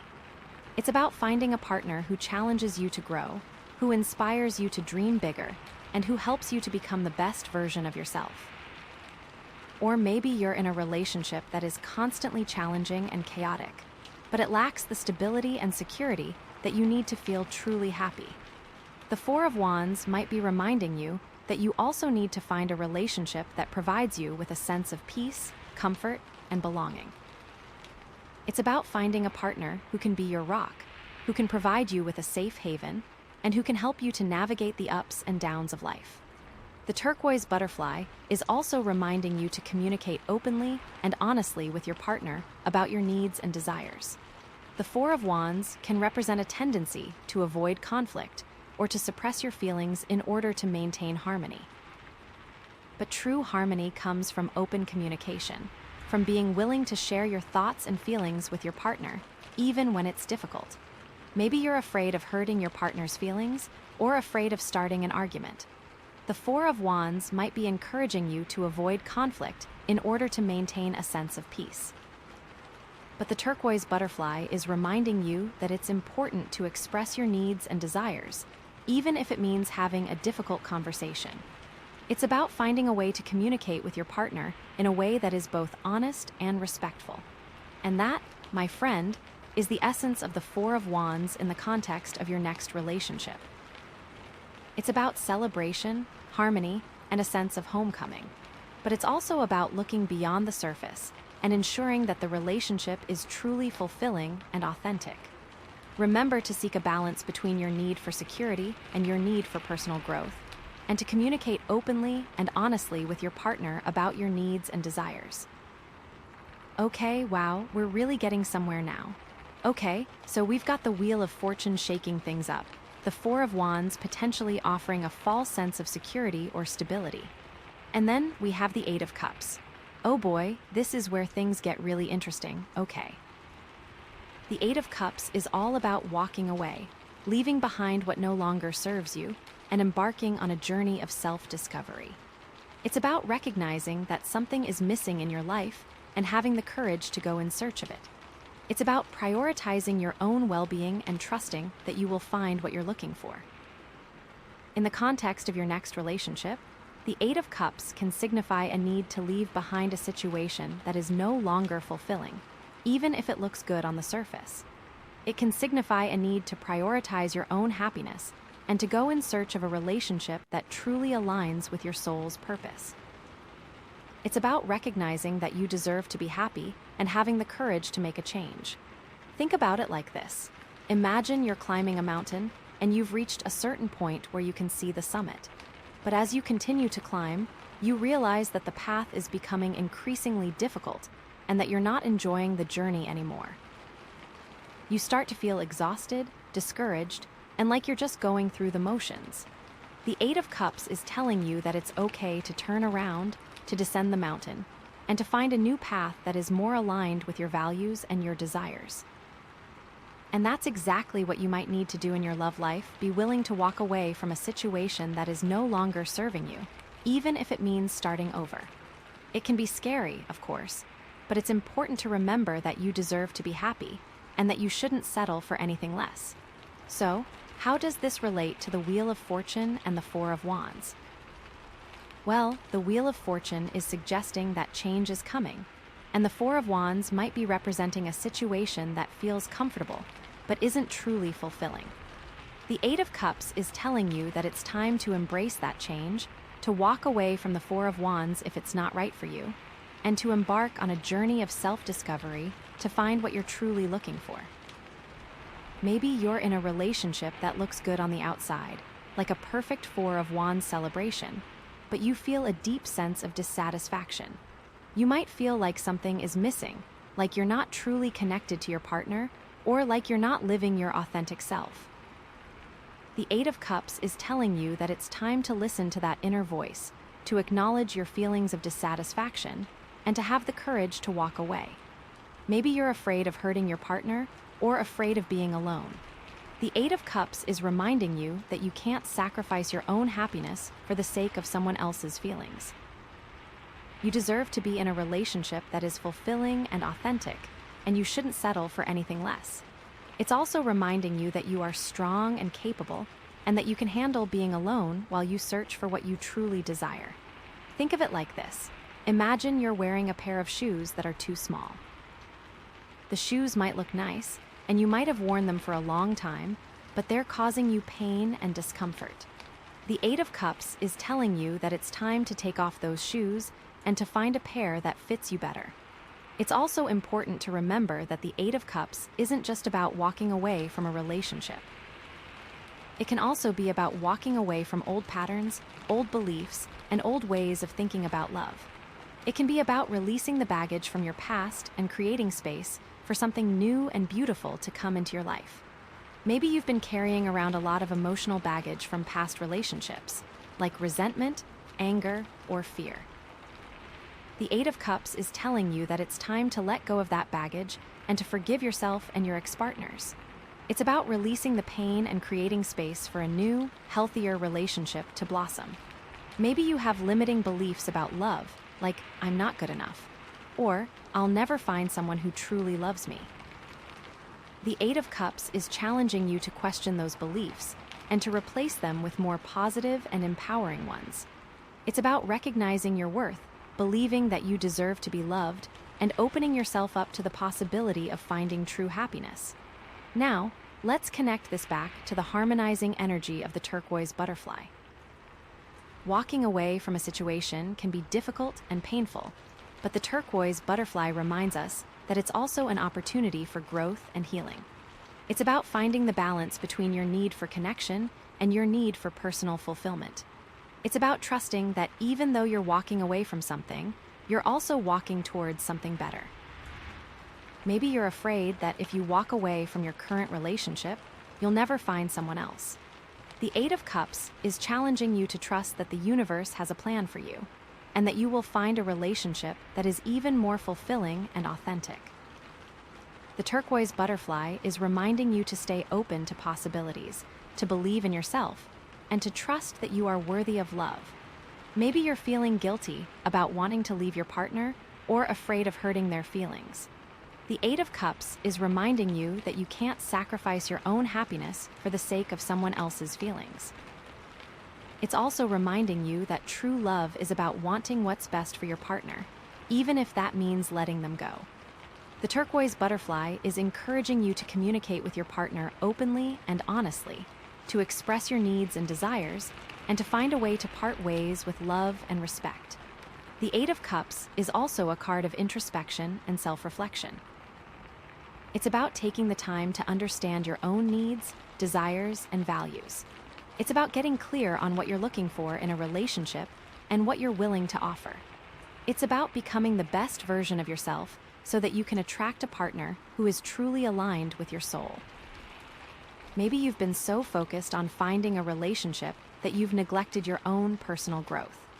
The Eight of Cups is telling you that it's time to turn your attention inward, to focus on your own healing and self-discovery. It's about taking care of your physical, emotional, and spiritual well-being so that you can be a healthy and whole partner in your next relationship. The turquoise butterfly is reminding you that the more you love and accept yourself, the more easily you will attract a partner who loves and accepts you for who you are.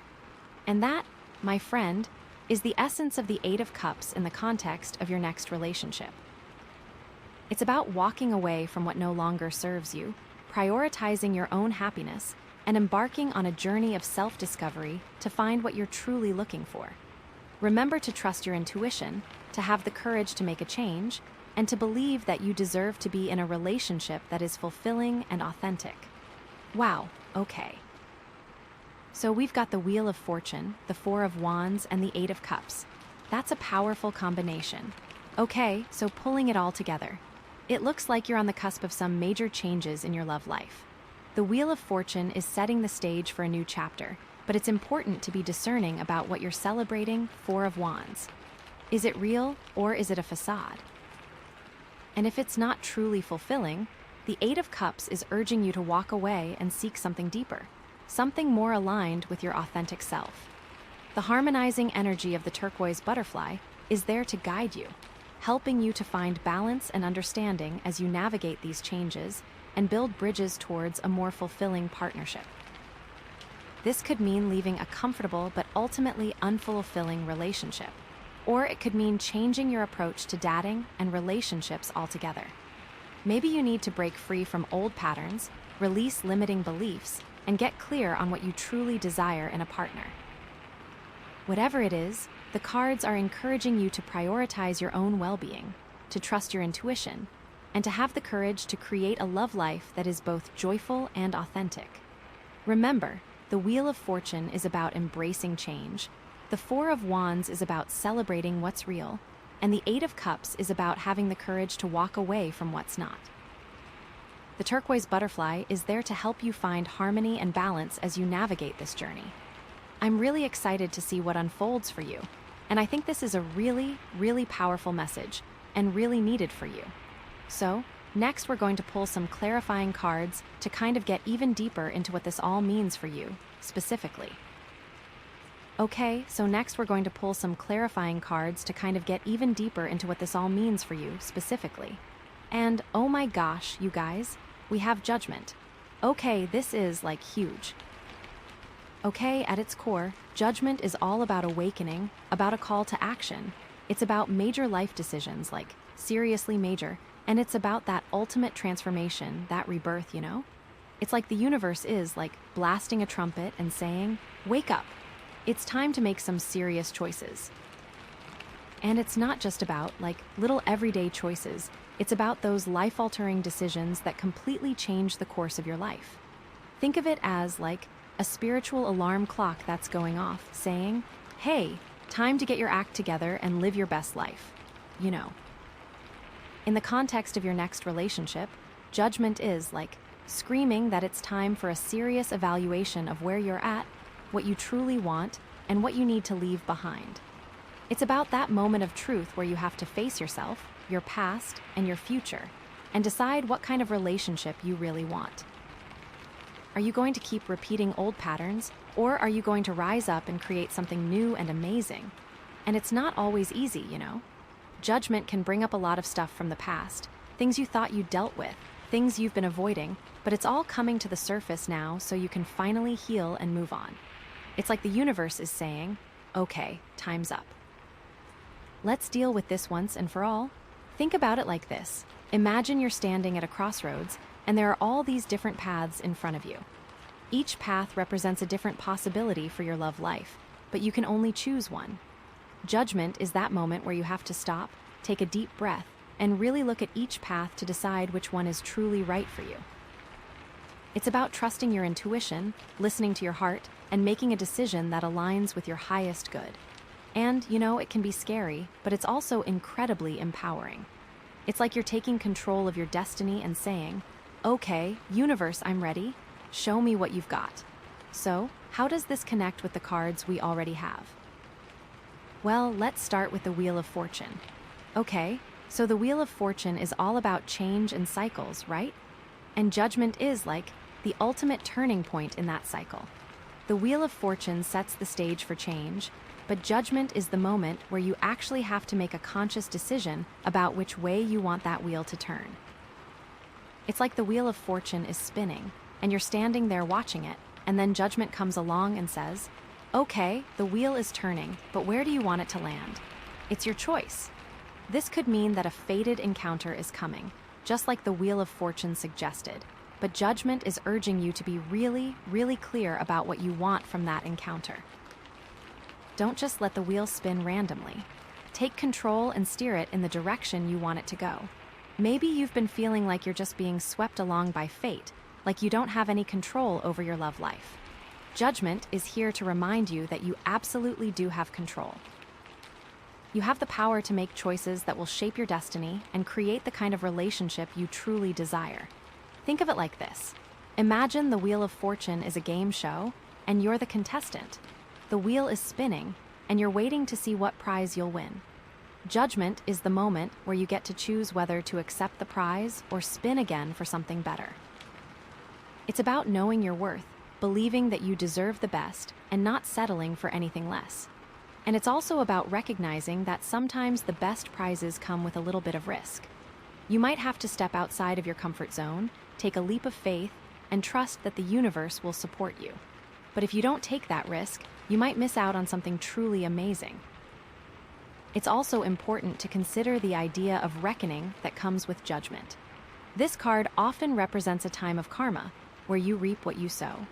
This doesn't necessarily mean that you're going to be punished for your past mistakes, but it does mean that you're going to have to face the consequences of your actions. If you've been making unhealthy choices in your love life, like settling for less than you deserve or repeating old patterns, judgment is going to bring those issues to the surface so you can finally heal and move on. It's like the universe is saying, okay, it's time to pay the piper. Let's clear the karmic debt so you can start fresh. This can be a little scary, but it's also incredibly liberating. Once you've faced your past and learned from your mistakes, you're free to create a new future for yourself, a future filled with love, joy, and abundance. Judgment is also about forgiveness, both of yourself and of others. It's about releasing the resentment and anger that you've been holding onto and moving forward with a clean slate. Maybe you've been hurt in the past by a partner, and you're finding it hard to forgive them. Judgment is urging you to let go of that pain and to recognize that holding onto anger only hurts you in the long run. It's not about condoning their behavior, but it is about freeing yourself from the burden of resentment so you can move on with your life. Think of it like this. Imagine you're carrying around a heavy backpack filled with rocks. Each rock represents a past hurt or resentment. Judgment is telling you that it's time to take off that backpack and to throw the rocks away. It's about lightening your load so you can walk forward with ease and grace. And, forgiveness is not always easy, but it's always worth it. It's a gift you give yourself, a way to heal your heart and create a more peaceful future. Okay, so that's how judgment connects with the Wheel of Fortune. Now let's bring in the Four of Wands and see what happens. Okay, so the Four of Wands represents celebration, harmony, and a sense of homecoming, right? But we also talked about how it can represent a false sense of security, a feeling that everything is perfect when it's not. Judgment is coming in here and shining a spotlight on that Four of Wands, saying, okay, is this celebration real? Is this harmony authentic? Or are you just putting on a show for everyone else? It's like judgment is the truth serum that forces you to be honest with yourself about what's really going on beneath the surface. Maybe you're in a relationship that looks great on paper, like a perfect Four of Wands celebration, but you feel a deep sense of unease.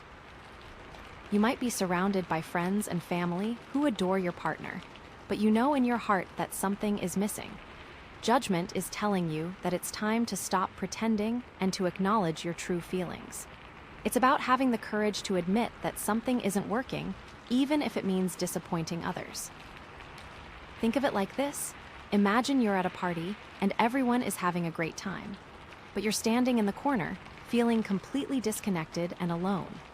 Judgment is telling you that it's okay to leave the party, to go find something that truly resonates with you. It's about prioritizing your own happiness and not feeling pressured to conform to other people's expectations. Judgment is also asking you to question the foundations of your current relationship, if you're in one. Is it built on a solid foundation of love, trust, and respect? Or is it built on a shaky foundation of fear, obligation, or convenience? The Four of Wands might be giving you a sense of security, but judgment is urging you to examine whether that security is real or just an illusion. Maybe you're staying in a relationship because you're afraid of being alone, or because you don't want to hurt your partner's feelings. Judgment is reminding you that you deserve to be in a relationship that is truly fulfilling, and that you shouldn't settle for anything less.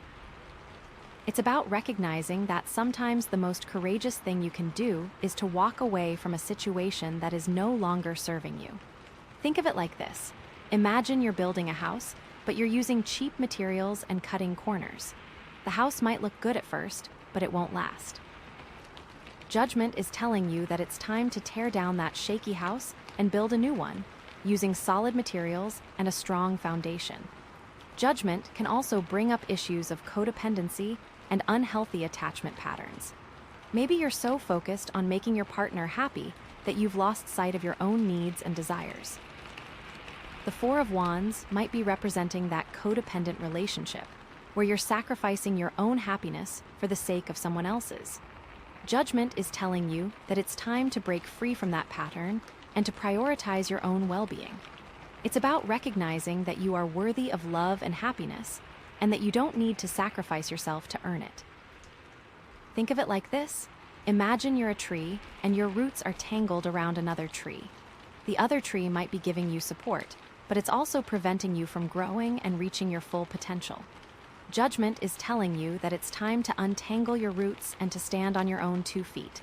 And this can be a really tough process, but it's also incredibly empowering.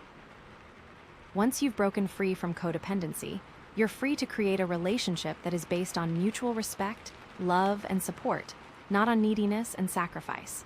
Okay, so judgment is really shaking up that Four of Wands energy, forcing you to question what's real and what's not. Now let's see how it blends with the Eight of Cups. Okay, so the Eight of Cups is all about walking away, leaving behind what no longer serves you, and embarking on a journey of self-discovery, right? And judgment is like the ultimate call to action to do just that. The Eight of Cups is the feeling that something is missing, that you need to leave, but judgment is the courage and the clarity to actually take that step. It's like the Eight of Cups is whispering in your ear, something's not right, and judgment is shouting, okay, then do something about it. This could mean that you're feeling a deep sense of dissatisfaction in your current relationship, but you're afraid to leave because you don't know what else is out there. Judgment is telling you that it's time to trust your intuition, to have faith that the universe will guide you, and to take that leap of faith into the unknown. It's about recognizing that sometimes the greatest rewards come from taking the biggest risks. Think of it like this. Imagine you're standing on the edge of a cliff, looking out at the vast ocean. You're afraid to jump because you don't know what's in the water below. Judgment is telling you that it's time to take that jump, to trust that you will land safely, and to explore the depths of your own potential. Judgment can also help you to identify the specific things that you need to leave behind in order to move forward. Maybe you need to let go of old patterns, old beliefs, or old expectations about love. The Eight of Cups might be representing those things that are holding you back, and judgment is helping you to see them clearly so you can release them. Maybe you've been clinging to a relationship that is no longer fulfilling because you're afraid of being alone, or because you don't want to hurt your partner's feelings. Judgment is reminding you that you can't sacrifice your own happiness for the sake of someone else's comfort. It's about recognizing that you deserve to be in a relationship that is truly aligned with your soul's purpose, and that you shouldn't settle for anything less. Think of it like this. Imagine you're cleaning out your closet, and you're finding all these old clothes that you haven't worn in years. The Eight of Cups is telling you that it's time to get rid of those clothes, to make space for new things that you will actually wear and enjoy. Judgment is helping you to decide which clothes to keep and which ones to donate. Judgment can also bring a sense of urgency to the Eight of Cups. It's not just about thinking about leaving, it's about actually taking action. The Eight of Cups might be a slow, gradual process of realizing that something is wrong, but judgment is a sudden, powerful awakening that forces you to make a decision. It's like the universe is saying, okay, you've been thinking about this for long enough. Now it's time to act. This can be a little overwhelming, but it's also incredibly motivating. Judgment can give you the courage and the energy to finally make the changes you've been putting off for so long. It's about recognizing that you have the power to create a better future for yourself, and that you shouldn't waste any more time in a situation that is not serving you. Think of it like this. Imagine you're driving a car, and you're heading in the wrong direction. The Eight of Cups is the feeling that you're lost, but judgment is the moment where you realize you need to make a U-turn. It's about stopping the car, turning around, and heading in the right direction, even if it means taking a longer route. Okay, so judgment is really amplifying that Eight of Cups energy, urging you to take action and leave behind what no longer serves you. But how does all of this connect back to the harmonizing energy of the turquoise butterfly? Okay, so the turquoise butterfly is all about weaving the threads of connection, building bridges, and fostering understanding in a balanced partnership, right? And judgment, with all its intensity and call to action, can feel a little bit overwhelming. The turquoise butterfly is here to remind you to approach these major life decisions with compassion, understanding, and a focus on creating harmony. It's about finding a way to balance your own needs and desires with the needs and desires of others. It's not about being selfish or inconsiderate, but it is about honoring your own truth and making choices that are aligned with your highest good. Maybe you're in a relationship that is no longer fulfilling, but you're afraid of hurting your partner's feelings. Judgment is urging you to walk away, but the turquoise butterfly is reminding you to do so with love and respect. It's about communicating your needs and desires honestly and compassionately, and finding a way to part ways that is as gentle and graceful as possible. Think of it like this. Imagine you're breaking up with someone, and you're trying to find the right words to say. Judgment is telling you to be honest and direct, but the turquoise butterfly is reminding you to be kind and compassionate. It's about finding a way to express your feelings without causing unnecessary pain or suffering. The turquoise butterfly is also reminding you to seek understanding and clarity before making any major decisions. Judgment can sometimes lead to impulsive actions, but it's important to take the time to reflect on your situation, to understand your own needs and desires, and to consider the potential consequences of your actions. It's about finding a way to balance your intuition with your intellect, to trust your gut feelings, but also to think things through logically and rationally. Think of it like this. Imagine you're making a big purchase, like a car or a house. Judgment is telling you to trust your instincts, but the turquoise butterfly is reminding you to do your research, to compare prices, and to make sure you're getting the best deal. The turquoise butterfly is also reminding you to focus on building bridges, even as you're walking away from something. It's about maintaining connections with people who are important to you, even if you're no longer in a romantic relationship with them. It's about recognizing that relationships can evolve and change over time, and that it's possible to maintain a positive connection even after a breakup. Maybe you're breaking up with someone, but you still value their friendship. The turquoise butterfly is encouraging you to find a way to stay in touch, to support each other, and to maintain a positive connection even though you're no longer together romantically. Think of it like this. Imagine you're building a bridge across a river, and you're using different materials to connect the two sides. Judgment is telling you to tear down the old bridge, but the turquoise butterfly is reminding you to salvage the good materials and use them to build a new bridge. Okay, so the turquoise butterfly is really softening the edges of that judgment energy, reminding you to approach these major life decisions with compassion, understanding, and a focus on creating harmony.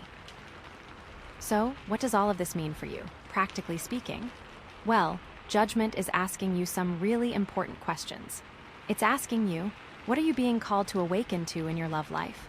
What old patterns or beliefs are you ready to release? What major decisions do you need to make in order to create a more fulfilling future for yourself? Are you being honest with yourself about your needs and desires? Are you settling for less than you deserve? Are you afraid to take risks in love? What is holding you back from creating the kind of relationship you truly desire? These are tough questions, but they're essential for creating a love life that is aligned with your soul's purpose. Take some time to reflect on these questions, to journal about them, to talk to a trusted friend or therapist.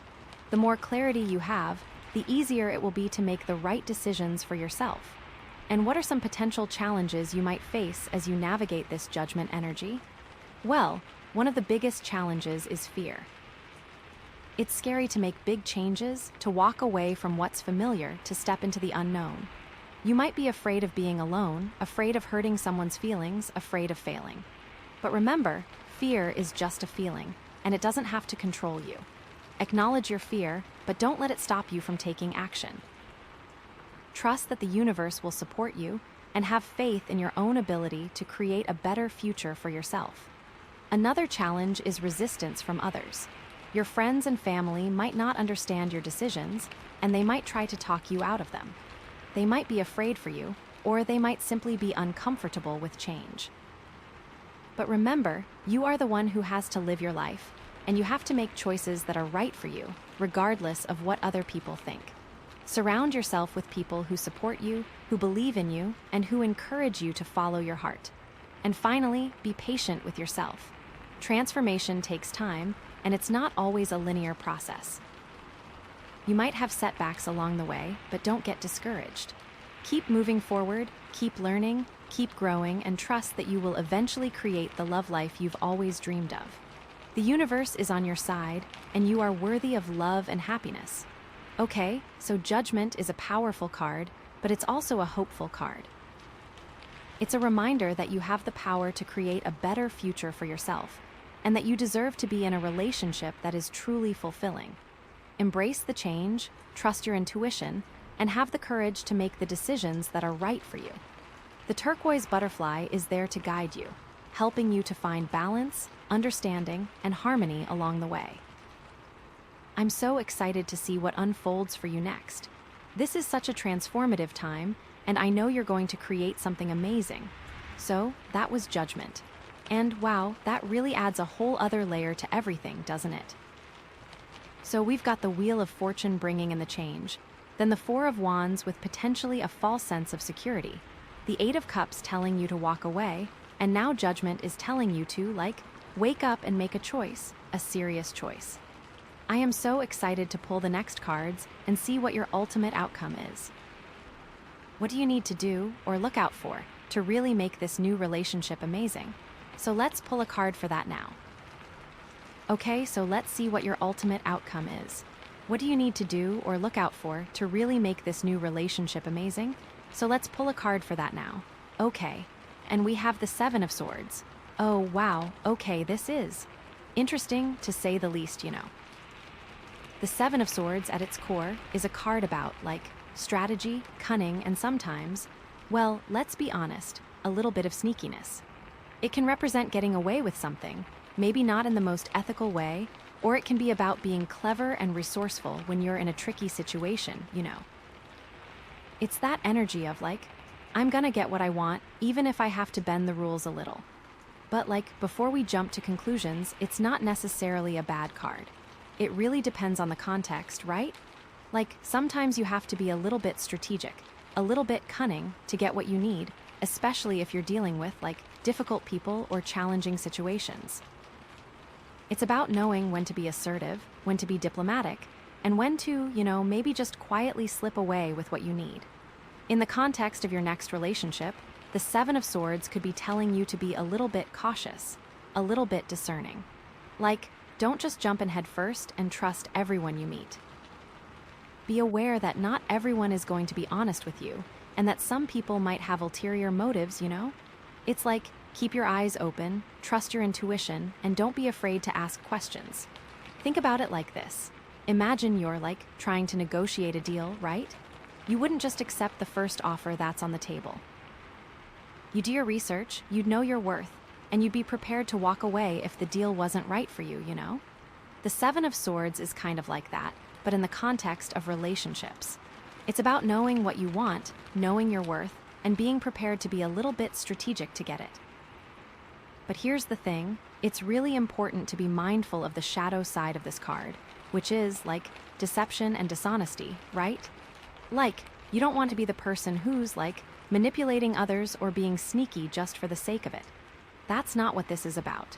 It's about protecting yourself and getting what you need in a way that is still ethical and respectful, It's a fine line. Okay, so how does this connect with the Wheel of Fortune? Well, the Wheel of Fortune is all about change and cycles, right? And the Seven of Swords. It could be suggesting that you need to be strategic in how you navigate those changes, The Wheel of Fortune is spinning, things are changing, and you need to be clever about how you position yourself so that you end up where you want to be. Maybe this means being strategic about the kind of people you're attracting into your life.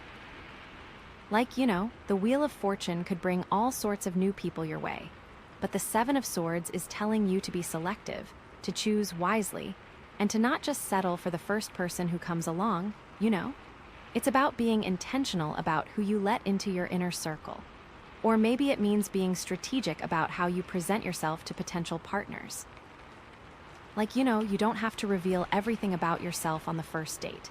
It's okay to be a little bit mysterious, a little bit guarded, until you get to know someone better. It's about protecting your energy and not being too vulnerable too soon. Think about it like this. Imagine you're playing a game of chess, right? You wouldn't just make random moves without thinking about the consequences. You'd have a strategy, you'd anticipate your opponent's moves, and you'd be prepared to adapt your strategy as the game unfolds. The Seven of Swords is kind of like that, but in the context of the Wheel of Fortune. It's about being strategic in how you navigate the changes and cycles of your love life so that you end up in the best possible position. But again, it's important to be mindful of that shadow side, right? You don't want to be manipulative or dishonest in your strategies. You don't want to pretend to be someone you're not just to attract a certain type of person. That's not going to lead to a healthy, lasting relationship. It's about being authentic and genuine, but also being strategic about how you present yourself. It could also mean being strategic about leaving a bad situation. The Wheel of Fortune sometimes brings things to an end, and the Seven of Swords could be giving you permission to, plan your exit, to gather your resources, and to slip away quietly without causing a big drama. It's about being smart and resourceful in protecting yourself and moving on to something better. Okay, so the Wheel of Fortune is about change, and the Seven of Swords is about being strategic in navigating that change. Now, let's see how it plays with the Four of Wands. Oh, this is getting juicy. Okay, so the Four of Wands is all about celebration, harmony, and that sense of homecoming, right? But we talked about how it can also represent a false sense of security, a feeling that everything is perfect when it's really not. So, the Seven of Swords coming in here. It's okay, is this celebration real, or is someone sneaking around behind the scenes? Maybe the Seven of Swords is warning you to be careful about getting too comfortable too quickly in a new relationship. The Four of Wands is all about feeling safe and secure, but the Seven of Swords is reminding you to keep your eyes open, to be aware of any red flags, and to not just assume that everything is perfect. It's about trusting your intuition and not ignoring those little warning signs. Think about it like this. Imagine you're, at a beautiful party, right? Everyone is dressed up, the music is great, and the food is delicious. But then you notice someone slipping something into someone else's drink. The party might seem perfect on the surface, but there's something shady going on behind the scenes. The Seven of Swords is kind of like that. It's about recognizing that things aren't always what they seem, and that you need to be aware of what's really going on. Or maybe the Seven of Swords is suggesting that someone in your social circle might be trying to sabotage your happiness. The Four of Wands is all about community, but the Seven of Swords is warning you to be careful about who you trust. It's about being discerning about who you share your dreams and your vulnerabilities with. It could also mean that you need to be strategic about protecting your own boundaries in a relationship. The Four of Wands is all about harmony, but the Seven of Swords is reminding you that you also need to be assertive and to stand up for yourself. It's about knowing when to compromise and when to hold your ground. But here's the tricky part. You don't want to become, paranoid or suspicious. You don't want to go around accusing everyone of being dishonest or manipulative. That's not going to create a healthy, loving relationship. It's about finding a balance between being cautious and being trusting. It's about trusting your intuition, but also giving people the benefit of the doubt. The Seven of Swords could also be telling you to be strategic about how you communicate your needs and desires in a relationship. You don't always have to be, direct and confrontational. Sometimes it's better to be subtle, to be diplomatic, and to find a way to get what you want without causing a conflict. It's about being clever and resourceful in getting your needs met. It's maybe you want to spend more time with your partner, but they're really busy with work. Instead of demanding their attention, you could suggest a fun activity that you both enjoy, or you could offer to help them with something so that you can spend time together. It's about being strategic in finding ways to connect without putting pressure on them.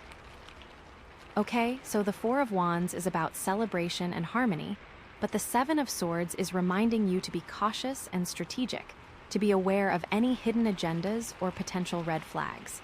Now, let's see how it blends with the Eight of Cups. Ooh, this is getting even more interesting. Okay, so the Eight of Cups is all about walking away, leaving behind what no longer serves you, and embarking on a journey of self-discovery, right? And the Seven of Swords. It could be suggesting that you need to be strategic in how you make your exit, you know? Like, you don't just want to, storm out and burn all the bridges behind you. Sometimes it's better to be clever, to be resourceful, and to find a way to leave without causing a lot of drama or heartache. Maybe the Seven of Swords is telling you to be strategic about how you communicate your decision to leave. Like, you don't have to reveal all your reasons, and you don't have to get into a big argument. Sometimes it's better to be calm, to be clear, and to focus on what's best for you, you know? It's about being respectful, but also being firm in your decision. Think about it like this. Imagine you're, quitting a job, right? You wouldn't just, walk into your boss's office and yell at them. You'd give them your notice, you'd thank them for the opportunity, and you'd leave on good terms, you know? The Seven of Swords is kind of like that. It's about being strategic in how you end a relationship so that you can move on with your life without any unnecessary baggage. Or maybe the Seven of Swords is suggesting that you need to be strategic about protecting your own assets or resources as you leave a relationship. You don't want to leave yourself vulnerable or exposed. It's about being smart and resourceful in safeguarding your own interests. But again, you gotta be careful about that shadow side. You don't want to be, sneaky or dishonest in your exit strategy. You don't want to, steal your partner's money or spread rumors about them. That's not going to make you feel good in the long run, you know? It's about being ethical and respectful, even as you're walking away. The Seven of Swords could also be telling you to be strategic about who you confide in as you're going through a breakup. You don't want to, share all your dirty laundry with everyone you meet. It's better to be selective about who you trust and to choose people who are supportive and understanding, you know? It's about protecting your privacy and not creating unnecessary drama.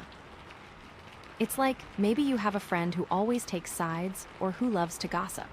You might not want to share too much with that friend because they might not be the most objective or supportive person, you know?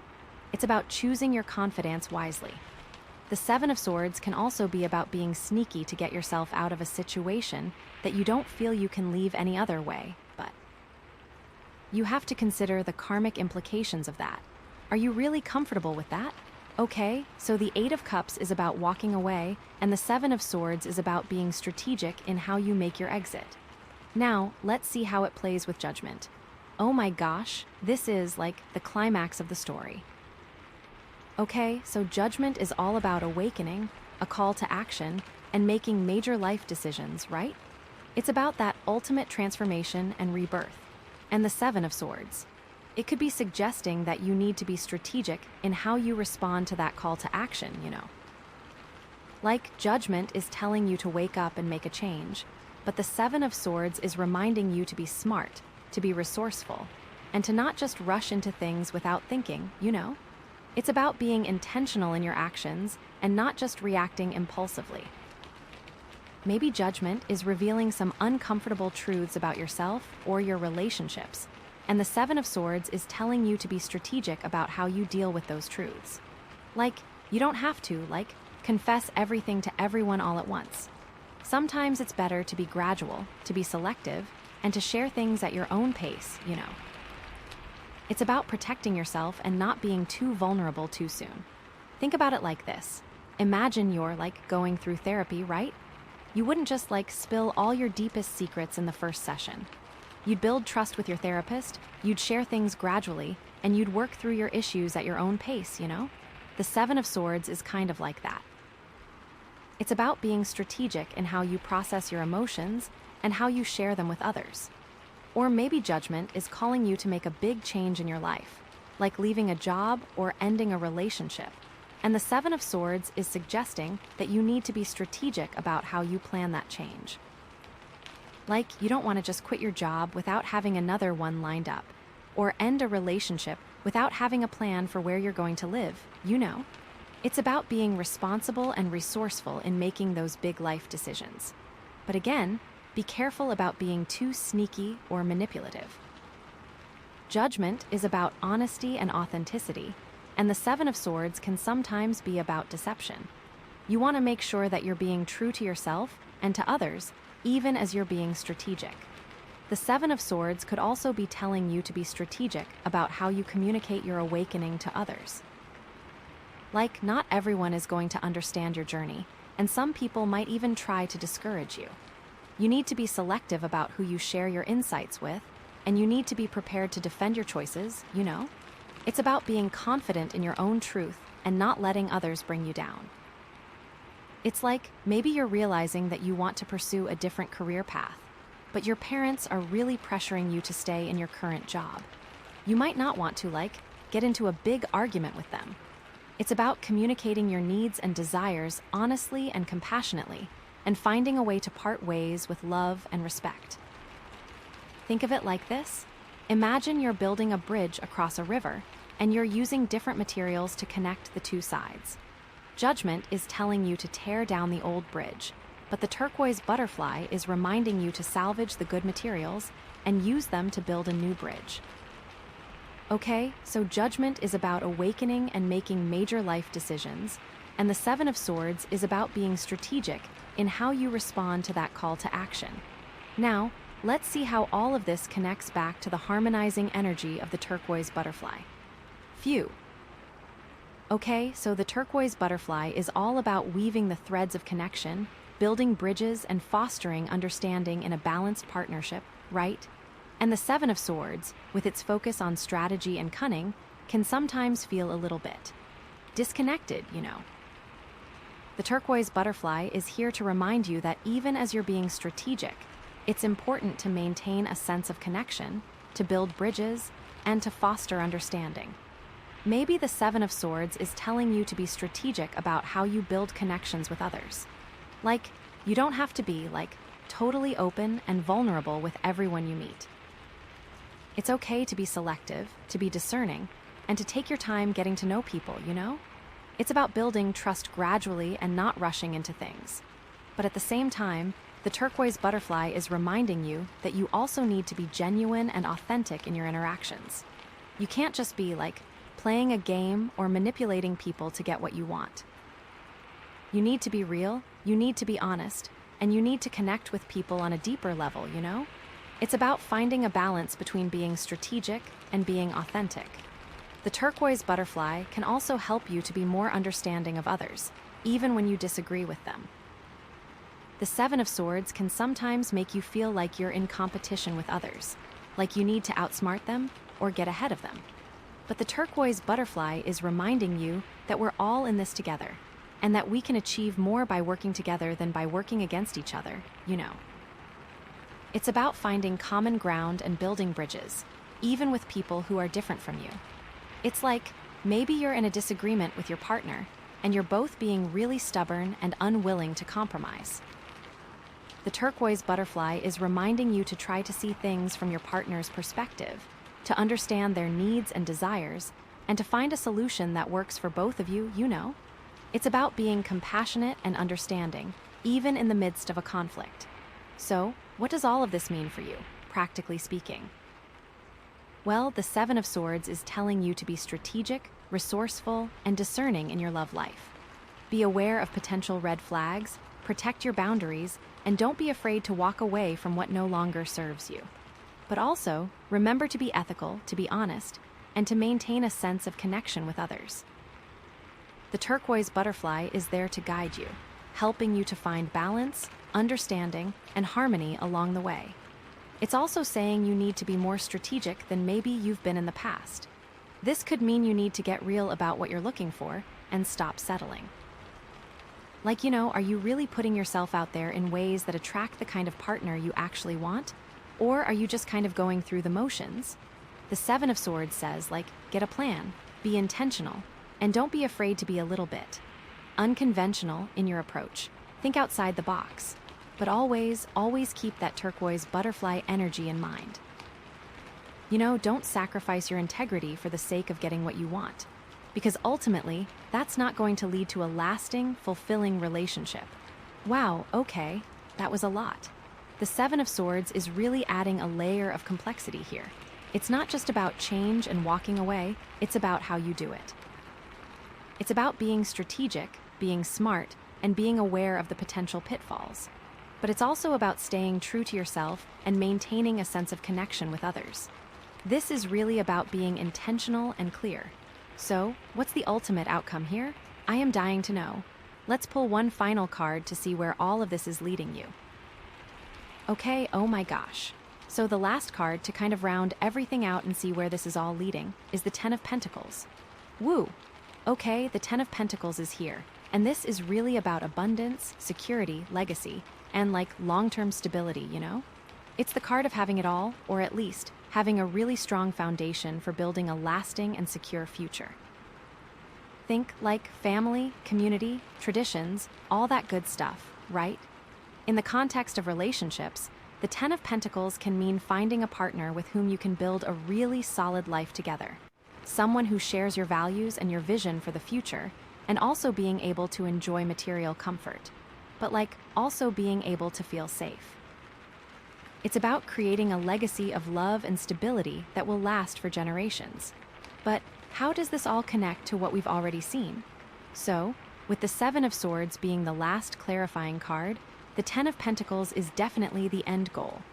Being strategic and smart will pay off with long-term stability. Okay, so let's break down how the Ten of Pentacles interacts with all the other cards, starting with the Wheel of Fortune, okay? So, the Wheel of Fortune is all about change and cycles, right? And the Ten of Pentacles is the ultimate outcome of navigating those changes successfully.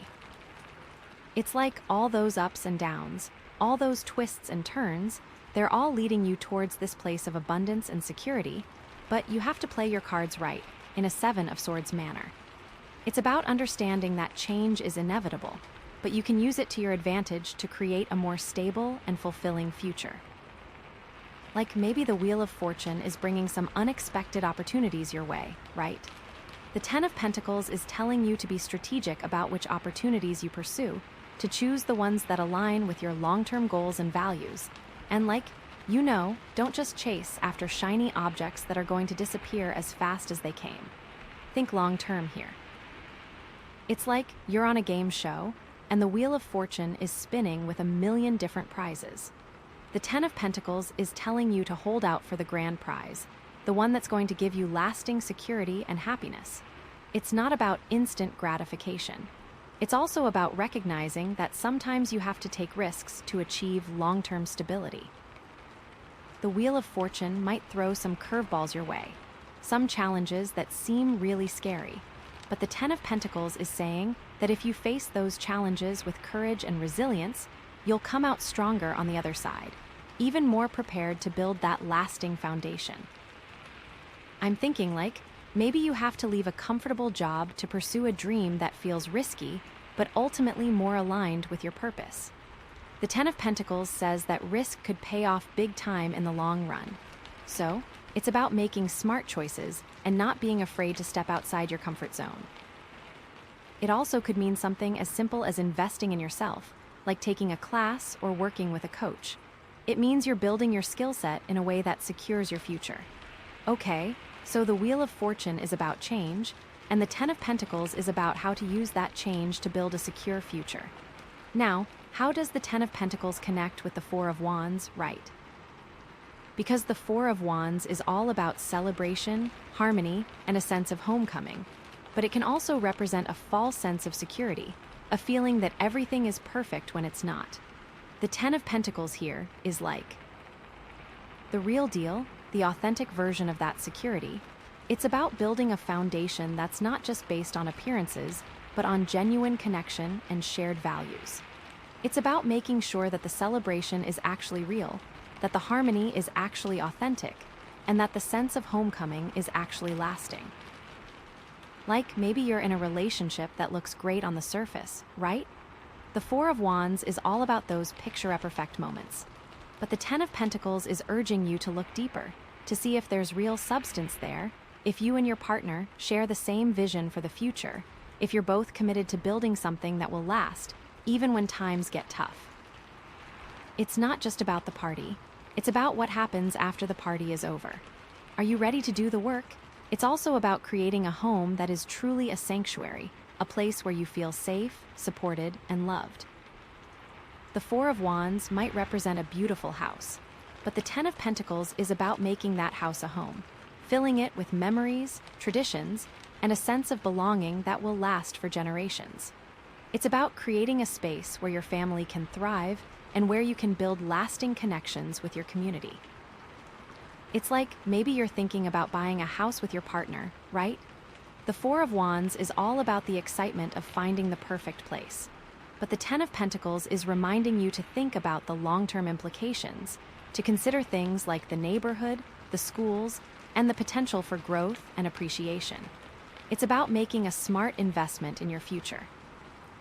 It's also about not getting caught up in the show of things. Like, don't go into debt to impress people. Be smart. Think ahead. The Ten of Pentacles is all about building wealth over time, not just having a flashy moment. Okay, so the Four of Wands is about celebration and harmony, and the Ten of Pentacles is about making that celebration and harmony real and lasting. All right, so let's dig into how the Ten of Pentacles connects with the Eight of Cups. So, the Eight of Cups is all about walking away, leaving behind what no longer serves you, and embarking on a journey of self-discovery, right? The Ten of Pentacles is like what you're walking towards. It's the promise of a more fulfilling and secure future that's waiting for you when you have the courage to leave behind what's holding you back. It's about understanding that sometimes you have to let go of something good to make room for something great. The Eight of Cups might represent a relationship that feels comfortable and familiar, but it's not truly aligned with your values or your long-term goals. The Ten of Pentacles is telling you that if you have the courage to walk away from that relationship, you'll eventually find someone who is a better fit for you, someone with whom you can build a truly lasting and fulfilling life together. It's like you're climbing a mountain and you realize that you're on the wrong path, right? The Eight of Cups is all about turning around and heading in a different direction. The Ten of Pentacles is the promise of reaching the summit, of finding that breathtaking view that makes all the hard work worthwhile. It's also about recognizing that sometimes you have to sacrifice short-term comfort for long-term gain. The Eight of Cups might represent a job that pays well but doesn't fulfill you, right? The Ten of Pentacles is telling you that if you have the courage to leave that job and pursue your passion, you'll eventually find a way to make a living doing what you love, and you'll be much happier and more fulfilled in the long run. It's about investing your time wisely and choosing what is going to build you the best life. And that might mean letting go of something now so you can create something better later. Don't let fear hold you back from making those tough decisions. So, the Eight of Cups is about walking away, and the Ten of Pentacles is about what you're walking towards a more secure and fulfilling future. Now, let's explore how the Ten of Pentacles connects with Judgment, which is all about awakening, a call to action, and making major life decisions, right? It's about that ultimate transformation and rebirth. The Ten of Pentacles here is what your life looks like after you've answered that call, after you've made those decisions, after you've transformed yourself into the person you're meant to be. It's the reward for having the courage to face your fears, to embrace change, and to live your truth. The Judgment card might be prompting you to reevaluate your relationships, to let go of the ones that are no longer serving you, and to make room for new connections that are more aligned with your values. The Ten of Pentacles is telling you that if you do that, you'll eventually find yourself surrounded by people who love and support you for who you are, and you'll build a community that is based on genuine connection and mutual respect. Think about it like this. Imagine you're a caterpillar, and you're going through a metamorphosis, right? The Judgment card is all about that process of transformation, of shedding your old skin and emerging as a butterfly. The Ten of Pentacles is the beautiful garden where you'll eventually land, the place where you'll find nourishment, beauty, and a sense of belonging. It's also about understanding that transformation is not a one-time event, it's an ongoing process. The Judgment card might be calling you to make a big change in your career, to pursue a path that is more aligned with your passions and your talents. The Ten of Pentacles is telling you that if you do that, you'll eventually find a way to make a living doing what you love, and you'll create a legacy that you can be proud of. It's about living a life that is both meaningful and prosperous. Maybe you're feeling called to start a business or to leave a bad marriage. Judgment is urging you to make a decision, and Ten of Pentacles is promising that security is still in your future. Okay, so Judgment is about awakening and transformation, and the Ten of Pentacles is about the beautiful and secure life that awaits you after you've answered that call. Now, we need to see how the Ten of Pentacles connects with the Seven of Swords, because this is where it gets really interesting. The Seven of Swords is all about strategy, cunning, and sometimes a little bit of sneakiness. It can represent getting away with something, maybe not in the most ethical way, or it can be about being clever and resourceful when you're in a tricky situation. The Ten of Pentacles, in response, is saying that it is also about legacy, right? And so, it's about building long-term stability. So, you need to be certain that your tactics are in alignment with your long-term goals. It's about understanding that shortcuts and manipulations might get you ahead in the short term, but they'll ultimately undermine your ability to create a truly lasting and fulfilling life. The Seven of Swords might be tempting you to take the easy way out, to cut corners, or to deceive others to get what you want. The Ten of Pentacles is reminding you that true abundance comes from integrity, from building relationships based on trust and respect, and from creating a legacy that you can be proud of. It's about understanding that your reputation is one of your most valuable assets, and you should never do anything that would damage it. Think about it like this. Imagine you're building a house, right? The Ten of Pentacles is about building a strong and sturdy house that will last for generations. The Seven of Swords is tempting you to use cheap materials and to cut corners to save money. But if you do that, the house will eventually crumble, and all your hard work will be for nothing. It's about being smart, not being shady. It's also about recognizing that true wealth is not just about money. It's about having a strong family, a supportive community, and a sense of purpose. The Seven of Swords might be tempting you to focus solely on your own financial gain, to neglect your relationships, or to compromise your values for the sake of profit. But the Ten of Pentacles is reminding you that true happiness comes from living a balanced life, from nurturing your relationships, and from contributing to something bigger than yourself. You can be clever, but also kind. It's about using your resources for good. It's about making sure that you have a community around you so you can build lasting wealth and a lasting legacy. So, the Seven of Swords is about strategy and cunning, and the Ten of Pentacles is about using those skills wisely and ethically to create a lasting and fulfilling life. Okay, so now we have to circle back to the turquoise butterfly. The turquoise butterfly, as you will remember, is all about weaving the threads of connection, building bridges, and fostering understanding in a balanced partnership. And all the cards, especially the Ten of Pentacles, should be viewed through the lens of the harmonizing energy, right? Because the Ten of Pentacles is all about abundance, security, and legacy, but it's not just about material wealth or external success.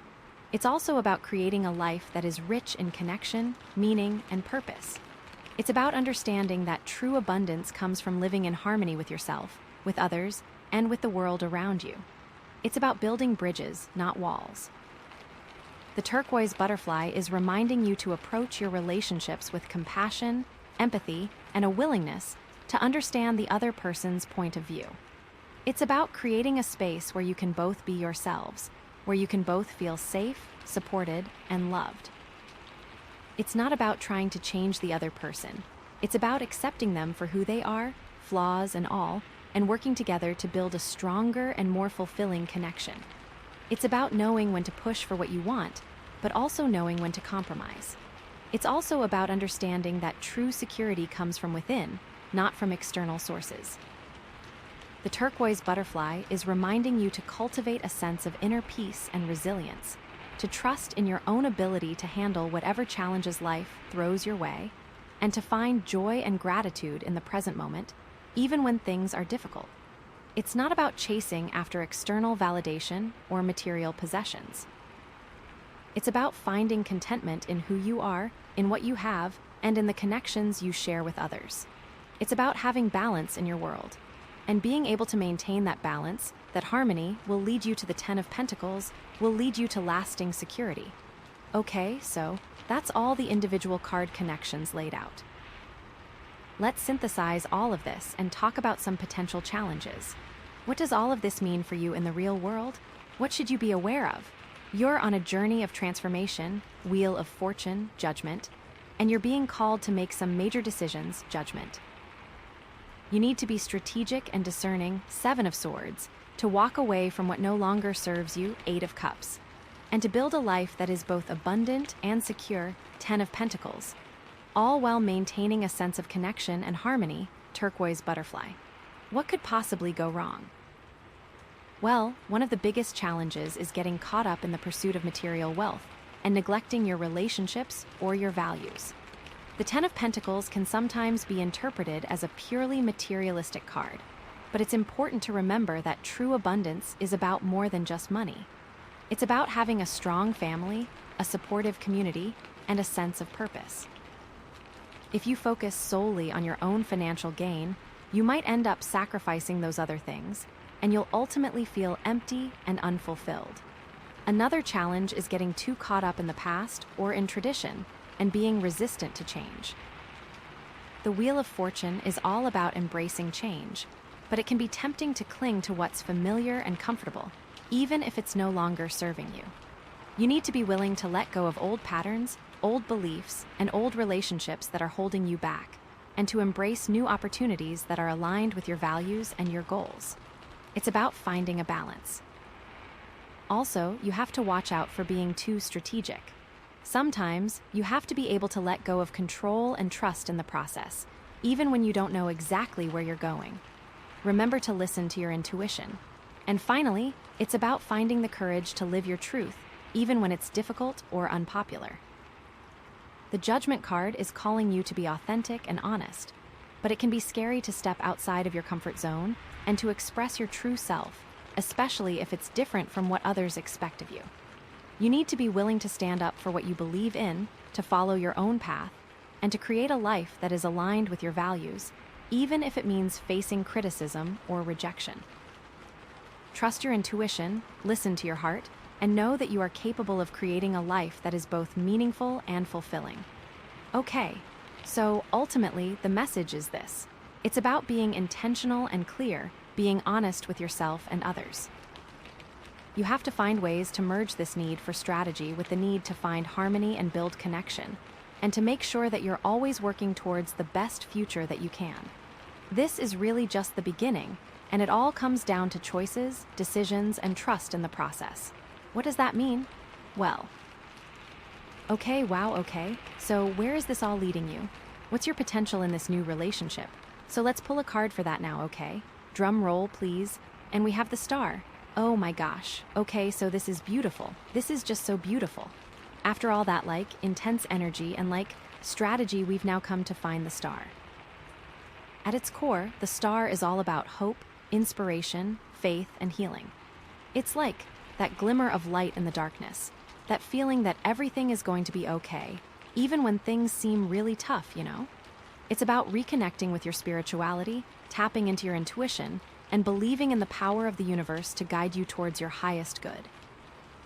And it's so needed after all the other pulls. In the context of relationships, the Star can mean finding a partner who inspires you, who believes in you, and who helps you to heal from past wounds. But it's also about finding that hope and inspiration within yourself, regardless of whether you're in a relationship or not, you know. It's about being your own source of light and shining that light out into the world. It is about your own individual healing, your own individual journey. It's like being the lighthouse. It's like, keep going, you've got this. Think about it like this. Imagine you're, lost in the woods at night, right? Everything is dark and scary, and you don't know which way to go. Then you look up and see the stars, and they guide you, they give you a sense of direction, and they remind you that you're not alone, you know? The Star is kind of like that. It's about finding that inner light that guides you through the darkness and reminds you that everything is going to be okay. Oh my gosh, I love this card. But how does this all connect to what we've already seen? I think we should see how this plays out with the Wheel of Fortune first. Well, the Wheel of Fortune is all about change and cycles, right? And the star is like the hope that sustains you through those changes. The star shines a light on this change. It's that little bit of faith, even when the wheel is spinning like crazy and you don't know where it's going to land. The star is reminding you to trust that everything is happening for a reason and that you're going to be okay. It's about staying connected to your inner light, even when you're in the midst of chaos. Like maybe the Wheel of Fortune is bringing some unexpected challenges your way, right? The star is telling you to not give up, to not lose hope, and to remember that even the darkest night eventually gives way to dawn. So, it is key to think that your time in the dark may feel eternal. The star is there always watching over you. It's about finding strength in your faith and knowing that you can get through anything with love and grace. Or maybe the Wheel of Fortune is bringing some amazing opportunities your way, right? The star is reminding you to stay grounded, to stay true to yourself, and to use your gifts to make a positive impact on the world. It's about not getting caught up in the hype and remembering that true success comes from living in alignment with your values. This is like a beacon in the night. The star, it's like you're on a roller coaster and the Wheel of Fortune is taking you on all these twists and turns. The star is the feeling of excitement and joy that keeps you going, even when you're scared, and it's making you really, really want to shout from the rooftops. It's about enjoying the ride and trusting that you're going to end up exactly where you're meant to be, and trusting that it is all working out for you. Okay, so the Wheel of Fortune is about change and cycles, and the star is about the hope and faith that sustains you through those changes. Yes, it's like the little voice, like, keep going. Now, how does the star connect with the Four of Wands, right? Because the Four of Wands is all about celebration, harmony, and a sense of homecoming. But it can also represent a false sense of security, a feeling that everything is perfect when it's not. Well, the star here is like the authentic version of that joy, that feeling of true belonging. The star shines light on the real V's fake. It's about recognizing that true happiness comes from within and that you don't need external validation to feel complete. It's about finding that sense of peace and contentment within yourself, regardless of your circumstances. It's a real party inside of you, and that will shine on the outside for sure. Like, maybe you're in a relationship that looks great on the surface, right? The Four of Wands is all about those picture-perfect moments. But the star is urging you to look deeper, to see if there's real connection there, if you and your partner truly inspire and uplift each other, and if you're both committed to each other's healing, that can be found in the star. It's not just about the party. It's about the genuine love and support that you share behind closed doors. It's about tending to the garden inside of your house. It's also about creating a home that is a sanctuary for your soul, a place where you can recharge, reconnect with your inner self, and feel inspired to pursue your dreams.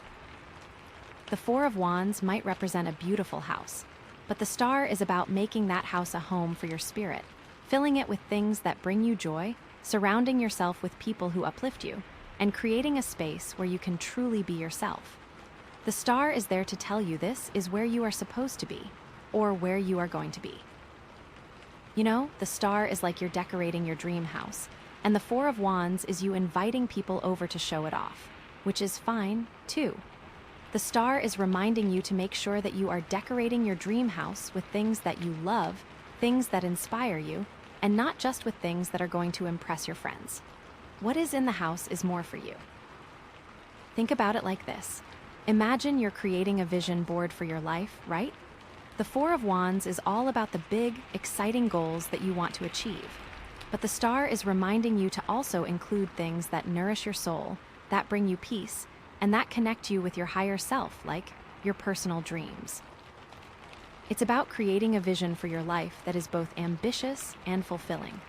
Okay, so the Four of Wands is about celebration and harmony, and the star is about making that celebration and harmony authentic and meaningful. All right, so let's dig into how the star connects with the Eight of Cups. This is going to be awesome. So the Eight of Cups is all about walking away, leaving behind what no longer serves you, and embarking on a journey of self-discovery, right? Well, the Star is the hope and guidance that you need to take that leap, even when you're scared. It's like the Star is telling you to trust that the universe has a plan for you and that you're going to find something even better when you step away from what's holding you back. It's about having faith in yourself and in the journey, even when you can't see the destination. The Star is there to guide you. The Eight of Cups might represent a relationship that feels comfortable, but doesn't truly nourish your soul, right? The Star is telling you that it's okay to walk away from that relationship, even if it's scary, because you deserve to be with someone who inspires you, who supports your growth, and who helps you to shine your light, all in the Star. Think about it like this. Imagine you're climbing a mountain, and you realize that you're on the wrong path, right? The Eight of Cups is all about turning around and heading in a different direction. The Star is that little bird in the sky showing you the right path. The Star is the hope that you feel when you see that there's a clear path, even though it's not the path you thought you'd be on. It's also about recognizing that sometimes you have to leave behind what's familiar and comfortable to discover your true potential. The Eight of Cups might represent a job that pays well but doesn't fulfill you, right? The Star is telling you that it's okay to quit that job and pursue your passion, even if it's risky, because you deserve to do something that makes you feel alive and inspired. The Star is saying, go for it. So, the Eight of Cups is about walking away, and the Star is about the hope and guidance that you need to take that leap and find something better. Okay, now let's explore how the Star connects with Judgment, which is all about awakening, a call to action, and making major life decisions, right? It's about that ultimate transformation and rebirth. Well, the Star is like the healing and inspiration that comes after you've answered that call, after you've made those decisions, after you've transformed yourself into the person you're meant to be. The Star shines on you so brightly. It's the feeling of peace and contentment that washes over you when you realize that you're finally living in alignment with your truth, right? The Judgment card might be prompting you to make some big changes in your life, right? To leave behind old patterns, to forgive yourself and others, and to step into your power. The Star is telling you that as you are being judged in this life, you are amazing. The Star says embrace who you are, and that it's okay to be different from others, just embrace it. Let go of all the past and embrace the future. It is like Judgment is saying, it's okay to make changes for the better, go for it. Think about it like this. Imagine you're a caterpillar and you're going through a metamorphosis, right? The Judgment card is all about that process of transformation, of shedding your old skin and emerging as a butterfly. The Star is the feeling of freedom and joy that you experience when you finally spread your wings and take flight, knowing you will be beautiful and graceful in doing so. It's also about understanding that transformation is an ongoing process, not a one-time event. The Judgment card might be calling you to make a big change in your career, to pursue a path that is more aligned with your passions and your talents. The Star is telling you that as you journey and continue to make new decisions, the path you are on is exactly the right one. Have faith and keep going. You got this. So, Judgment is about awakening and transformation, and the Star is about the healing and inspiration that comes after you've answered that call and stepped into your true power. Okay, now, we have to see how the Star connects with the Seven of Swords, because this is where it gets really interesting. The Seven of Swords is all about strategy, cunning, and sometimes a little bit of sneakiness. It can represent getting away with something, maybe not in the most ethical way, or it can be about being clever and resourceful when you're in a tricky situation. Well, the Star is like the ethical compass that guides your actions, even when you're being strategic. The Star is reminding you that it's okay to be clever and resourceful. But it is about making sure that you're always acting with integrity and that you're not compromising your values for the sake of getting ahead. It's the Star telling you it's your ethical PASS, and it will guide you. The Seven of Swords might be tempting you to cut corners or to deceive others to get what you want, right? The Star is reminding you that true success comes from building trust, from being honest and transparent, and from treating others with respect. I think about the ethical compass again and again with this one. Like, the Seven of Swords is tempting you to take the easy way out. But the star is going to be there to shine its light, its ethical light, so it can guide you in the right direction and help you stay on track. The star is telling you, you know what, do what you need to do, just don't hurt anyone in the process. You do you, but make sure you are always leading with love. Think about it like this. Imagine you're building a house, right? The star is the blueprint that guides your construction. The Seven of Swords is tempting you to use cheap materials and to cut corners to save money. But the star is reminding you that if you do that, the house will eventually crumble. It's about making sure that you're building something that is solid and sustainable, and that will last for a long time.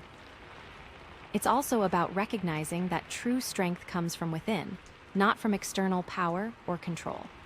The Seven of Swords might be tempting you to manipulate others or to use your influence to get what you want. But the star is reminding you that true leadership comes from inspiring others, from empowering them to reach their full potential, and from creating a win-win situation for everyone involved, or to be a force for good. The star is showing that the compass will guide you. So, the Seven of Swords is about strategy and cunning, and the star is about using those skills wisely and ethically to create a positive impact in the world. All of this can lead to the Ten of Pentacles, which will lead you to a solid home. It's been here to guide you all along. So, now we must see how the star connects to the Ten of Pentacles. Okay, so here, the star is like the soul of that abundance, you know? The Ten of Pentacles can sometimes feel a little bit like materialistic, but the star is reminding you that true wealth is about more than just money or possessions. It's about finding joy and meaning in your life, connecting with your loved ones, and making a positive contribution to the world. The star will also remind you to never forget where you come from and never be afraid of losing it all. The star is shining its light, so you are reminded of this. The Ten of Pentacles is telling you to create a beautiful home, but the star is helping you to fill it with love, laughter, and meaningful connections, not just with expensive furniture and fancy gadgets. The star is showing up to say, hello, I am here, don't forget about me. Like, imagine you're creating a family legacy, right? The Ten of Pentacles is all about building a strong foundation for future generations. The star is reminding you to also pass down your values, your wisdom, and your spirit of compassion, so that your family's legacy will be one of love, kindness, and service to others. It is also about recognizing that true security comes from within, not from external circumstances. The Ten of Pentacles might represent a comfortable retirement, but the star is reminding you to also cultivate a sense of inner peace and contentment so that you can enjoy your golden years, regardless of what life throws your way. Remember to spend your life doing what you love so the Ten of Pentacles can be found at any time. The star will always say you have the skills and guidance for great things in life.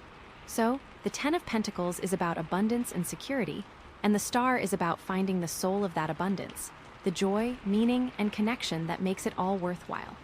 Okay, so, as a last step, let's circle back to the turquoise butterfly. This card is all about weaving the threads of connection, building bridges, and fostering understanding in a balanced partnership, right? The star's gentle light works really well with the balancing energy of the turquoise butterfly, so that everyone may have the compassion to move forward. The turquoise butterfly is always saying remember to move forward with compassion. The turquoise butterfly reminds you to connect with compassion and empathy. It is important to understand the other person's point of view and listen to your point of view. To give all the love you can, but save that love for yourself. Be sure that you are happy with who you are and what you are doing. Remember, you are perfect, and it is okay to change, but be sure that change is there for you. This is all I want to tell you with the turquoise butterfly and the star. So, what does all of this mean for you in the real world? What should you be aware of after all that we have talked about here today? Well, the cards are telling you that you're on a path of transformation, and you're being called to make some major decisions, but you don't have to do it alone, all right? The star is there to guide you, to inspire you, and to remind you that you're worthy of love, happiness, and abundance. As you make choices in your future, remember the power of the star. You have the power to create a life that is both meaningful and fulfilling, and you have the support of the universe to help you along the way. So, trust in yourself, trust in the journey, and never give up on your dreams, because you are awesome. Let's explore some of the potential challenges that you may face as you move forward on this path. One of the biggest challenges is losing sight of your own light and allowing external circumstances to dim your spirit. But the star says to embrace that inner light so others may shine as well. The world can be a tough place, and it's easy to get discouraged or cynical. But the star is reminding you to stay connected to your source of hope, to find joy in the simple things, and to never let anyone steal your shine. Remember, even on a cloudy night, the stars are still there, even if you can't see them, and they're always there to remind you, just be yourself. Another challenge is getting caught up in the drama of other people's lives and neglecting your own needs. This can be as big as ignoring your own needs or going as small as comparing yourself to others. It's so important to protect your energy, to set healthy boundaries, and to prioritize your own well-being.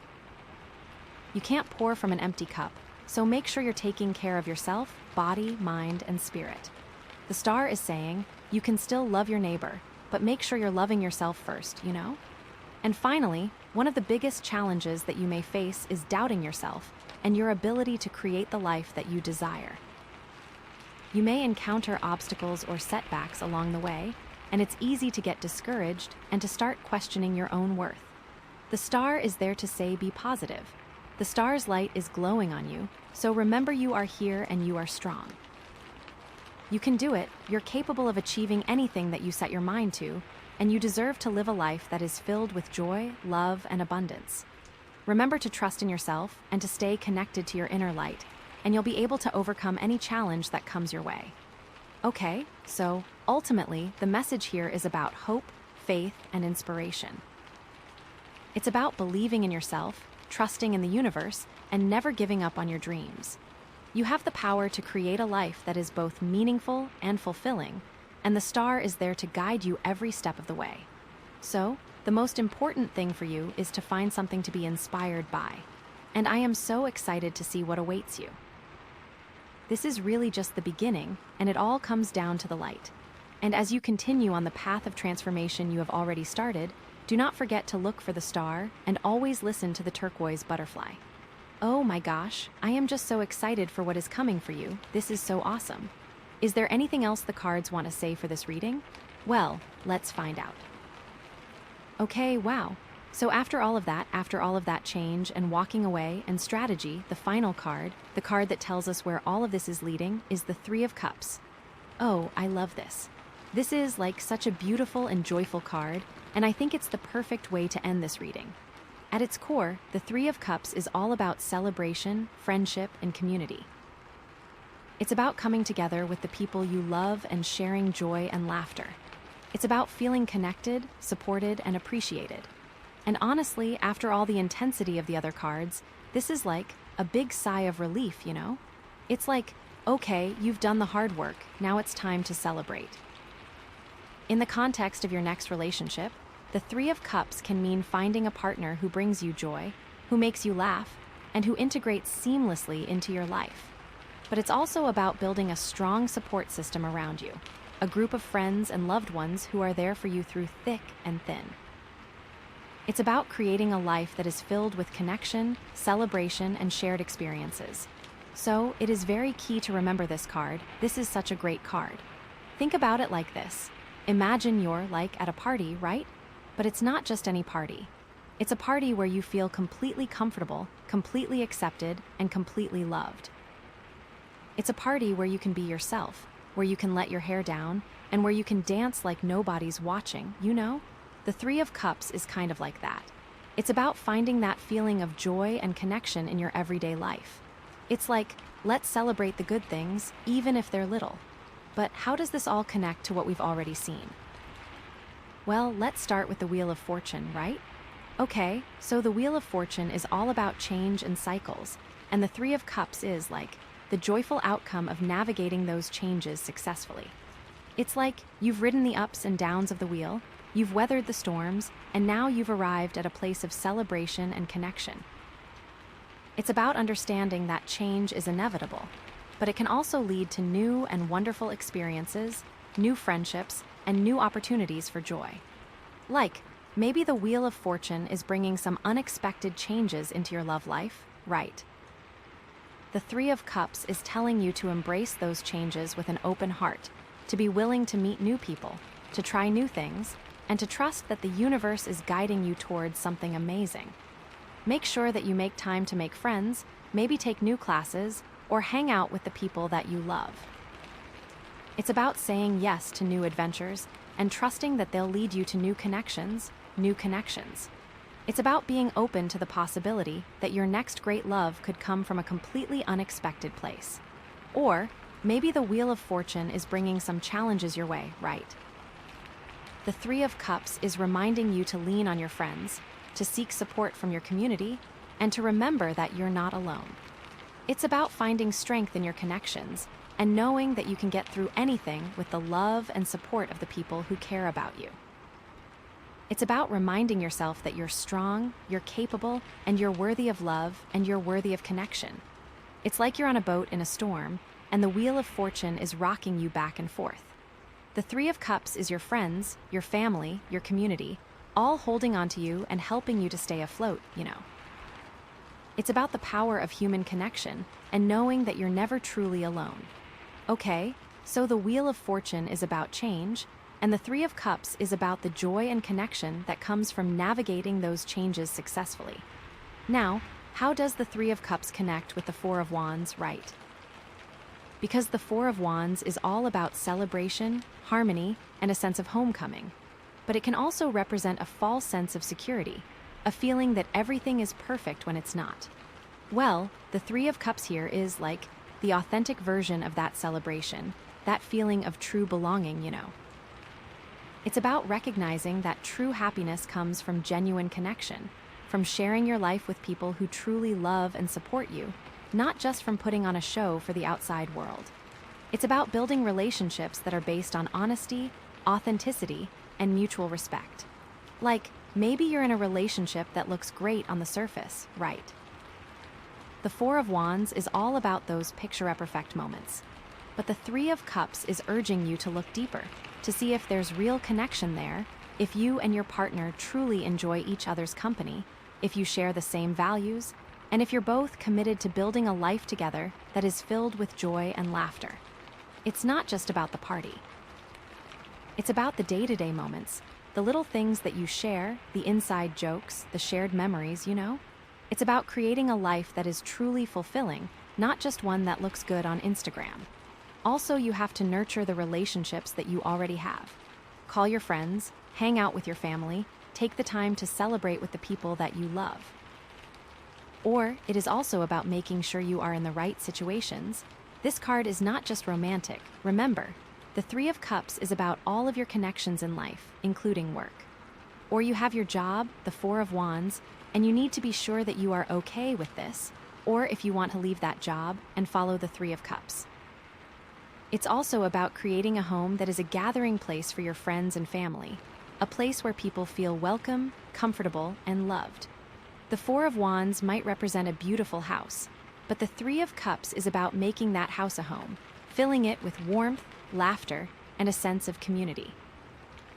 It's about creating a space where people can come together to celebrate, to support each other, and to create lasting memories. Think about it like this. Imagine you're planning a wedding, right? The Four of Wands is all about the perfect venue, the beautiful decorations, and the flawless execution. But the Three of Cups is reminding you that the most important thing is the people who are there to share the day with you, the friends and family who love and support you, and the joy and connection that you feel as you celebrate your love. You are worthy of a party. Okay, so the Four of Wands is about celebration and harmony, and the Three of Cups is about making that celebration and harmony genuine and meaningful. All right, so let's dig into how the Three of Cups connects with the Eight of Cups. Oh, this is going to be good. So the Eight of Cups is all about walking away, leaving behind what no longer serves you, and embarking on a journey of self-discovery, right? Well, the Three of Cups is the light at the end of that tunnel, It's the promise of finding joy, connection, and community after you've had the courage to leave behind what's holding you back. It's about trusting that the universe has something even better in store for you, even when you can't see it yet. It's about having faith that you'll find your tribe, your people, those friends and family that you can count on. So, get out there and mingle. The Eight of Cups might represent a relationship that feels comfortable but doesn't truly fulfill you, right? The Three of Cups is telling you that it's okay to walk away from that relationship, even if it's scary, because you deserve to be with someone who brings you joy, who makes you laugh, and who celebrates you for who you are. It is there in the Three of Cups.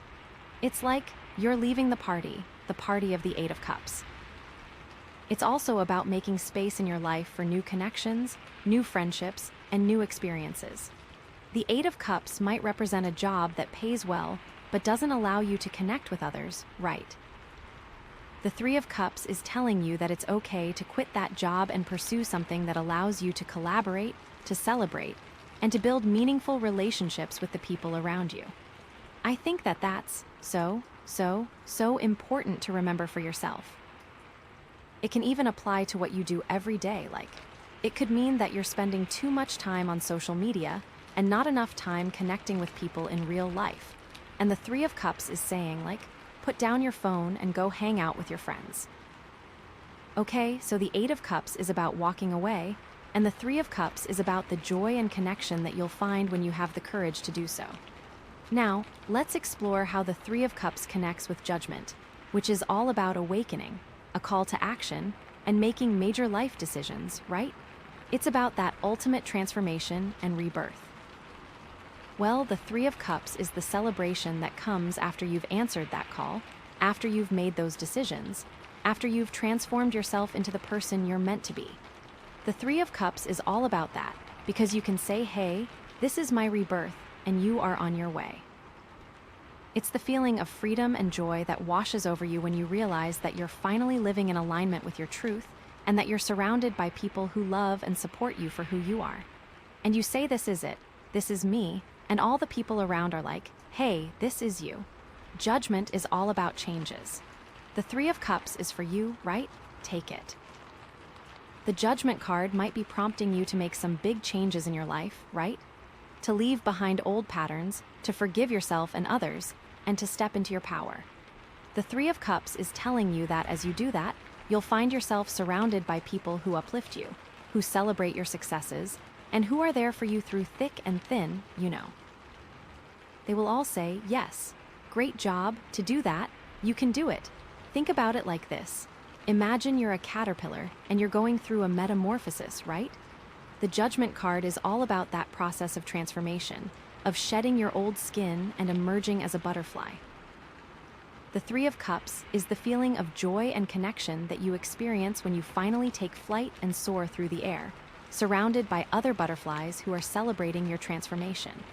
Oh, it makes me want to cry. It's also about understanding that transformation is an ongoing process, not a one-time event. It's really key to remember that it is the celebration. The Judgment card might be calling you to make a big change in your career, to pursue a path that is more aligned with your passions and your talents.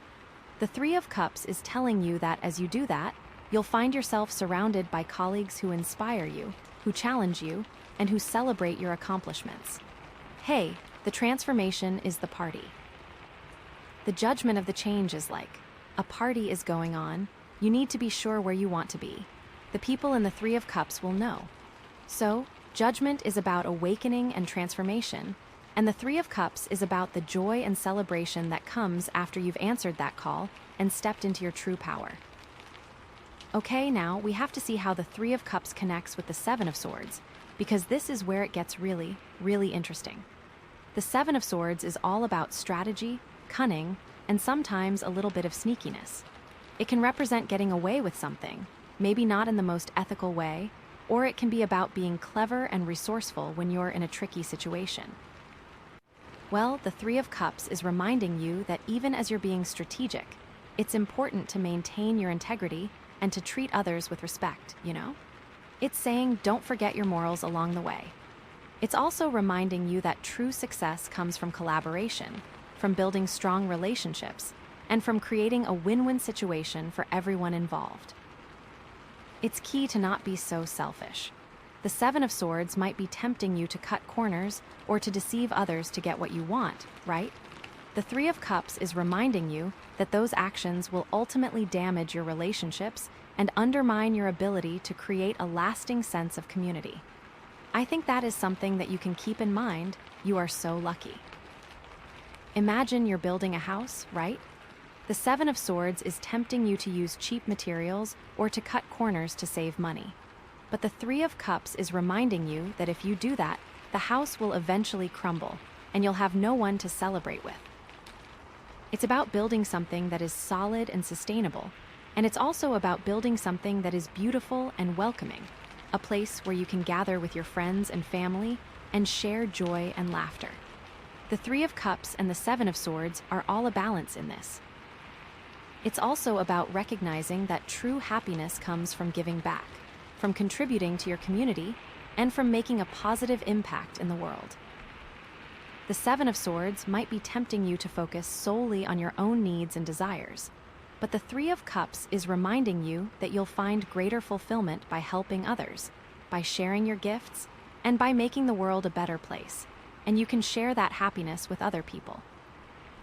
So, the Seven of Swords is about strategy and cunning, and the Three of Cups is about using those skills to create a more joyful and connected life. Okay, now, we're gonna connect with the star. The Three of Cups and the star. The star brings us inspiration, and the Three of Cups will also guide you, so you can spread that joy with other people, or it will lead you to a new path. It can be your family or your friends. Maybe a new job. You also have to bring the turquoise butterfly in this, to be in a balanced relationship with all the things around you. Now, we have to circle back to the turquoise butterfly. It is all about weaving the threads of connection, building bridges, and fostering understanding in a balanced partnership, right? Remember everything to be balanced. Remember the harmony, remember the joy. It is also about remembering to be yourself. So, what does all of this mean for you in the real world? What should you be aware of? Well, the cards are telling you that you're on a path of transformation, and you're being called to make some major decisions. And the Three of Cups is there to remind you that it's all going to be worth it in the end, when you find that sense of joy and connection that you're looking for, and you get to party. This card is, after all, a promise that you will be happy, and that you can count on your friends and family to keep you going. The Three of Cups can also mean that you're going to meet someone who will become a very important part of your life, someone who will bring you a lot of joy and happiness, and someone who will help you to connect with others and to build a stronger sense of community, and you will shine so bright. So, what are some of the potential challenges that you might face as you move forward on this path? I am happy to talk about this to you. Well, one of the biggest challenges is getting so caught up in the pursuit of joy and connection that you neglect your own needs, always. Is like you're always at the party, but you never take time for yourself, you know. It's important to remember that you can't pour from an empty cup, so you need to make sure you're taking care of yourself, body, mind, and spirit, so that you can be a good friend, a good partner, and a good member of your community. I think this is just very good for you. It is a problem in our society. It's so easy to get caught up. What are others thinking? What are others doing? You are losing the great party and the great joy. So do not let this happen to you, and remember that you are great. It is one thing to be kind, another thing to not remember who you are. Remember, you are worthy of love, happiness, and success, and you have the power to create a life that is both meaningful and fulfilling. It's gonna come full circle, and that is the most amazing thing. Okay, so ultimately, the message here is about joy, connection, and celebration. And the Three of Cups is reminding you that those things are within reach, that you're worthy of them, and that you have the power to create a life that is filled with them. Just remember to balance it with strategy and integrity, and to always prioritize your own well-being. So, what does that mean? Well, okay, that's it. That's your reading. Wow, we went on quite a journey together, didn't we? From the Wheel of Fortune shaking things up, to the Four of Wands questioning what's real, to the Eight of Cups urging you to walk away, to Judgment calling you to make a decision, to the Seven of Swords reminding you to be strategic. And finally, to the Three of Cups promising joy and connection, and the star telling you that all of that will be aligned. It's really been a roller coaster, but I think the message is clear. You're on the verge of something amazing. So, it will show the Three of Cups. It may take time, but this card is just amazing and a blessing to have. There are so many new opportunities and new paths in front of you. So please be open to all of them. Let's just go through it all one last time. The Wheel of Fortune might be telling you to let go of the past, but it is up to you to decide if you do want this. The Eight of Cups says to go, even though it may be rough. Judgment says you need to do it right now. It may feel tough, but it can be easy. What do you think you need to do? Well, it may be time to break some ties, right? Maybe with some family members. The Seven of Swords reminds you to use your mind, to have control, and to think of what is in your future. All while the turquoise butterfly has you in control. It has the light on you and it says, all in its circle, balance it. Bring joy, have fun, be happy. It also says that it's time to celebrate with others. Not just on your own, but the others around you that care for you. Remember the joy that you bring to others and keep doing that. Okay, so that is your final card, and that is the final part of the reading. I really, really hope that this resonated with you and that you're feeling excited about your next relationship and excited for this path forward. Thank you so much for choosing the turquoise butterfly pile. Remember to keep that harmonizing energy in mind as you navigate these changes. The more you can stay balanced, stay grounded, and stay connected to your own inner wisdom, the easier it will be to create a love life that is both joyful and authentic. And if you feel like it, please comment here. I want to know what you liked and what was good. And honestly, from the bottom of my heart, I wish you all the best in your journey. Thank you, thank you, thank you so. Hey there, my friend. Welcome to your reading. With the Lapis Lazuli star as your pile crystal, remember we're tapping into that empowering energy, helping you navigate by your inner truth and find alignment, which is so perfect for this next relationship theme. Okay, so let's dive right into these cards. Oh my gosh, this is already so juicy. We have the Five of Wands, the Wheel of Fortune, and the Empress. Like, what a combination. Okay, so starting with the Five of Wands. This card, it's all about competition, conflict, disagreements. It can feel like there are so many different opinions clashing, and everyone's fighting for attention. It's like, picture a bunch of people all waving their wands around, trying to get their point across, but no one's really listening to each other. They're just like bumping heads, you know? So, in the context of relationships, this could mean a few things. First of all, it could be pointing to some internal conflict. Like, maybe you're struggling with different parts of yourself. Maybe there's a part of you that wants a serious, committed relationship, and another part of you that's like, no way, I want to be free and independent. You know, like that push and pull. Or maybe you're feeling conflicted about what you want in a partner. Like, oh, I want someone who's adventurous and spontaneous, but also someone who's stable and reliable. It's like, how do you find that balance? And another way this could show up is in your interactions with other people. Maybe you're finding yourself in situations where you're constantly having to compete for attention or affection.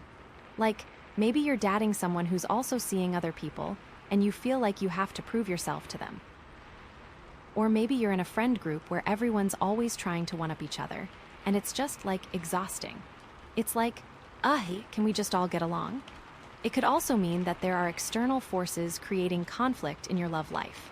Like, maybe your family or friends don't approve of the person you're dating, and they're making their opinions known.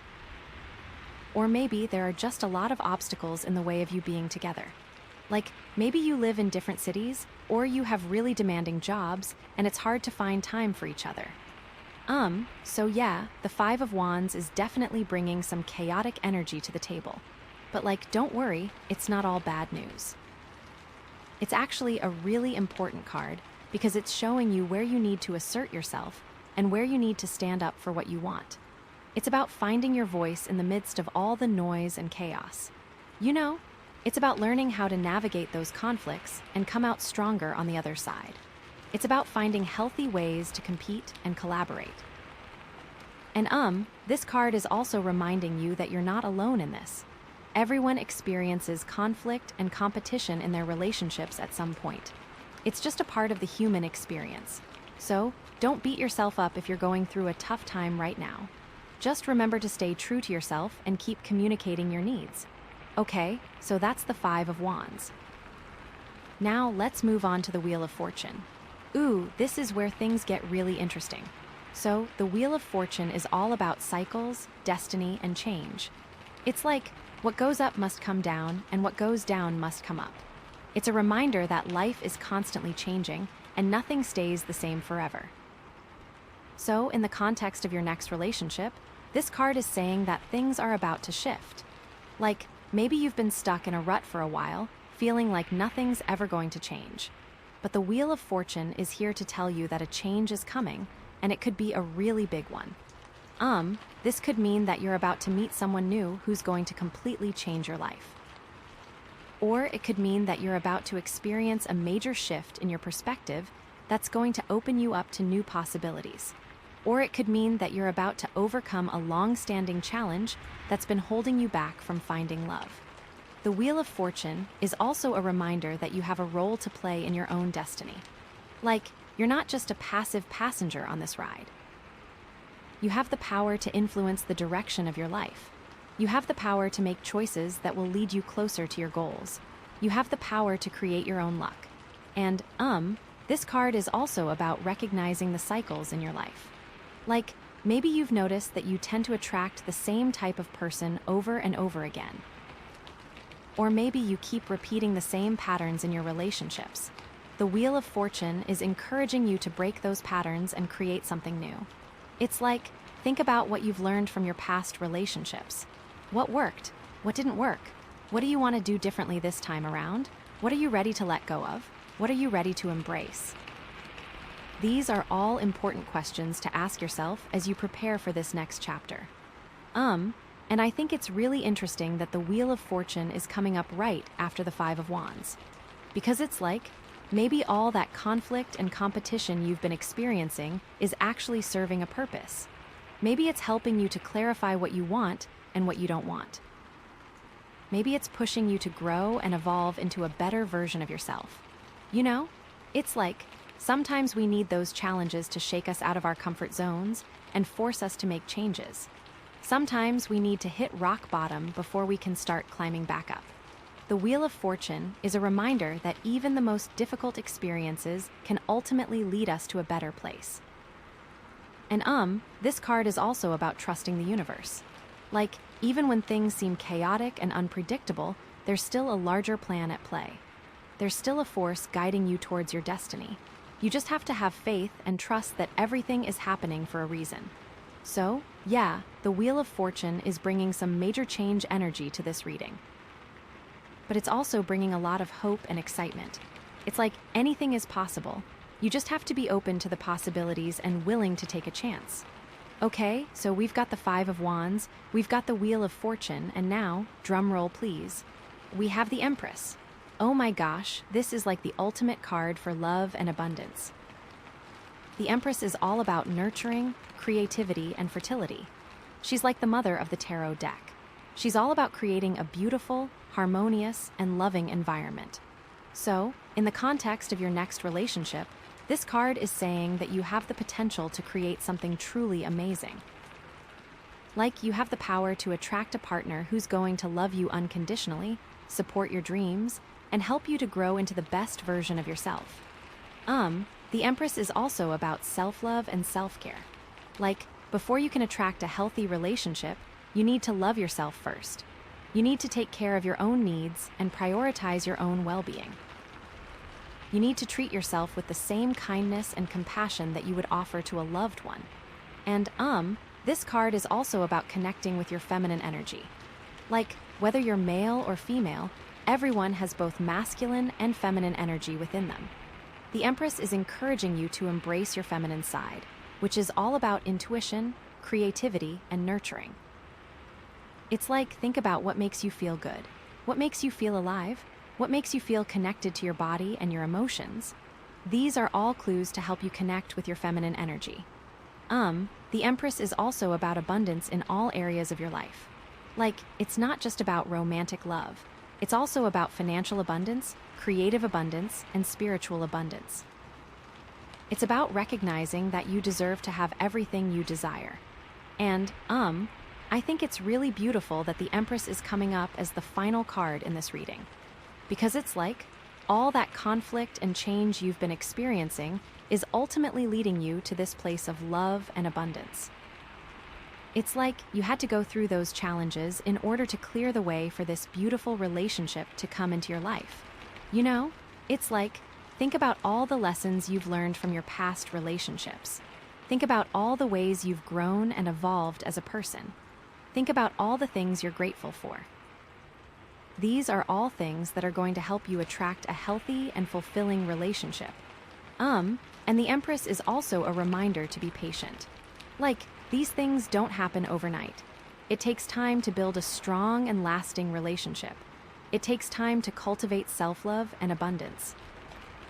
But if you stay true to yourself, keep working on your goals, and trust the process, you will eventually get there. So, yeah, the Empress is bringing a lot of positive energy to this reading. It's like, get ready for love, get ready for abundance, get ready for a beautiful and fulfilling relationship. Okay, so now let's tie it all together. We've got the Five of Wands, the Wheel of Fortune, and the Empress. So, what's the story here? Well, I think the story is that you're currently in a place of conflict and competition in your love life. Like, maybe you're struggling to find someone who's a good fit for you. Or maybe you're dealing with some internal conflicts that are holding you back from finding love. But the Wheel of Fortune is here to tell you that things are about to change. Like, a major shift is coming, and it could lead you to a really amazing relationship. But here's the thing, you have to be willing to embrace the change. You have to be willing to let go of the old patterns and beliefs that are no longer serving you. You have to be willing to step outside of your comfort zone and take a chance on something new. And, the Empress is here to remind you that you deserve to have a loving and fulfilling relationship. You deserve to be treated with kindness, respect, and compassion. You deserve to be with someone who supports your dreams and helps you to grow. So, how do you get there? Well, I think the first step is to start loving yourself more. Take care of your own needs. Prioritize your own well-being. Treat yourself with the same kindness and compassion that you would offer to a loved one. And then start clarifying what you want in a partner. What are your must-haves? What are your deal breakers? What are you willing to compromise on? Be really honest with yourself about what you're looking for. And then start putting yourself out there.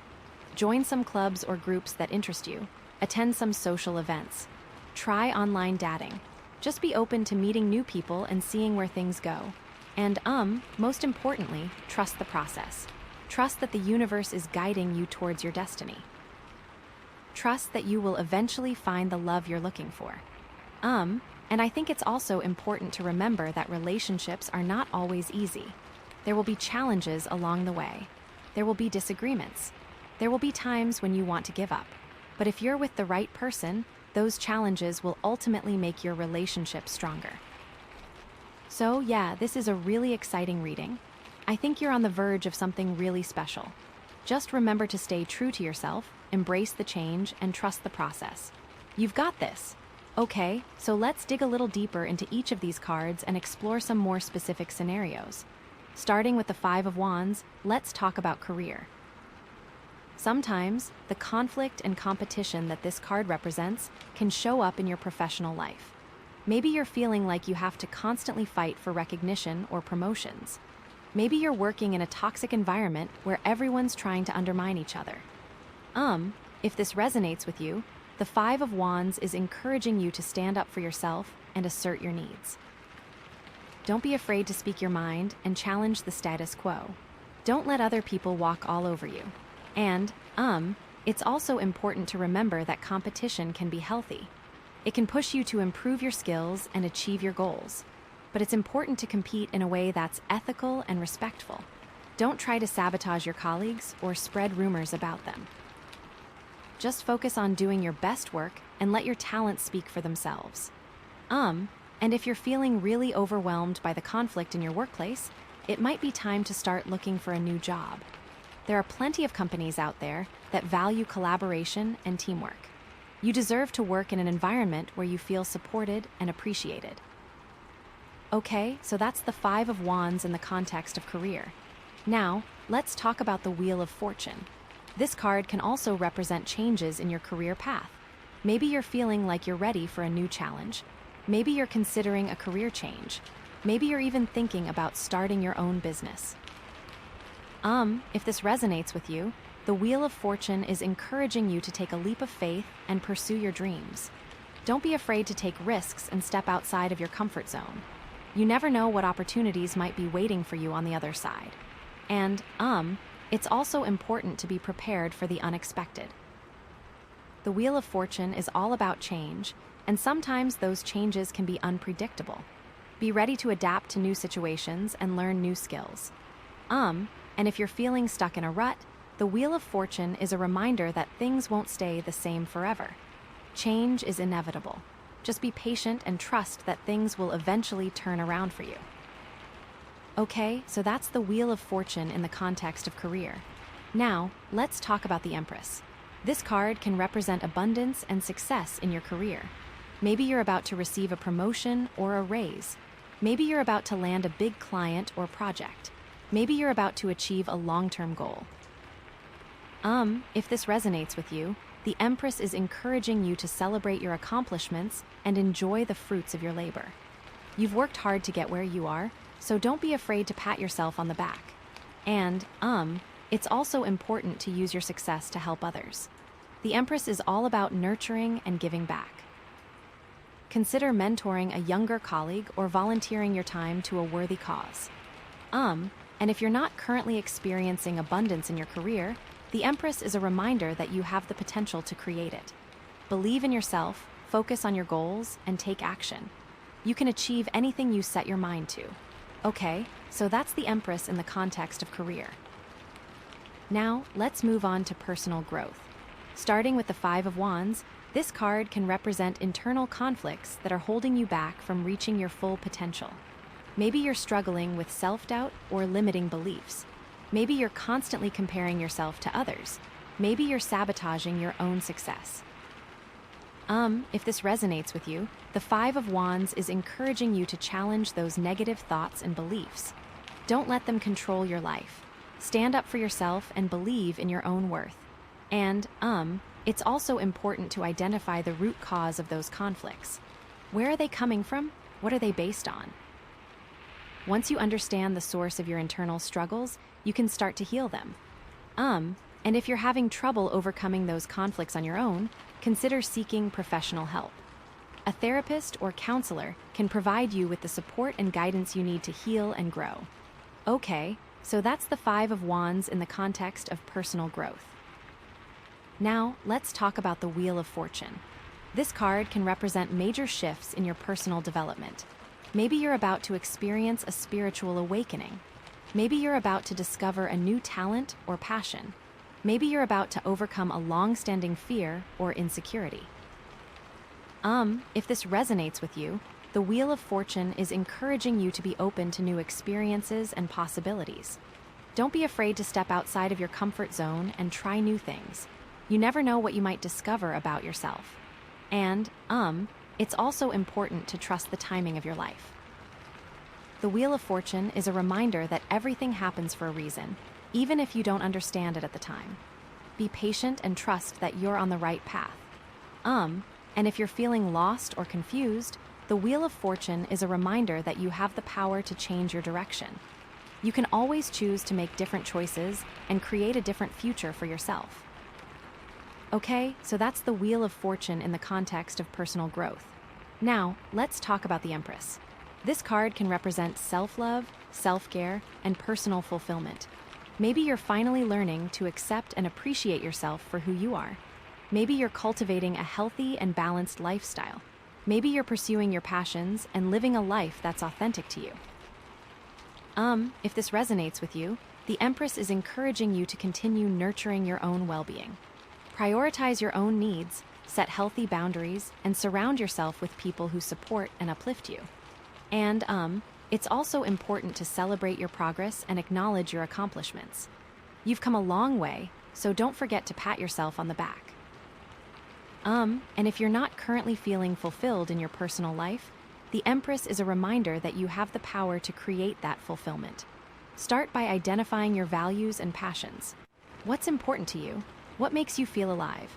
Then, start taking small steps towards living a life that's aligned with those values and passions. Okay, so that's the Empress in the context of personal growth. Wow, that was a lot. We really dug deep into these cards.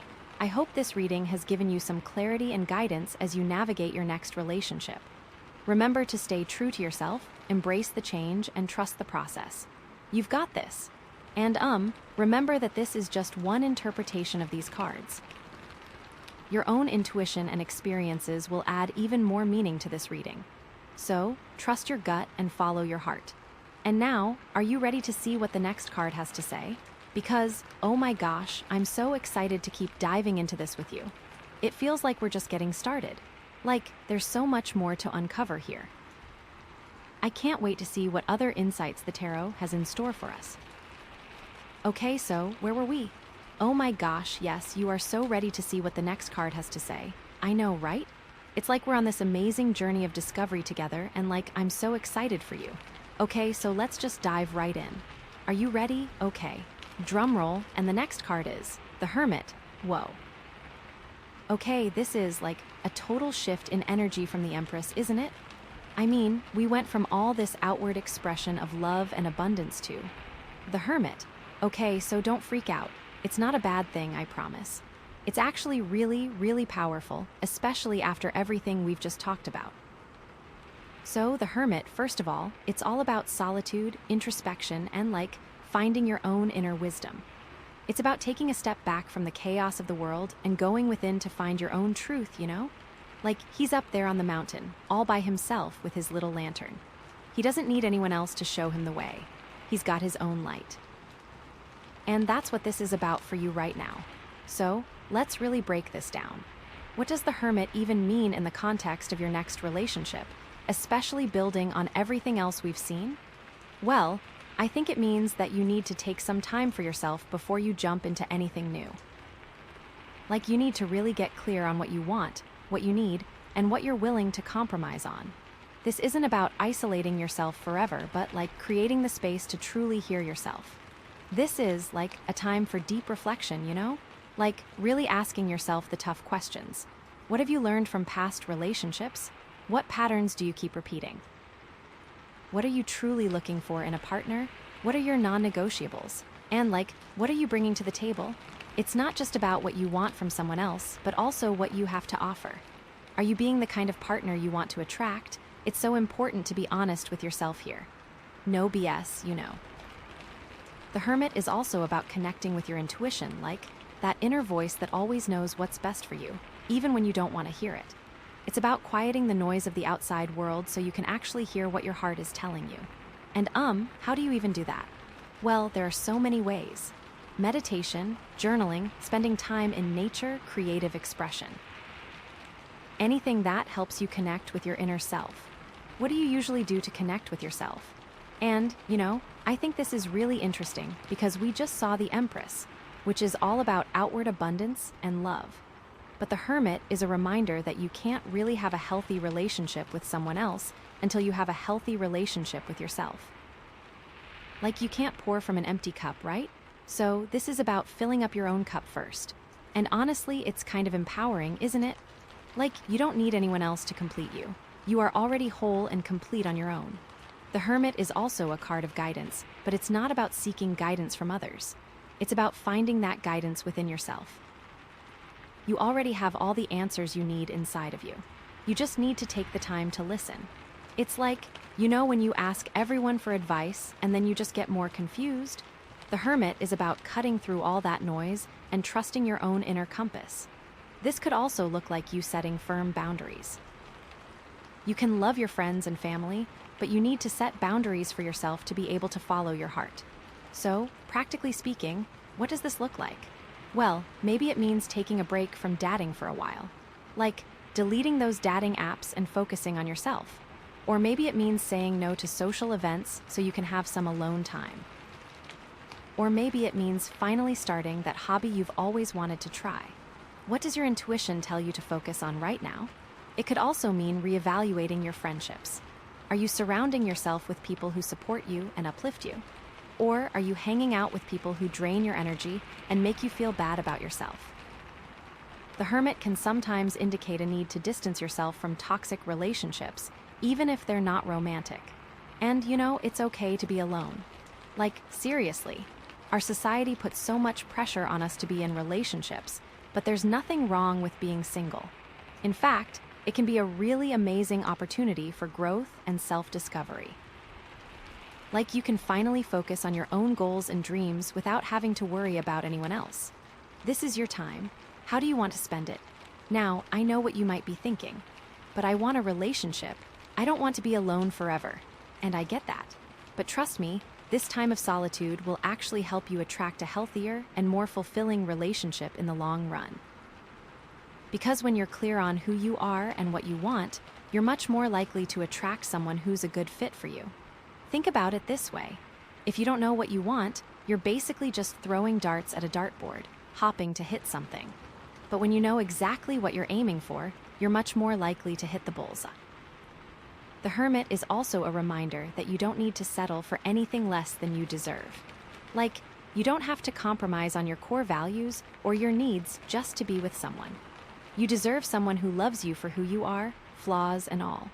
The Hermit will help you discover more about yourself so you can communicate that to a potential partner. And this card can also be about healing from past hurts.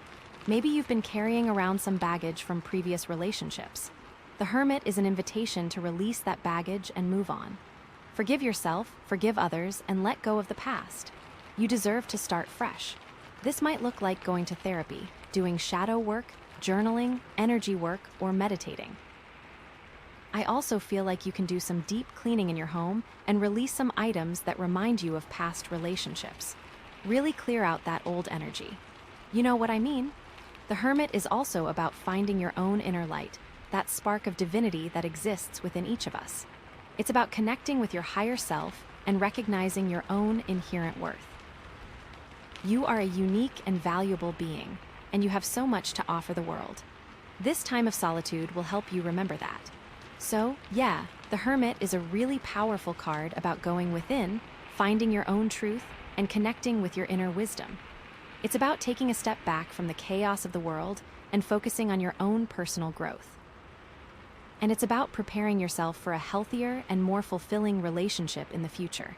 Okay, so let's really dive a little deeper here. Let's think about the different aspects of your life and how the Hermit might be showing up there. Let's think about your career. Maybe you're feeling burnt out or unfulfilled in your job. The Hermit could be a sign that you need to take some time to reassess your career goals and figure out what you really want to do.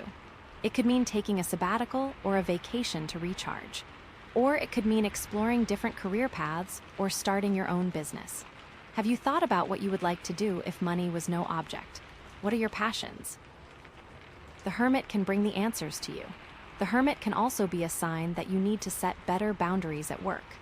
Are you constantly working overtime? Are you taking on too many responsibilities? It's okay to say no. Your time and energy are valuable. And, sometimes the Hermit can indicate a need to change careers altogether. Maybe you've been in the same field for years and you're just not passionate about it anymore. It's okay to make a change. It's never too late to pursue your dreams. The Hermit energy can help you explore what that new dream might be. Now, let's think about your finances.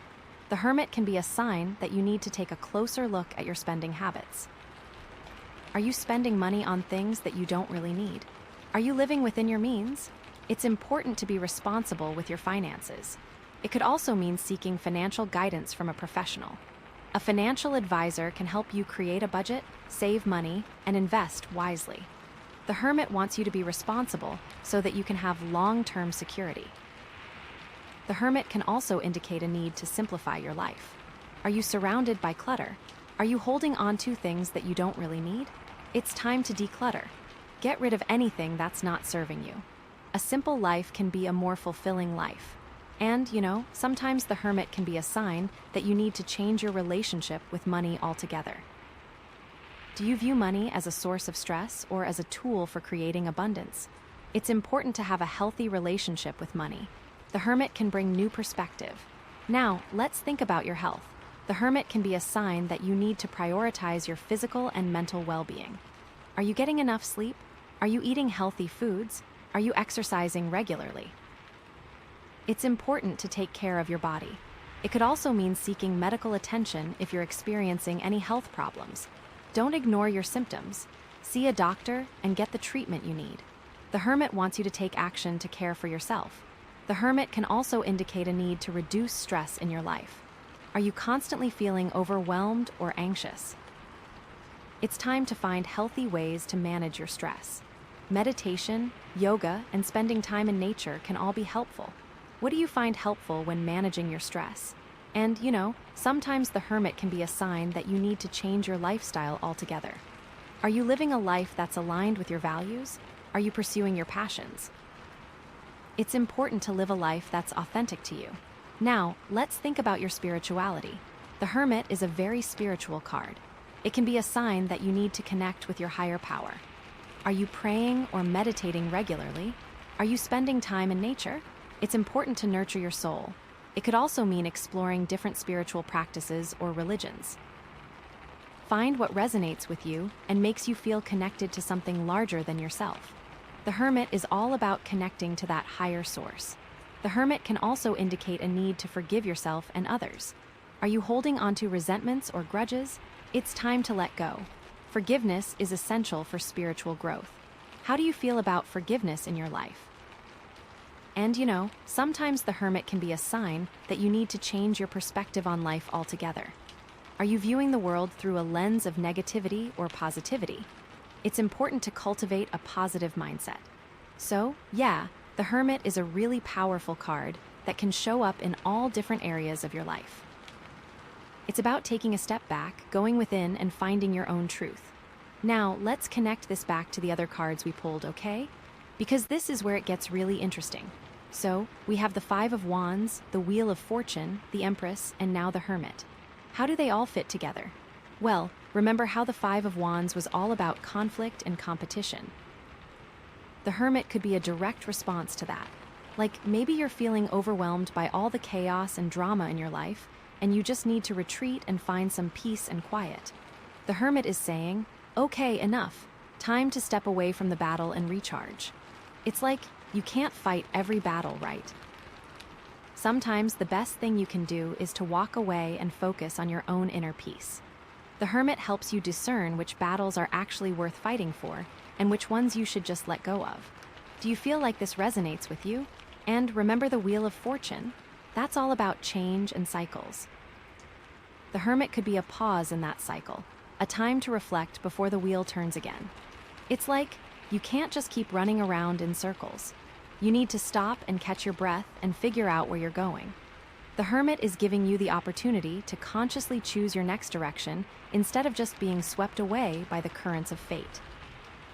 It's like the Wheel of Fortune is going to keep turning whether you like it or not, but the Hermit can help you steer the ship. Do you feel like you're steering your ship right now? And then we have the Empress, which is all about love, abundance, and nurturing. The Hermit could be about finding that self-love and self-nurturing before seeking it externally. It's like you can't truly love someone else until you love yourself, right? The Hermit helps you cultivate that inner love and acceptance. It's also about recognizing that you are already worthy of love and abundance. You don't need to do anything or be anything to earn it. You are inherently valuable and deserving. The Hermit helps you remember that truth. It's also about discovering new ways of self-love. So, basically, the Hermit is helping you integrate all the lessons from the other cards. It's helping you navigate the conflict, embrace the change, and cultivate the self-love that will ultimately lead you to a more fulfilling relationship. It's like, you're not just going to stumble into a great relationship by accident. You need to consciously create it. Think of the Hermit as a guide, leading you through the darkness towards your own inner light. He's not going to do the work for you, but he's going to show you the way. He's like, here's the lantern. Now go find your own path. What do you think that path looks like for you? And I think it's really important to remember that this is a process. It's not going to happen overnight. It's going to take time and effort to integrate these lessons and create the life you want. But trust me, it's worth it. The Hermit is also a reminder to be patient with yourself. Don't beat yourself up if you're not perfect. Don't compare yourself to others. Just focus on your own journey and celebrate your progress along the way. It's like you're climbing your own mountain, right? You don't need to worry about what everyone else is doing. Just keep putting one foot in front of the other, and you'll eventually reach the summit. What do you think is waiting for you at the summit? And I think it's really beautiful that the Hermit is coming up now, because it's giving you the opportunity to really slow down and connect with yourself before you make any major decisions about your love life. It's like you're not rushing into anything blindly. You're taking the time to really think things through and make sure you're making the right choices for yourself.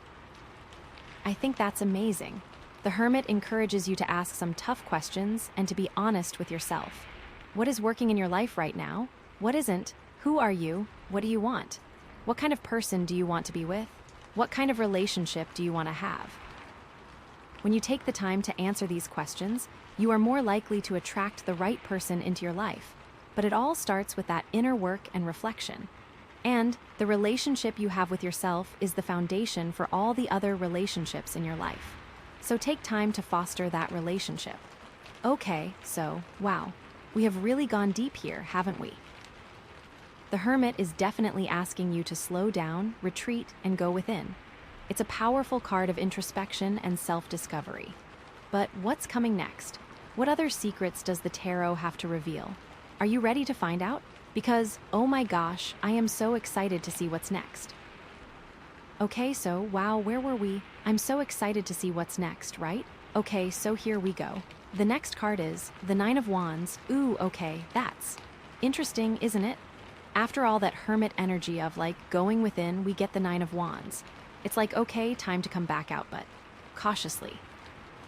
So the Nine of Wands, it's often depicted as someone who's been through a lot, like they've got bandages on, they're holding a wand, and they're surrounded by these other wands that are kind of like a fence.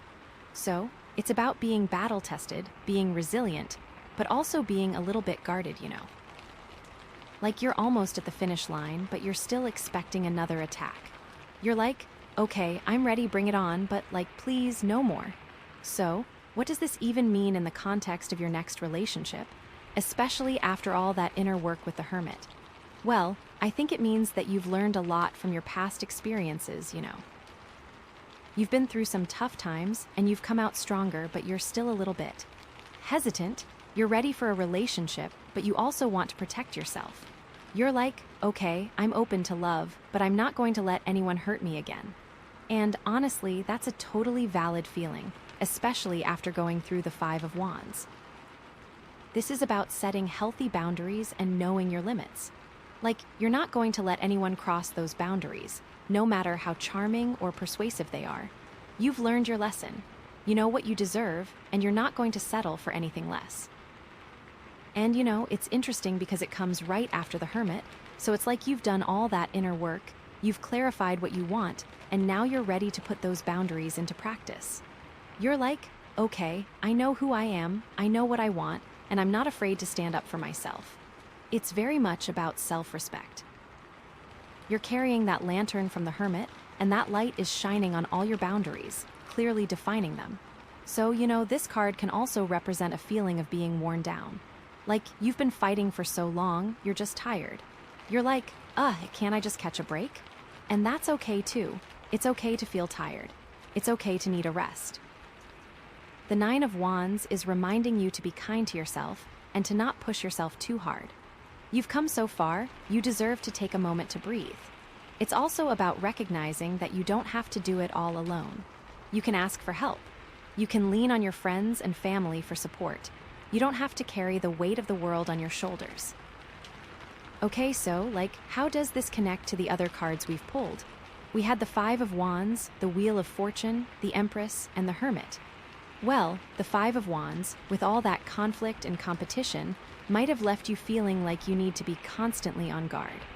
The Nine of Wands is like the aftermath of that battle. You're still standing, but you're definitely feeling the effects. It is like the energetic hangover from the Five of Wands. You are still recovering from that chaos and competition. But you survived, and you're stronger for it. And then the Wheel of Fortune, with all its ups and downs, might have made you a little bit wary of change. The Nine of Wands is like, okay, I'm open to new opportunities, but I'm not going to get my hopes up too high. I've been disappointed before. It is preparing you for the next turn of the wheel, but it is also reminding you that not all change is good change. That some cycles need to be broken, and that you are the one who gets to decide what you want in your life. The Hermit helped you connect to that inner knowing, and now the Nine of Wands is giving you the strength to stand by those decisions. And the Empress, with all that love and abundance, might seem like a distant dream right now. The Nine of Wands is like, yeah, I want that, but I'm not sure I'm ready for it yet. I need to protect my heart. It is like the guarded version of the Empress. The Empress is open, receptive, and welcoming, and the Nine of Wands is like, yeah, but proceed with caution. It's like you still desire that love and abundance that the Empress promised, but you are not going to allow yourself to be vulnerable until you feel safe. And the Hermit, who encouraged you to go within and find your own truth, is now supporting you in setting those boundaries and protecting your energy. The Nine of Wands is like the practical application of all that inner work. You've gone inside with the Hermit, you've turned on that lantern, and now you're ready to use that light to guide your actions and set your boundaries. The Nine of Wands is helping you hold on to that inner wisdom even when you are back out in the world, interacting with others.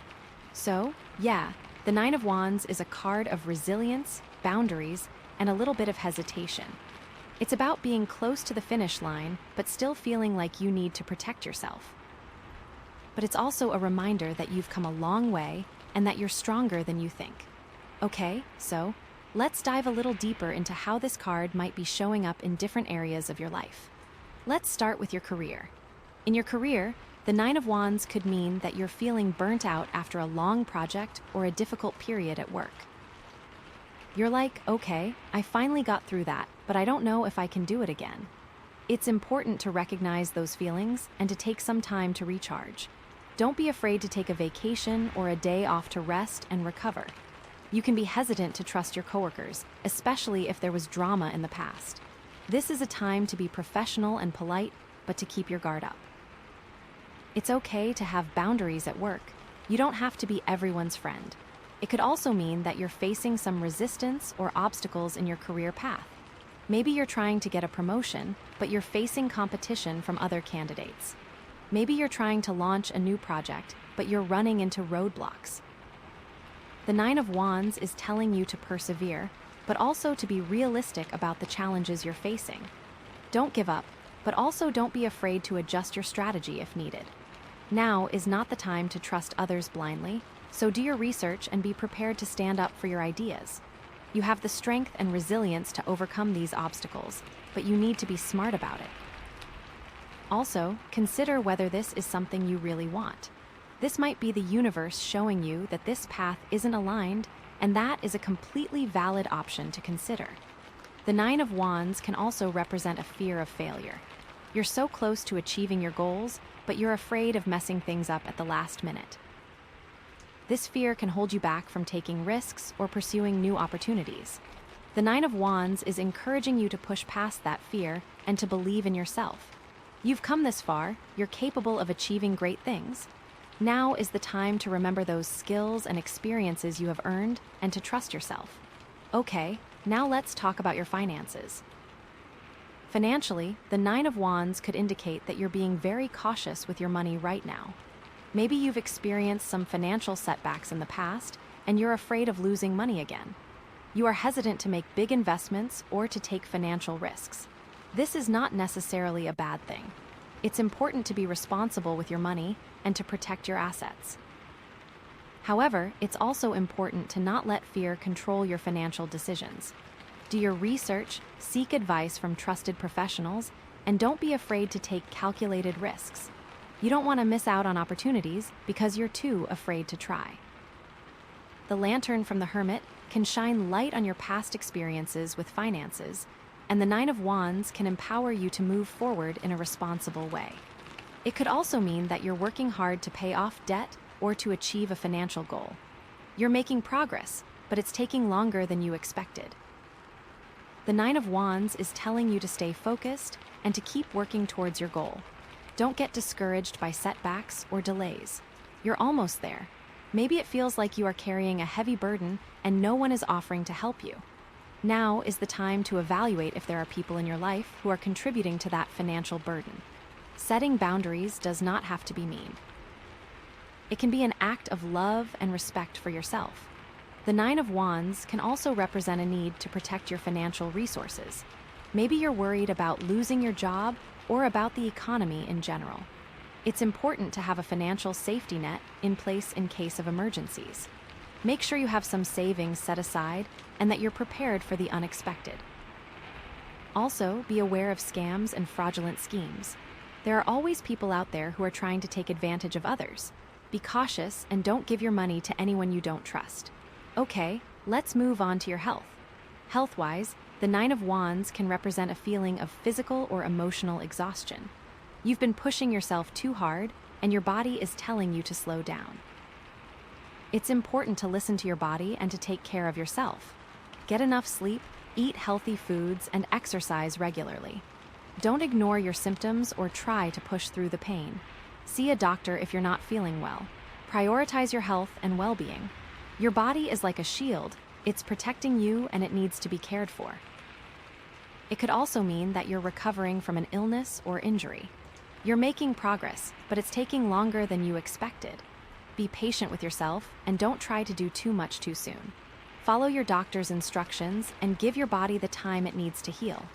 During this time, people will offer you advice, but remember the wisdom of the hermit. You know your body best, so trust your gut. The Nine of Wands can also represent a need to protect your physical and emotional boundaries. Maybe you're dealing with toxic people or stressful situations that are draining your energy. It's important to set boundaries and to protect yourself from negativity. Learn to say no to things that don't serve you. Surround yourself with positive and supportive people. Also, practice self-care activities that help you relax and recharge. This is also an opportunity to remember that you are strong. You have overcome a lot in your life, and you have the tools to continue to care for yourself. Okay, now let's talk about personal growth. For personal growth, the Nine of Wands suggests that you're feeling a bit battle-scarred from past experiences. You've learned some tough lessons, and you're a little hesitant to open yourself up again. You might be putting up walls to protect yourself from getting hurt. But the key here is to recognize that those walls can also keep good things out. The Nine of Wands is urging you to find a balance between protecting yourself and staying open to new possibilities. You are not doomed to repeat the past, but you also don't have to pretend that those experiences never happened. They made you who you are today. It could also mean that you're working on overcoming some personal challenges, but you're feeling a little weary. Maybe you're trying to break a bad habit, heal from a past trauma, or build more confidence. The Nine of Wands is reminding you that progress isn't always linear. There will be setbacks and challenges along the way, but don't give up. Keep pushing forward, and you'll eventually reach your goals. Remember that self-compassion is crucial. You are not perfect, and you are allowed to make mistakes. The Nine of Wands can also represent a need to defend your beliefs and values. You might be facing criticism or opposition from others who don't understand you. It's important to stand up for what you believe in, but also to do so in a respectful and constructive way. Don't get drawn into arguments or negativity. Focus on sharing your truth with compassion and clarity. Remember the boundaries and the strength that the Nine of Wands brings. You do not have to engage with people who are trying to tear you down. Finally, let's talk about spirituality. Spiritually, the Nine of Wands can indicate that you're feeling a bit disconnected from your faith or spiritual practice. Maybe you've experienced some spiritual challenges or doubts that have shaken your beliefs. It's important to remember that it's okay to question things. Doubt can actually be a catalyst for deeper understanding and growth. Allow yourself to explore different perspectives and to find what resonates with you. It could also mean that you're working on integrating some spiritual lessons into your life, but you're finding it difficult to put them into practice. Maybe you're trying to be more compassionate, forgiving, or patient, but you're struggling to do so consistently. The Nine of Wands is reminding you that spiritual growth is a lifelong journey.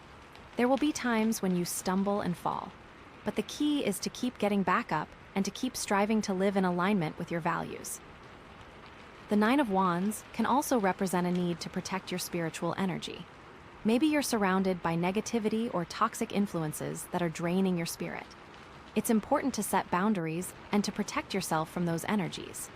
Spend time in nature, meditate, pray, or engage in other spiritual practices that help you recharge and reconnect with your inner peace. Okay, so let's dive even deeper, okay? Because I feel like there's more to unpack here. What if the Nine of Wands is showing up as a fear of commitment in your next relationship? You're like, okay, I want to be with someone, but I'm also afraid of getting hurt again. I don't want to give up my independence or my freedom. This is a totally valid fear, especially if you've been through a painful breakup in the past.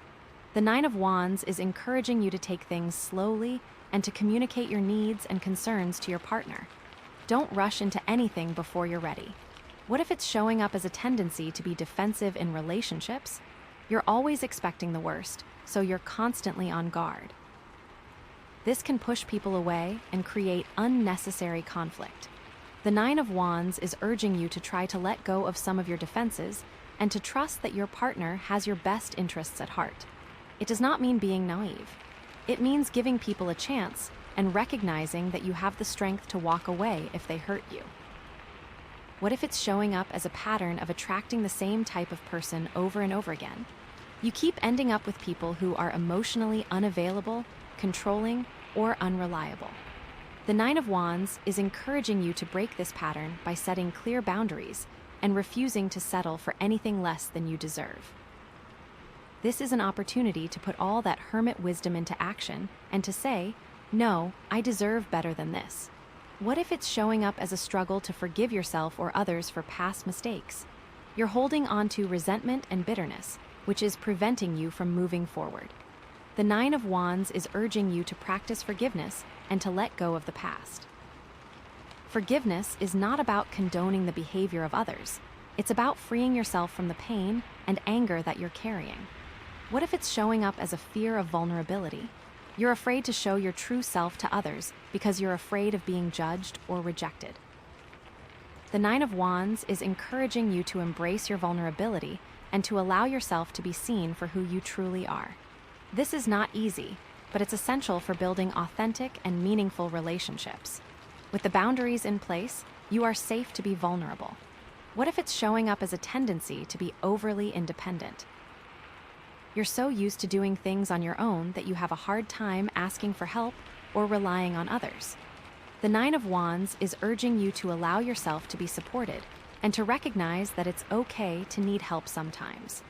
Being independent is great, but it's also important to build interdependence in your relationships. Okay, so let's think about some advice that the Nine of Wands might have for you, okay? I feel like there's some very actionable advice to be pulled from this. First of all, protect your energy. You are the only one who gets to decide how you spend your energy. You do not have to say yes to every invitation or opportunity. Say no when you need to. Second, set clear boundaries. Know what you're willing to tolerate and what you're not. Communicate those boundaries to others in a clear and respectful way. Don't be afraid to enforce your boundaries if they're crossed. Third, practice self-care. Make time for activities that help you relax, recharge, and reconnect with yourself. This could be anything from taking a bath to going for a walk in nature to spending time with loved ones. Fourth, trust your intuition. Your inner wisdom will guide you towards the right choices and decisions. Pay attention to your gut feelings and don't ignore your inner voice. The Hermit has given you this gift, so use it. Fifth, be patient with yourself. Healing and growth take time. Don't expect to overcome all your challenges overnight. Be kind and compassionate to yourself as you navigate your journey. Sixth, celebrate your progress. Acknowledge and appreciate all the steps you've taken towards healing and growth. You've come a long way, so give yourself credit. Seventh, don't be afraid to ask for help. You don't have to do it all alone. Reach out to friends, family, therapists, or spiritual advisors for support and guidance. Eighth, remember your strength. You have overcome many challenges in the past, and you have the resilience to overcome whatever challenges you're facing now. Believe in yourself. Wow, okay, so the Nine of Wands is really about recognizing your strength, setting boundaries, and protecting your energy as you move forward on your path. So, are you ready to see what the final card has to say? Because, oh my gosh, I'm so excited. It feels like we're really getting to the heart of the matter here, and I can't wait to see what the universe has in store for you. This final card is going to bring it all together. I just know it. Wow, okay, so the Nine of Wands is really about recognizing your strength, setting boundaries, and protecting your energy as you move forward on your path. So, are you ready to see what the final card has to say? Because, oh my gosh, I'm so excited. It feels like we're really getting to the heart of the matter here, and I can't wait to see what the universe has in store for you. This final card is going to bring it all together, I just know it. Okay, here we go. And your final card is the Star. Oh my gosh, yes. After all of that Nine of Wands energy, that like protected, guarded, almost at the finish line vibe, we get the Star. This is like the universe saying, okay, you've done the work. Now let the healing begin. Oh my gosh, I'm so excited about this for you. So, the Star in general, it's all about hope, faith, inspiration, and healing. It's that feeling of like, after a really dark night, you finally see the stars shining, and you know that everything is going to be okay. It's so beautiful, right? It's about trusting in the universe, believing in a brighter future, and knowing that you're not alone, even when things seem difficult. It is about having renewed faith in the universe and in yourself. It is about knowing that even when you are down, you have the ability to get back up. It's about letting go of all the worries and fears and trusting that everything is unfolding as it should. The Star is like a cosmic permission slip to just breathe and have faith. Think about what that means in the context of your next relationship, especially after all the cards we've already pulled. It is also a reminder of the Lapis Lazuli star crystal that we started with. You are connecting to your inner truth to guide you to a fulfilling relationship. The Star reminds you to trust that inner truth. Well, first of all, it's like a direct antidote to that Nine of Wands energy, right? You've been so guarded, so protected, so ready for a fight. And now the Star is saying, okay, you can relax, you're safe. You can let your guard down a little bit. It is about lowering those shields without being naive. It is about choosing to see the good and to be open to receiving love and abundance. It's like you've built up these walls to protect yourself, and that was necessary for a while, but now it's time to start opening them up and letting the light in. It's about acknowledging that you are strong enough to handle whatever comes your way and that you do not have to live in fear. It is about choosing hope over fear. It's also like the universe is rewarding you for doing all that inner work with the Hermit. You took the time to go within, to connect with your own truth, and to set your boundaries. And now, the Star is saying, okay, you've earned this. You deserve to feel hopeful and inspired. It's like you planted the seeds of self-discovery with the Hermit, and now the Star is bringing the rain and sunshine to help them grow. You watered the soil with your tears, now the flowers of love are coming up to bloom. Think about how it connects to the Five of Wands. All that conflict and competition. The Star is saying that you don't have to fight anymore. You can release all that tension and drama and just be at peace. It's about recognizing that you are worthy of love and respect, and that you do not have to compete for attention or affection. It is about walking away from the battles that drain you and focusing on creating a harmonious and loving environment for yourself. You learned what battles to walk away from. You are no longer in competition with anyone. There is enough love and abundance for everyone. The Star wants you to know that you are worthy and you are loved. You are valuable and you are appreciated. It's also like a beautiful continuation of the Empress energy. The Empress was all about self-love and abundance, but maybe you were still a little bit hesitant to fully embrace that. The Star is giving you that extra boost of faith and confidence to really step into your power and create the life you desire. The Empress has confidence in herself, and now you are starting to have confidence in yourself too. What about the Wheel of Fortune? All those changes and uncertainties. The Star is saying that even though things might still feel a little bit unpredictable, you can trust that everything is ultimately working out for your highest good. It's about surrendering to the flow of life and knowing that you are being guided towards your destiny. It is about releasing your grip on control and trusting that the universe has your back. You don't have to know all the answers or have everything figured out. You just have to have faith that you are on the right path. You are being supported. The wheel of fortune might still be turning, but the star is shining a light on the path ahead, making it easier to navigate the twists and turns. So, practically speaking, what does the star look like in your life right now? Well, maybe it means that you're finally starting to feel hopeful about finding love again. You've been through some tough times, but you're starting to believe that a brighter future is possible. Maybe you're meeting new people who are kind, supportive, and genuine. Maybe you're feeling more confident and attractive than you have in a long time. You are glowing from the inside out. Or maybe it means that you're starting to pursue your passions and dreams with renewed enthusiasm. You're feeling inspired to create something beautiful and meaningful in the world. You are tapping into your creativity and expressing yourself in new and exciting ways. You have so much to offer. You are a shining star. Or maybe it means that you're finally letting go of some old wounds and resentments. You're forgiving yourself and others for past mistakes. You're releasing the baggage that has been weighing you down. You are lighter and freer than you have ever been. You are soaring to new heights. I feel like the star is also reminding you of the importance of self-care. You've been through a lot, and you deserve to treat yourself with kindness and compassion. Make time for activities that nourish your body, mind, and spirit. Surround yourself with people who lift you up and support your dreams. You are worthy of love and happiness. Don't ever forget that. You are a treasure. It is also very important to stay grounded. The star might seem ethereal and far away, but you have to stay grounded in order to manifest those dreams. Do not float away without your anchor. Remember the hard lessons that have brought you here. Let's really dig into this. How does the star show up in different areas of your life? Let's start with your career. Maybe you've been feeling stuck in a rut, like you're not making any progress. The star is a sign that things are about to change.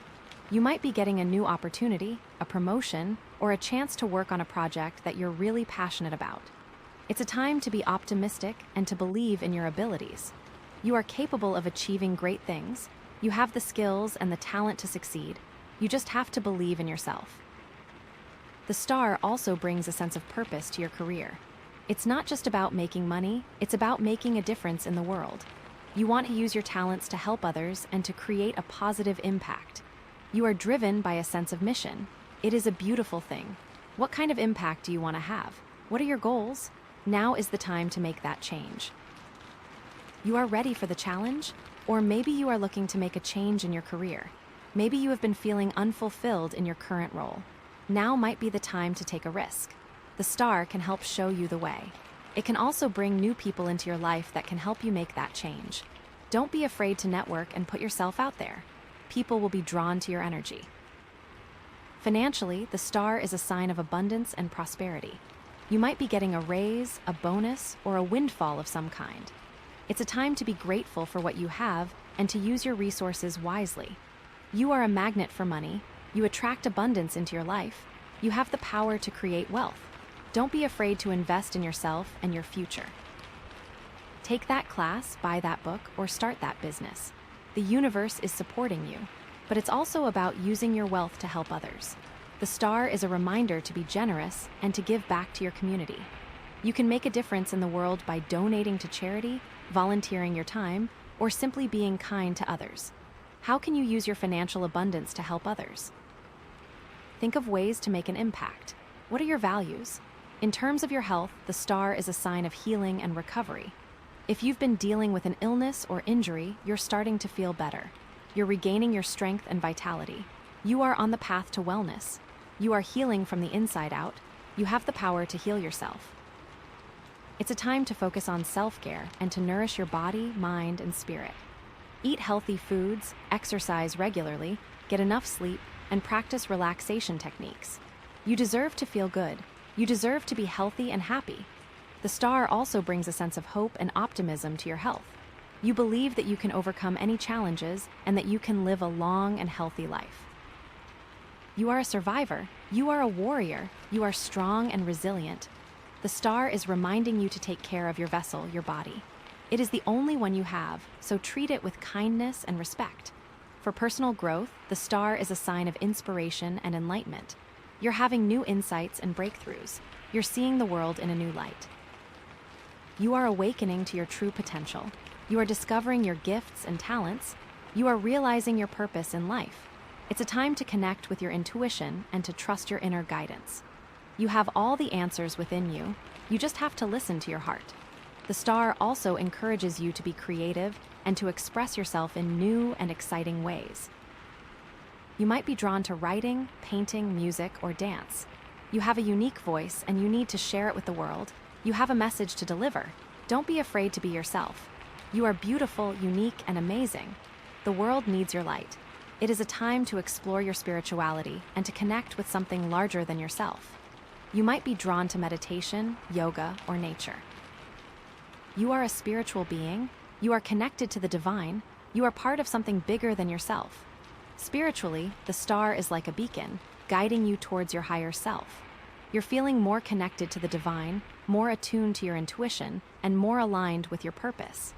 It's a time to trust the universe and to know that you're being guided towards your highest good. You are protected, you are supported, you are loved, you are not alone. The star is also a reminder to be grateful for all the blessings in your life. You have so much to be thankful for. Focus on the positive aspects of your life and you'll attract even more good things into your experience. You are a magnet for miracles. You attract abundance, love, and happiness. You are blessed beyond measure. The star wants you to remember how truly amazing you are and what you bring to this world. What are you grateful for? Think about all the amazing things in your life and embrace them. The star encourages you to let go of any limiting beliefs or negative thought patterns that are holding you back. You are capable of achieving anything you set your mind to. Believe in yourself. You are powerful. You are strong. You are capable. You are worthy. The possibilities are endless. The star also reminds you to be patient and to trust the timing of the universe. Everything is unfolding as it should. Don't try to force things to happen. Just relax, surrender, and allow the universe to work its magic. You are on the right path. You are exactly where you need to be. Trust the journey. So, what if you're still feeling some doubts or fears, even with the star shining so brightly? That's totally normal. It's okay to have moments of uncertainty. The star isn't about pretending that everything is perfect. It's about finding hope and faith even in the midst of challenges. If you're afraid of getting hurt again in a relationship, the star is reminding you that you're stronger now. You've learned from your past experiences, and you know what you deserve. You can set boundaries, protect your heart, and still be open to love. What are those boundaries? Write them down, know them, recite them. If you're worried about failing to achieve your goals, the star is encouraging you to focus on the journey, not just the destination. Enjoy the process of learning and growing. Celebrate your small victories along the way. You are not defined by your successes or failures. You are defined by your character. If you're feeling lost or confused about your purpose, the star is reminding you to connect with your intuition and to trust your inner guidance. What makes your heart sing? What are you passionate about? What are your values? Follow your heart and you'll find your way. You are the only one who can answer those questions. You have to trust yourself. If you're struggling to forgive yourself or others, the star is encouraging you to release the resentment and bitterness. Forgiveness is a gift you give yourself. It frees you from the pain of the past and allows you to move forward with a lighter heart. Who do you need to forgive? Who do you need to forgive yourself? The star also says it is time to celebrate you. Okay, so let's bring this all together. We've got the 5 of Wands, the Wheel of Fortune, the Empress, the Hermit, the 9 of Wands, and now the Star. What's the overall message here? It is about navigating conflict and change, embracing self-love, connecting with your inner truth, setting boundaries, and ultimately finding hope, healing, and inspiration. You've been on a journey of self-discovery, and you're now ready to step into a brighter future. You are ready to manifest your dreams and to create a life that is aligned with your values. You have the power to attract love, abundance, and happiness into your experience. Believe in yourself, trust the universe, and never give up on your dreams. It is all thanks to your Lapis Lazuli star crystal. Remember to trust your inner truth and remember to stay grounded. What actionable advice can we extract from the star, combined with all the other cards? First, embrace vulnerability. It's okay to let your guard down and to show your true self to others. You are worthy of love and acceptance, just as you are. Second, follow your intuition. Your inner wisdom will guide you towards the right choices and decisions. Trust your gut feelings and don't ignore your inner voice. Third, practice gratitude. Focus on the positive aspects of your life and be thankful for all the blessings you have. Gratitude attracts abundance. Fourth, express your creativity. Find ways to express yourself in new and exciting ways. You have a unique voice and you need to share it with the world. Fifth, connect with your spirituality. Nurture your soul and connect with something larger than yourself. You are a spiritual being. Sixth, set goals and take action. Don't just dream about your future, create it. Set clear goals and take consistent action towards achieving them. You are capable of achieving anything you set your mind to. Seventh, celebrate your successes. Acknowledge and appreciate all the progress you've made along the way. You deserve to be celebrated. Wow, this is just so exciting. And oh my gosh, are you ready for the very last card? Because, I feel like this is going to be the perfect culmination of everything we've been talking about. And I am seriously on the edge of my seat to see what the universe has to say. Wow, this is just so exciting. And oh my gosh, are you ready for the very last card? Because, I feel like this is going to be the perfect culmination of everything we've been talking about, and I am seriously on the edge of my seat to see what the universe has to say. Okay, here we go, and the next card is the Tower. Whoa, that is quite a contrast to the star, isn't it? We were just bathing in this beautiful, hopeful energy, and now we've got the Tower. Okay, don't panic, don't freak out. It's not necessarily a bad card, it's just intense. So the Tower, it's all about sudden change, upheaval, and destruction. It's like bam, out of nowhere, everything you thought you knew is turned upside down. It can be really scary, but it's also necessary sometimes, It's like sometimes things need to be destroyed in order to be rebuilt stronger than before. A tower can represent structures that we build around ourselves. It can be those walls that we use to protect ourselves from others. But, let's see what this means, okay. What does the Tower even mean in the context of your next relationship? Especially after the star and all the other cards we pulled. Oh my gosh, I'm just thinking about all the possibilities right now. Okay, so, first of all, I think it means that there might be some unexpected challenges or changes coming your way. Maybe you thought you were on the right path, but the universe has other plans for you, It could be something like a sudden breakup, a major disagreement, or a completely unexpected event that throws everything into chaos. It's important to remember that this isn't necessarily a punishment. It's just a sign that something needs to change. The universe is shaking things up to get you back on track. This might be something to change that situation from your past, or even make you open to moving to a new situation. This could come unexpectedly. The Tower can also represent a sudden realization or epiphany. Maybe you've been ignoring some red flags in your relationship, and the Tower is here to make you see them. It's like the blindfold is suddenly ripped off, and you're forced to confront the truth, even if it's painful. Oh, that's not always something we want to think about, but if you're feeling that way, you should think about those feelings. You know what I mean? It could also mean that you're clinging to some outdated beliefs or patterns that are no longer serving you. The Tower is here to shatter those illusions and help you break free. It's like you've been living in a fantasy world, and the Tower is here to bring you back to reality. This is also a time to release any shame. The Tower can be that ego. The ego is afraid to be vulnerable. It wants to keep those walls up. If you're feeling this way, take the time to understand those feelings. You want to be in alignment with your heart, and that can only happen if you release the shame. But also, remember the star, you are worthy. So, how does this even connect to the other cards we pulled? Oh my gosh, this is mind-blowing.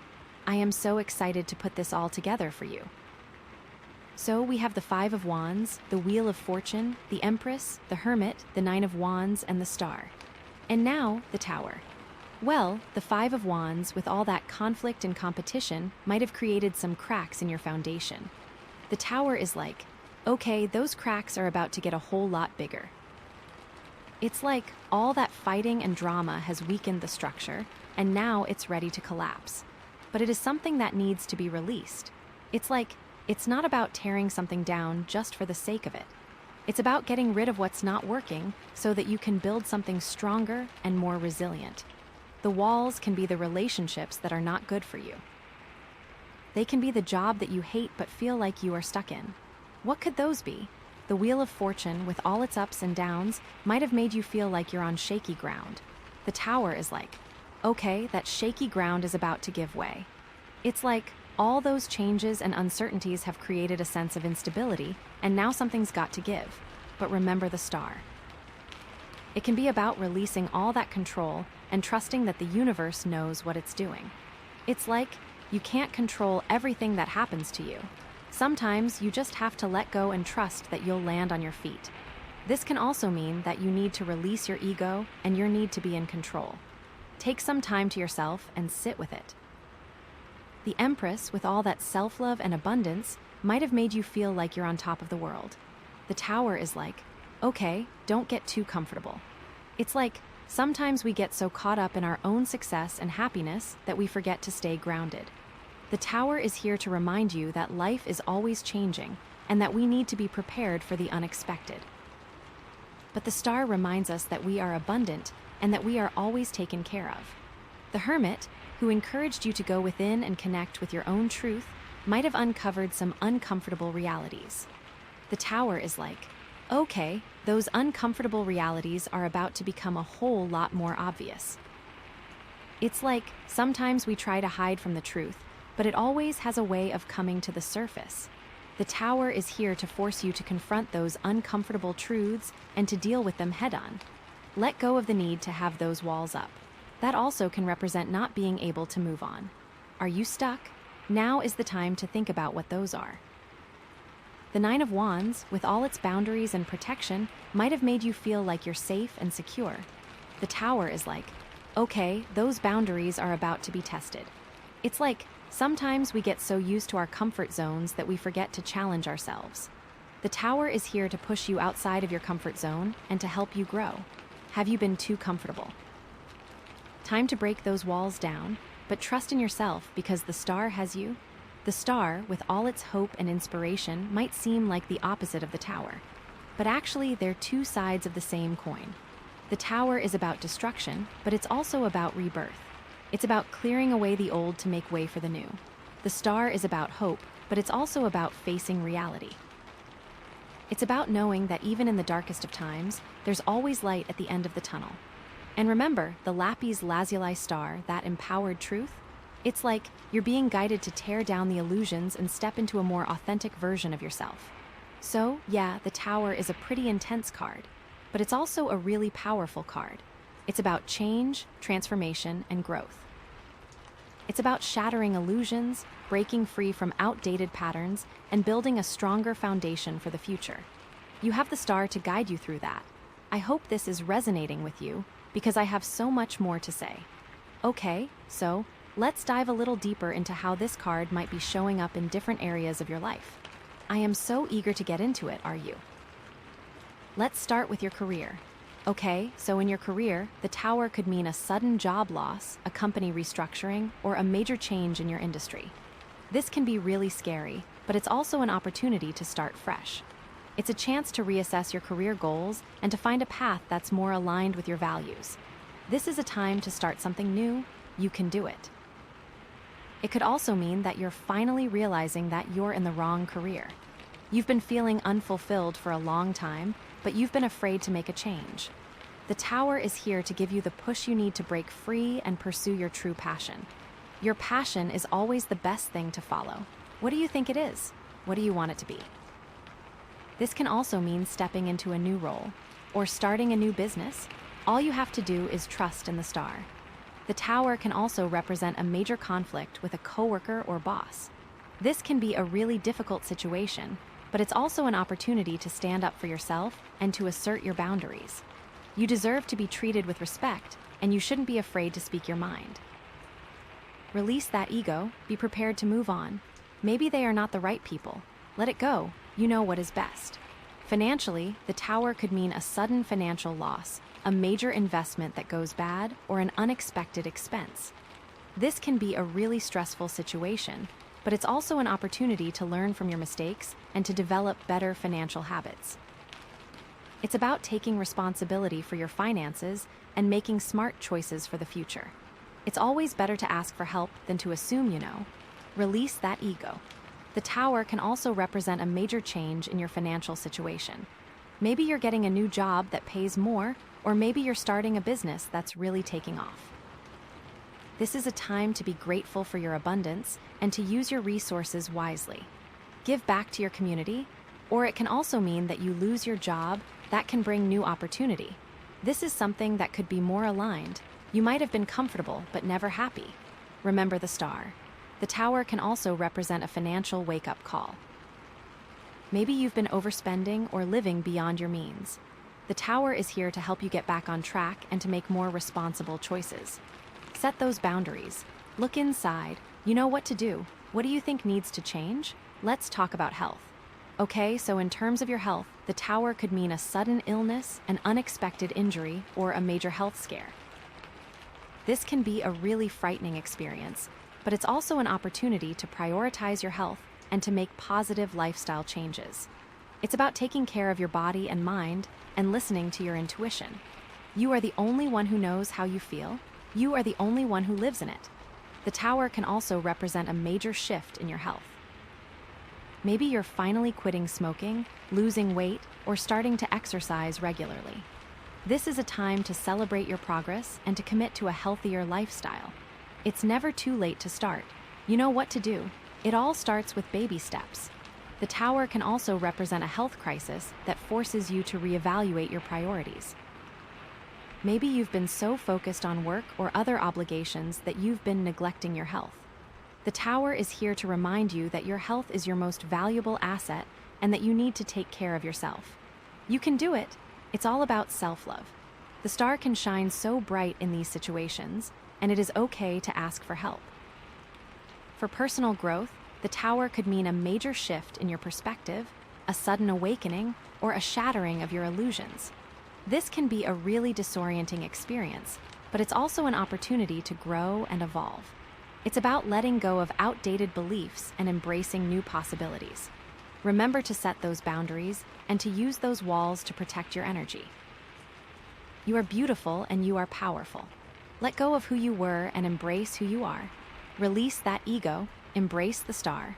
The Tower can also represent a major challenge that forces you to confront your fears and insecurities.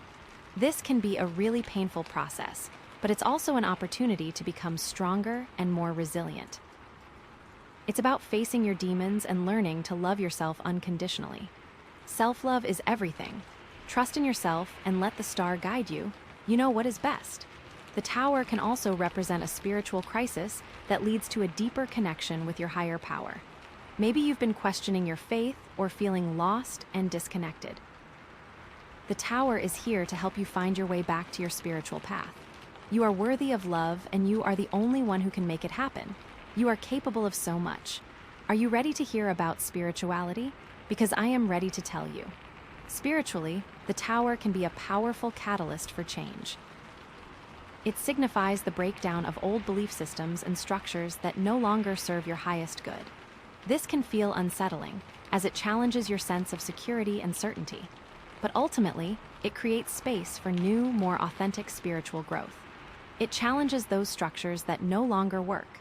The star is there to guide you. You are worthy of everything that comes your way. The Tower invites you to question your long-held assumptions and to examine the foundations upon which you have built your spiritual beliefs. Are your beliefs truly your own, or have they been inherited from family, culture, or religious institutions? The ego is strong, and it wants to have its way. Do you need to release it? It's time to discern what resonates with your soul and what no longer aligns with your truth. This can be a liberating experience as you shed the weight of dogma and embrace a more personal and meaningful connection with the divine. The tower is a reminder that spiritual growth is not always a linear process. There will be times when you feel lost, confused, or even disillusioned. But it is during these periods of upheaval that the greatest opportunities for transformation arise. You are capable of anything.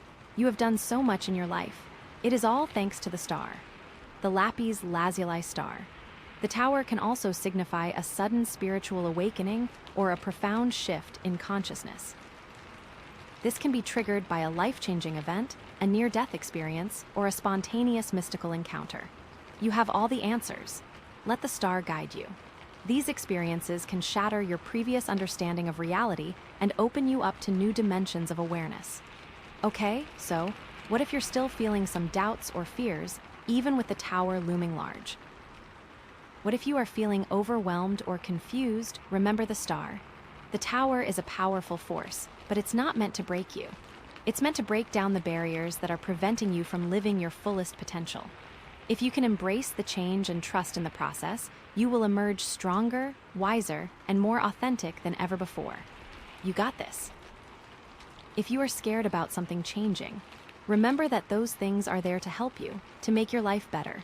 And remember that the star is there to guide you through it all. What actionable advice can we extract from the tower, especially considering all the cards we've already discussed? First, embrace change. You know what is best, and you are strong enough to make it happen. Release that ego, you are worthy. Second, let go of control. You can't control everything that happens to you. What you can do is embrace the change and make sure you can keep it together. You got this. The star has your back. Third, face your fears. Trust in the star and embrace them. This will make you a stronger and more beautiful person. Don't you want that? Who doesn't? Fourth, forgive yourself and others. You have done great things, and now it is time to celebrate. The pain is gone, and you are better. Don't let it haunt you. Be open to new opportunities. Fifth, embrace your individuality.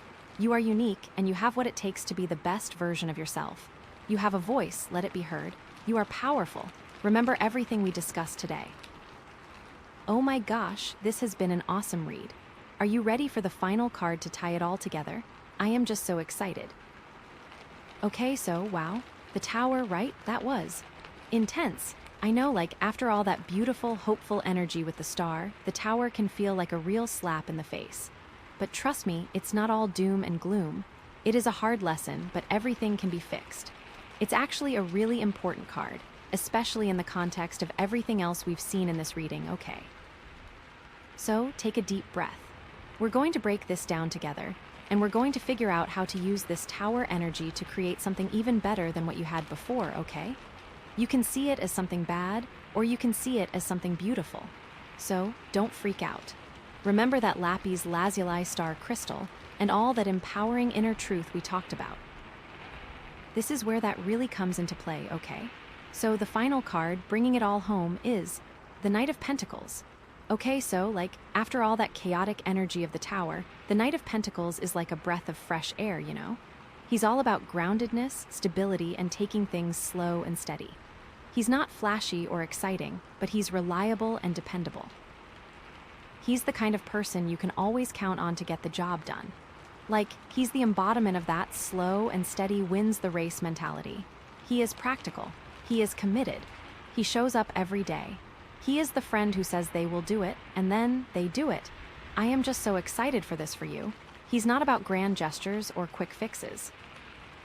He's about putting in the work, step by step, to build something lasting and meaningful.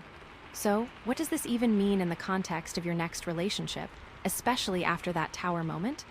Well, I think it means that it's time to get serious about what you want. You are worthy of all the good things. Time to be that Knight of Pentacles. No more daydreaming. No more hopping. Time to go get it. No more settling for anything less than you deserve. You have those walls up from the tower, but no more. It is time to make a change. And, you know, it's interesting because it comes right after the tower, right? So it's like, okay, maybe some things have fallen apart. Maybe you've had some unexpected setbacks. But the Knight of Pentacles is here to remind you that you can rebuild. You can create something even stronger and more stable than what you had before. You are ready to take your life back. The tower has been destroyed. It's time to make something new. But here's the thing. It's not going to happen overnight. It's going to take time, effort, and commitment. You are a diamond in the rough. It is time to shine bright. You are a star in the sky, and you have all you need to fly. You have done what you need to do, but now it is time to level up. The Knight of Pentacles is encouraging you to be patient, to be persistent, and to stay focused on your goals. So now you have to trust in the star again. Okay, so, how does this even connect to the other cards we've pulled? We had the Five of Wands, the Wheel of Fortune, the Empress, the Hermit, the Nine of Wands, the Star, and now the Knight of Pentacles. How do they all fit together? Oh my gosh, this is so exciting. I am just on the edge of my seat. Okay, so remember the Five of Wands? It means you may still have challenges or some chaos. No matter what happens, you have to trust in yourself and remember that you have the star on your side. You are a beautiful human being and you are capable of doing all you need. Don't let the chaos take your light. And the Wheel of Fortune reminds us that change is constant. So with these changes, you are putting in the work. As the wheel turns, you know that you have everything under control. You will always have a light and no one can take it away. You are the wheel and the wheel is you. You are so powerful. So don't let the changes scare you. The changes are needed to keep you on your path. And you are so close. You are almost there. The Empress. Oh, the Empress is there to love you and is there to support you. Even when you are feeling alone, you can always count on the Empress to be there. That love that we have for you is always there. Remember to take a moment and appreciate that. Show some self-love. The Knight of Pentacles works closely with the Empress. Trust in the love and trust in your strength. Show that side of you to everyone. And what about the Hermit, with all that soul-searching? Well, the Knight of Pentacles is about taking all that inner wisdom and putting it into action in the real world. It's about translating your insights into practical steps and making a tangible difference in your life. You know, if you don't do anything with the things you have learned nothing at all. Let's take some time to appreciate the hard work you have done and remember that you are so close. I am here for you and you can count on me. And remember the Nine of Wands? With those boundaries we are setting? Well, the Knight of Pentacles is about maintaining those boundaries and protecting your energy. It's about being consistent in your actions and not letting anyone cross the line. Be a little bit selfish. You deserve that. Let's make sure that we are taking care of the one person who needs us. That person is you. Be honest, be kind, be strong. And the star, you can take that hope with you. You are strong and you are capable. You are almost at the end. You can almost taste it. I am so excited for you. What do you want to do? The only person stopping you is you. You are worthy, you are kind, you are beautiful. Now you have to stand up and go take it. I am always here for you. Remember that. The star is always with you, even when things feel so dark. The tower is an event, not a being. This event has helped shape you and is getting you ready for what you want to happen. Don't let it drag you down. You are ready for this. I am so excited and I am always here for you. But you have to remember that you are capable, and it starts with you. What are you going to do? So, yeah, the Knight of Pentacles is a really powerful card, especially in combination with all these others. I know you can do this. So, let's really dig in and figure out how to harness this Knight of Pentacles energy in your life, okay? I am eager to see this play out. Okay, so let's think about your career. How can you be the Knight of Pentacles in your career? Well, maybe it means setting some clear goals for yourself and then creating a detailed plan to achieve them. No more just floating along, hopping for the best. It's time to get strategic and intentional. You are a diamond. Start acting like one.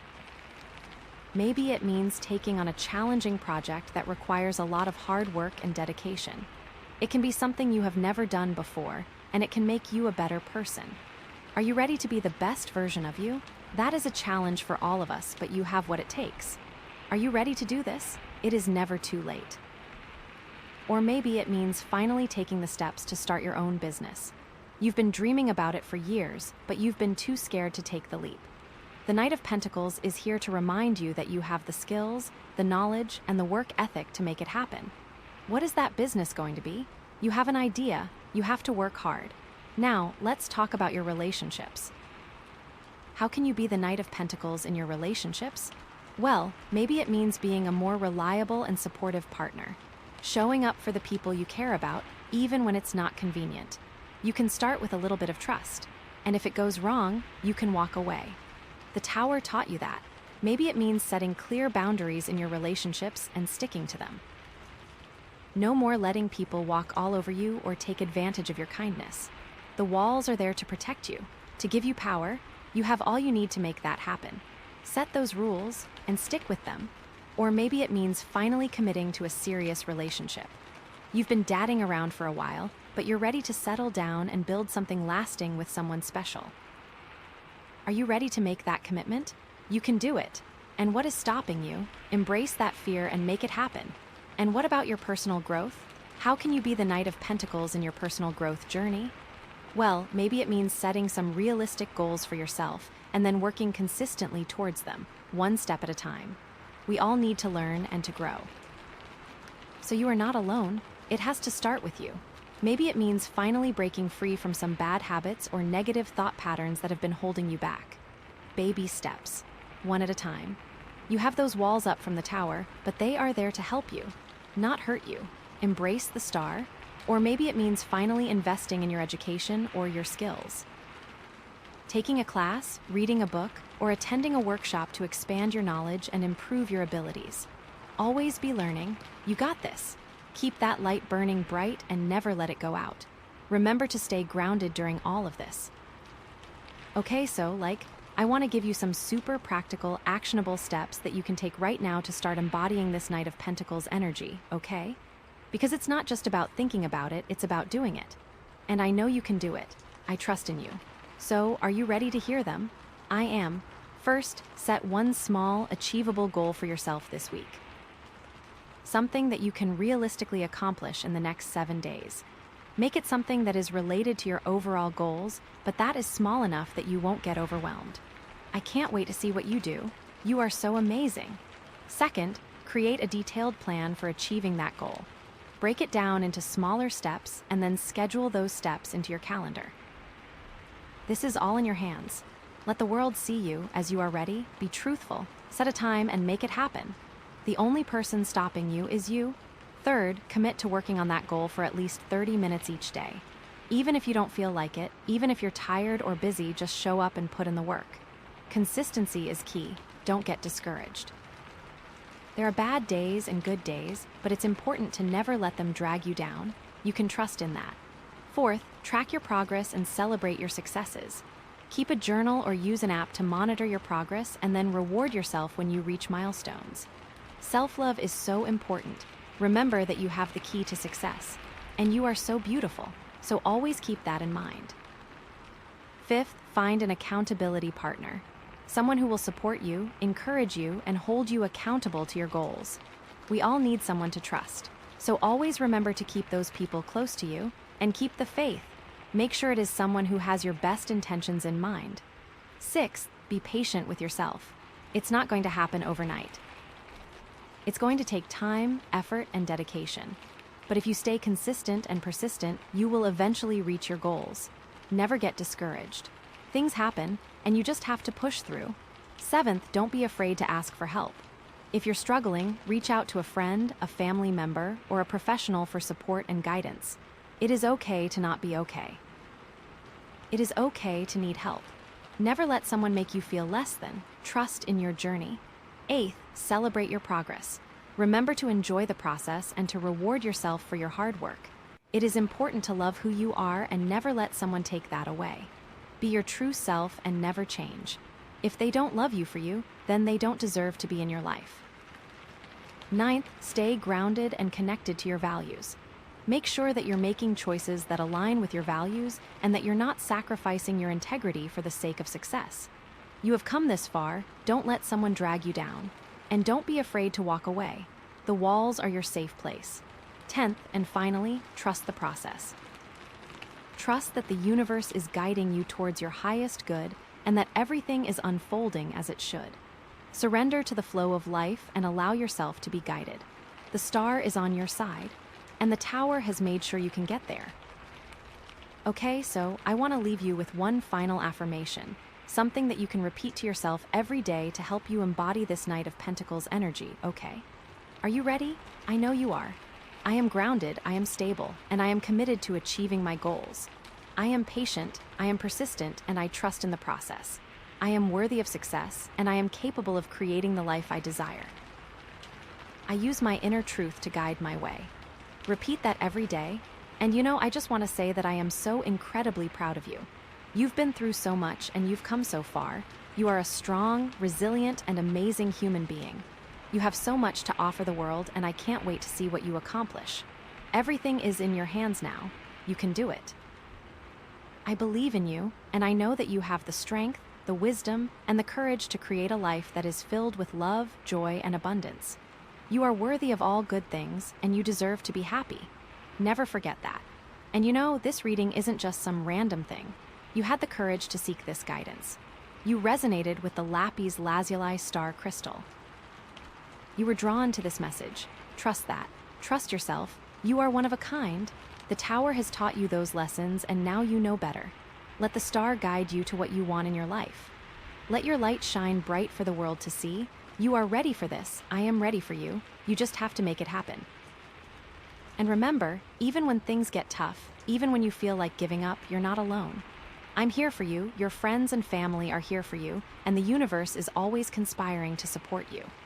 You are loved, you are valued, and you are capable of anything you set your mind to.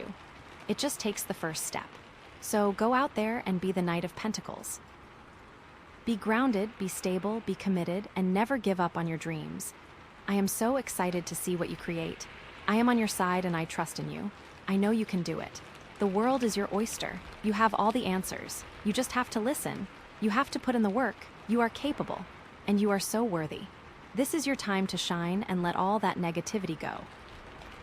To remember that you have always had the power. You have the world at the palm of your hands. I can't wait to see you fly. Remember, you are always worthy. The universe and I are always on your side, and you are ready to make it happen. So go forth and never look back. Your new life awaits you, my friend. This is only the beginning. You got this. The Lapis Lazuli star is now in your hands. And I am here for you every step of the way. You have the wheel, and remember to give back. It is always important to remember who helped you get there. With that, I bid you adieu. May everything come easy for you, and make sure to spread the word.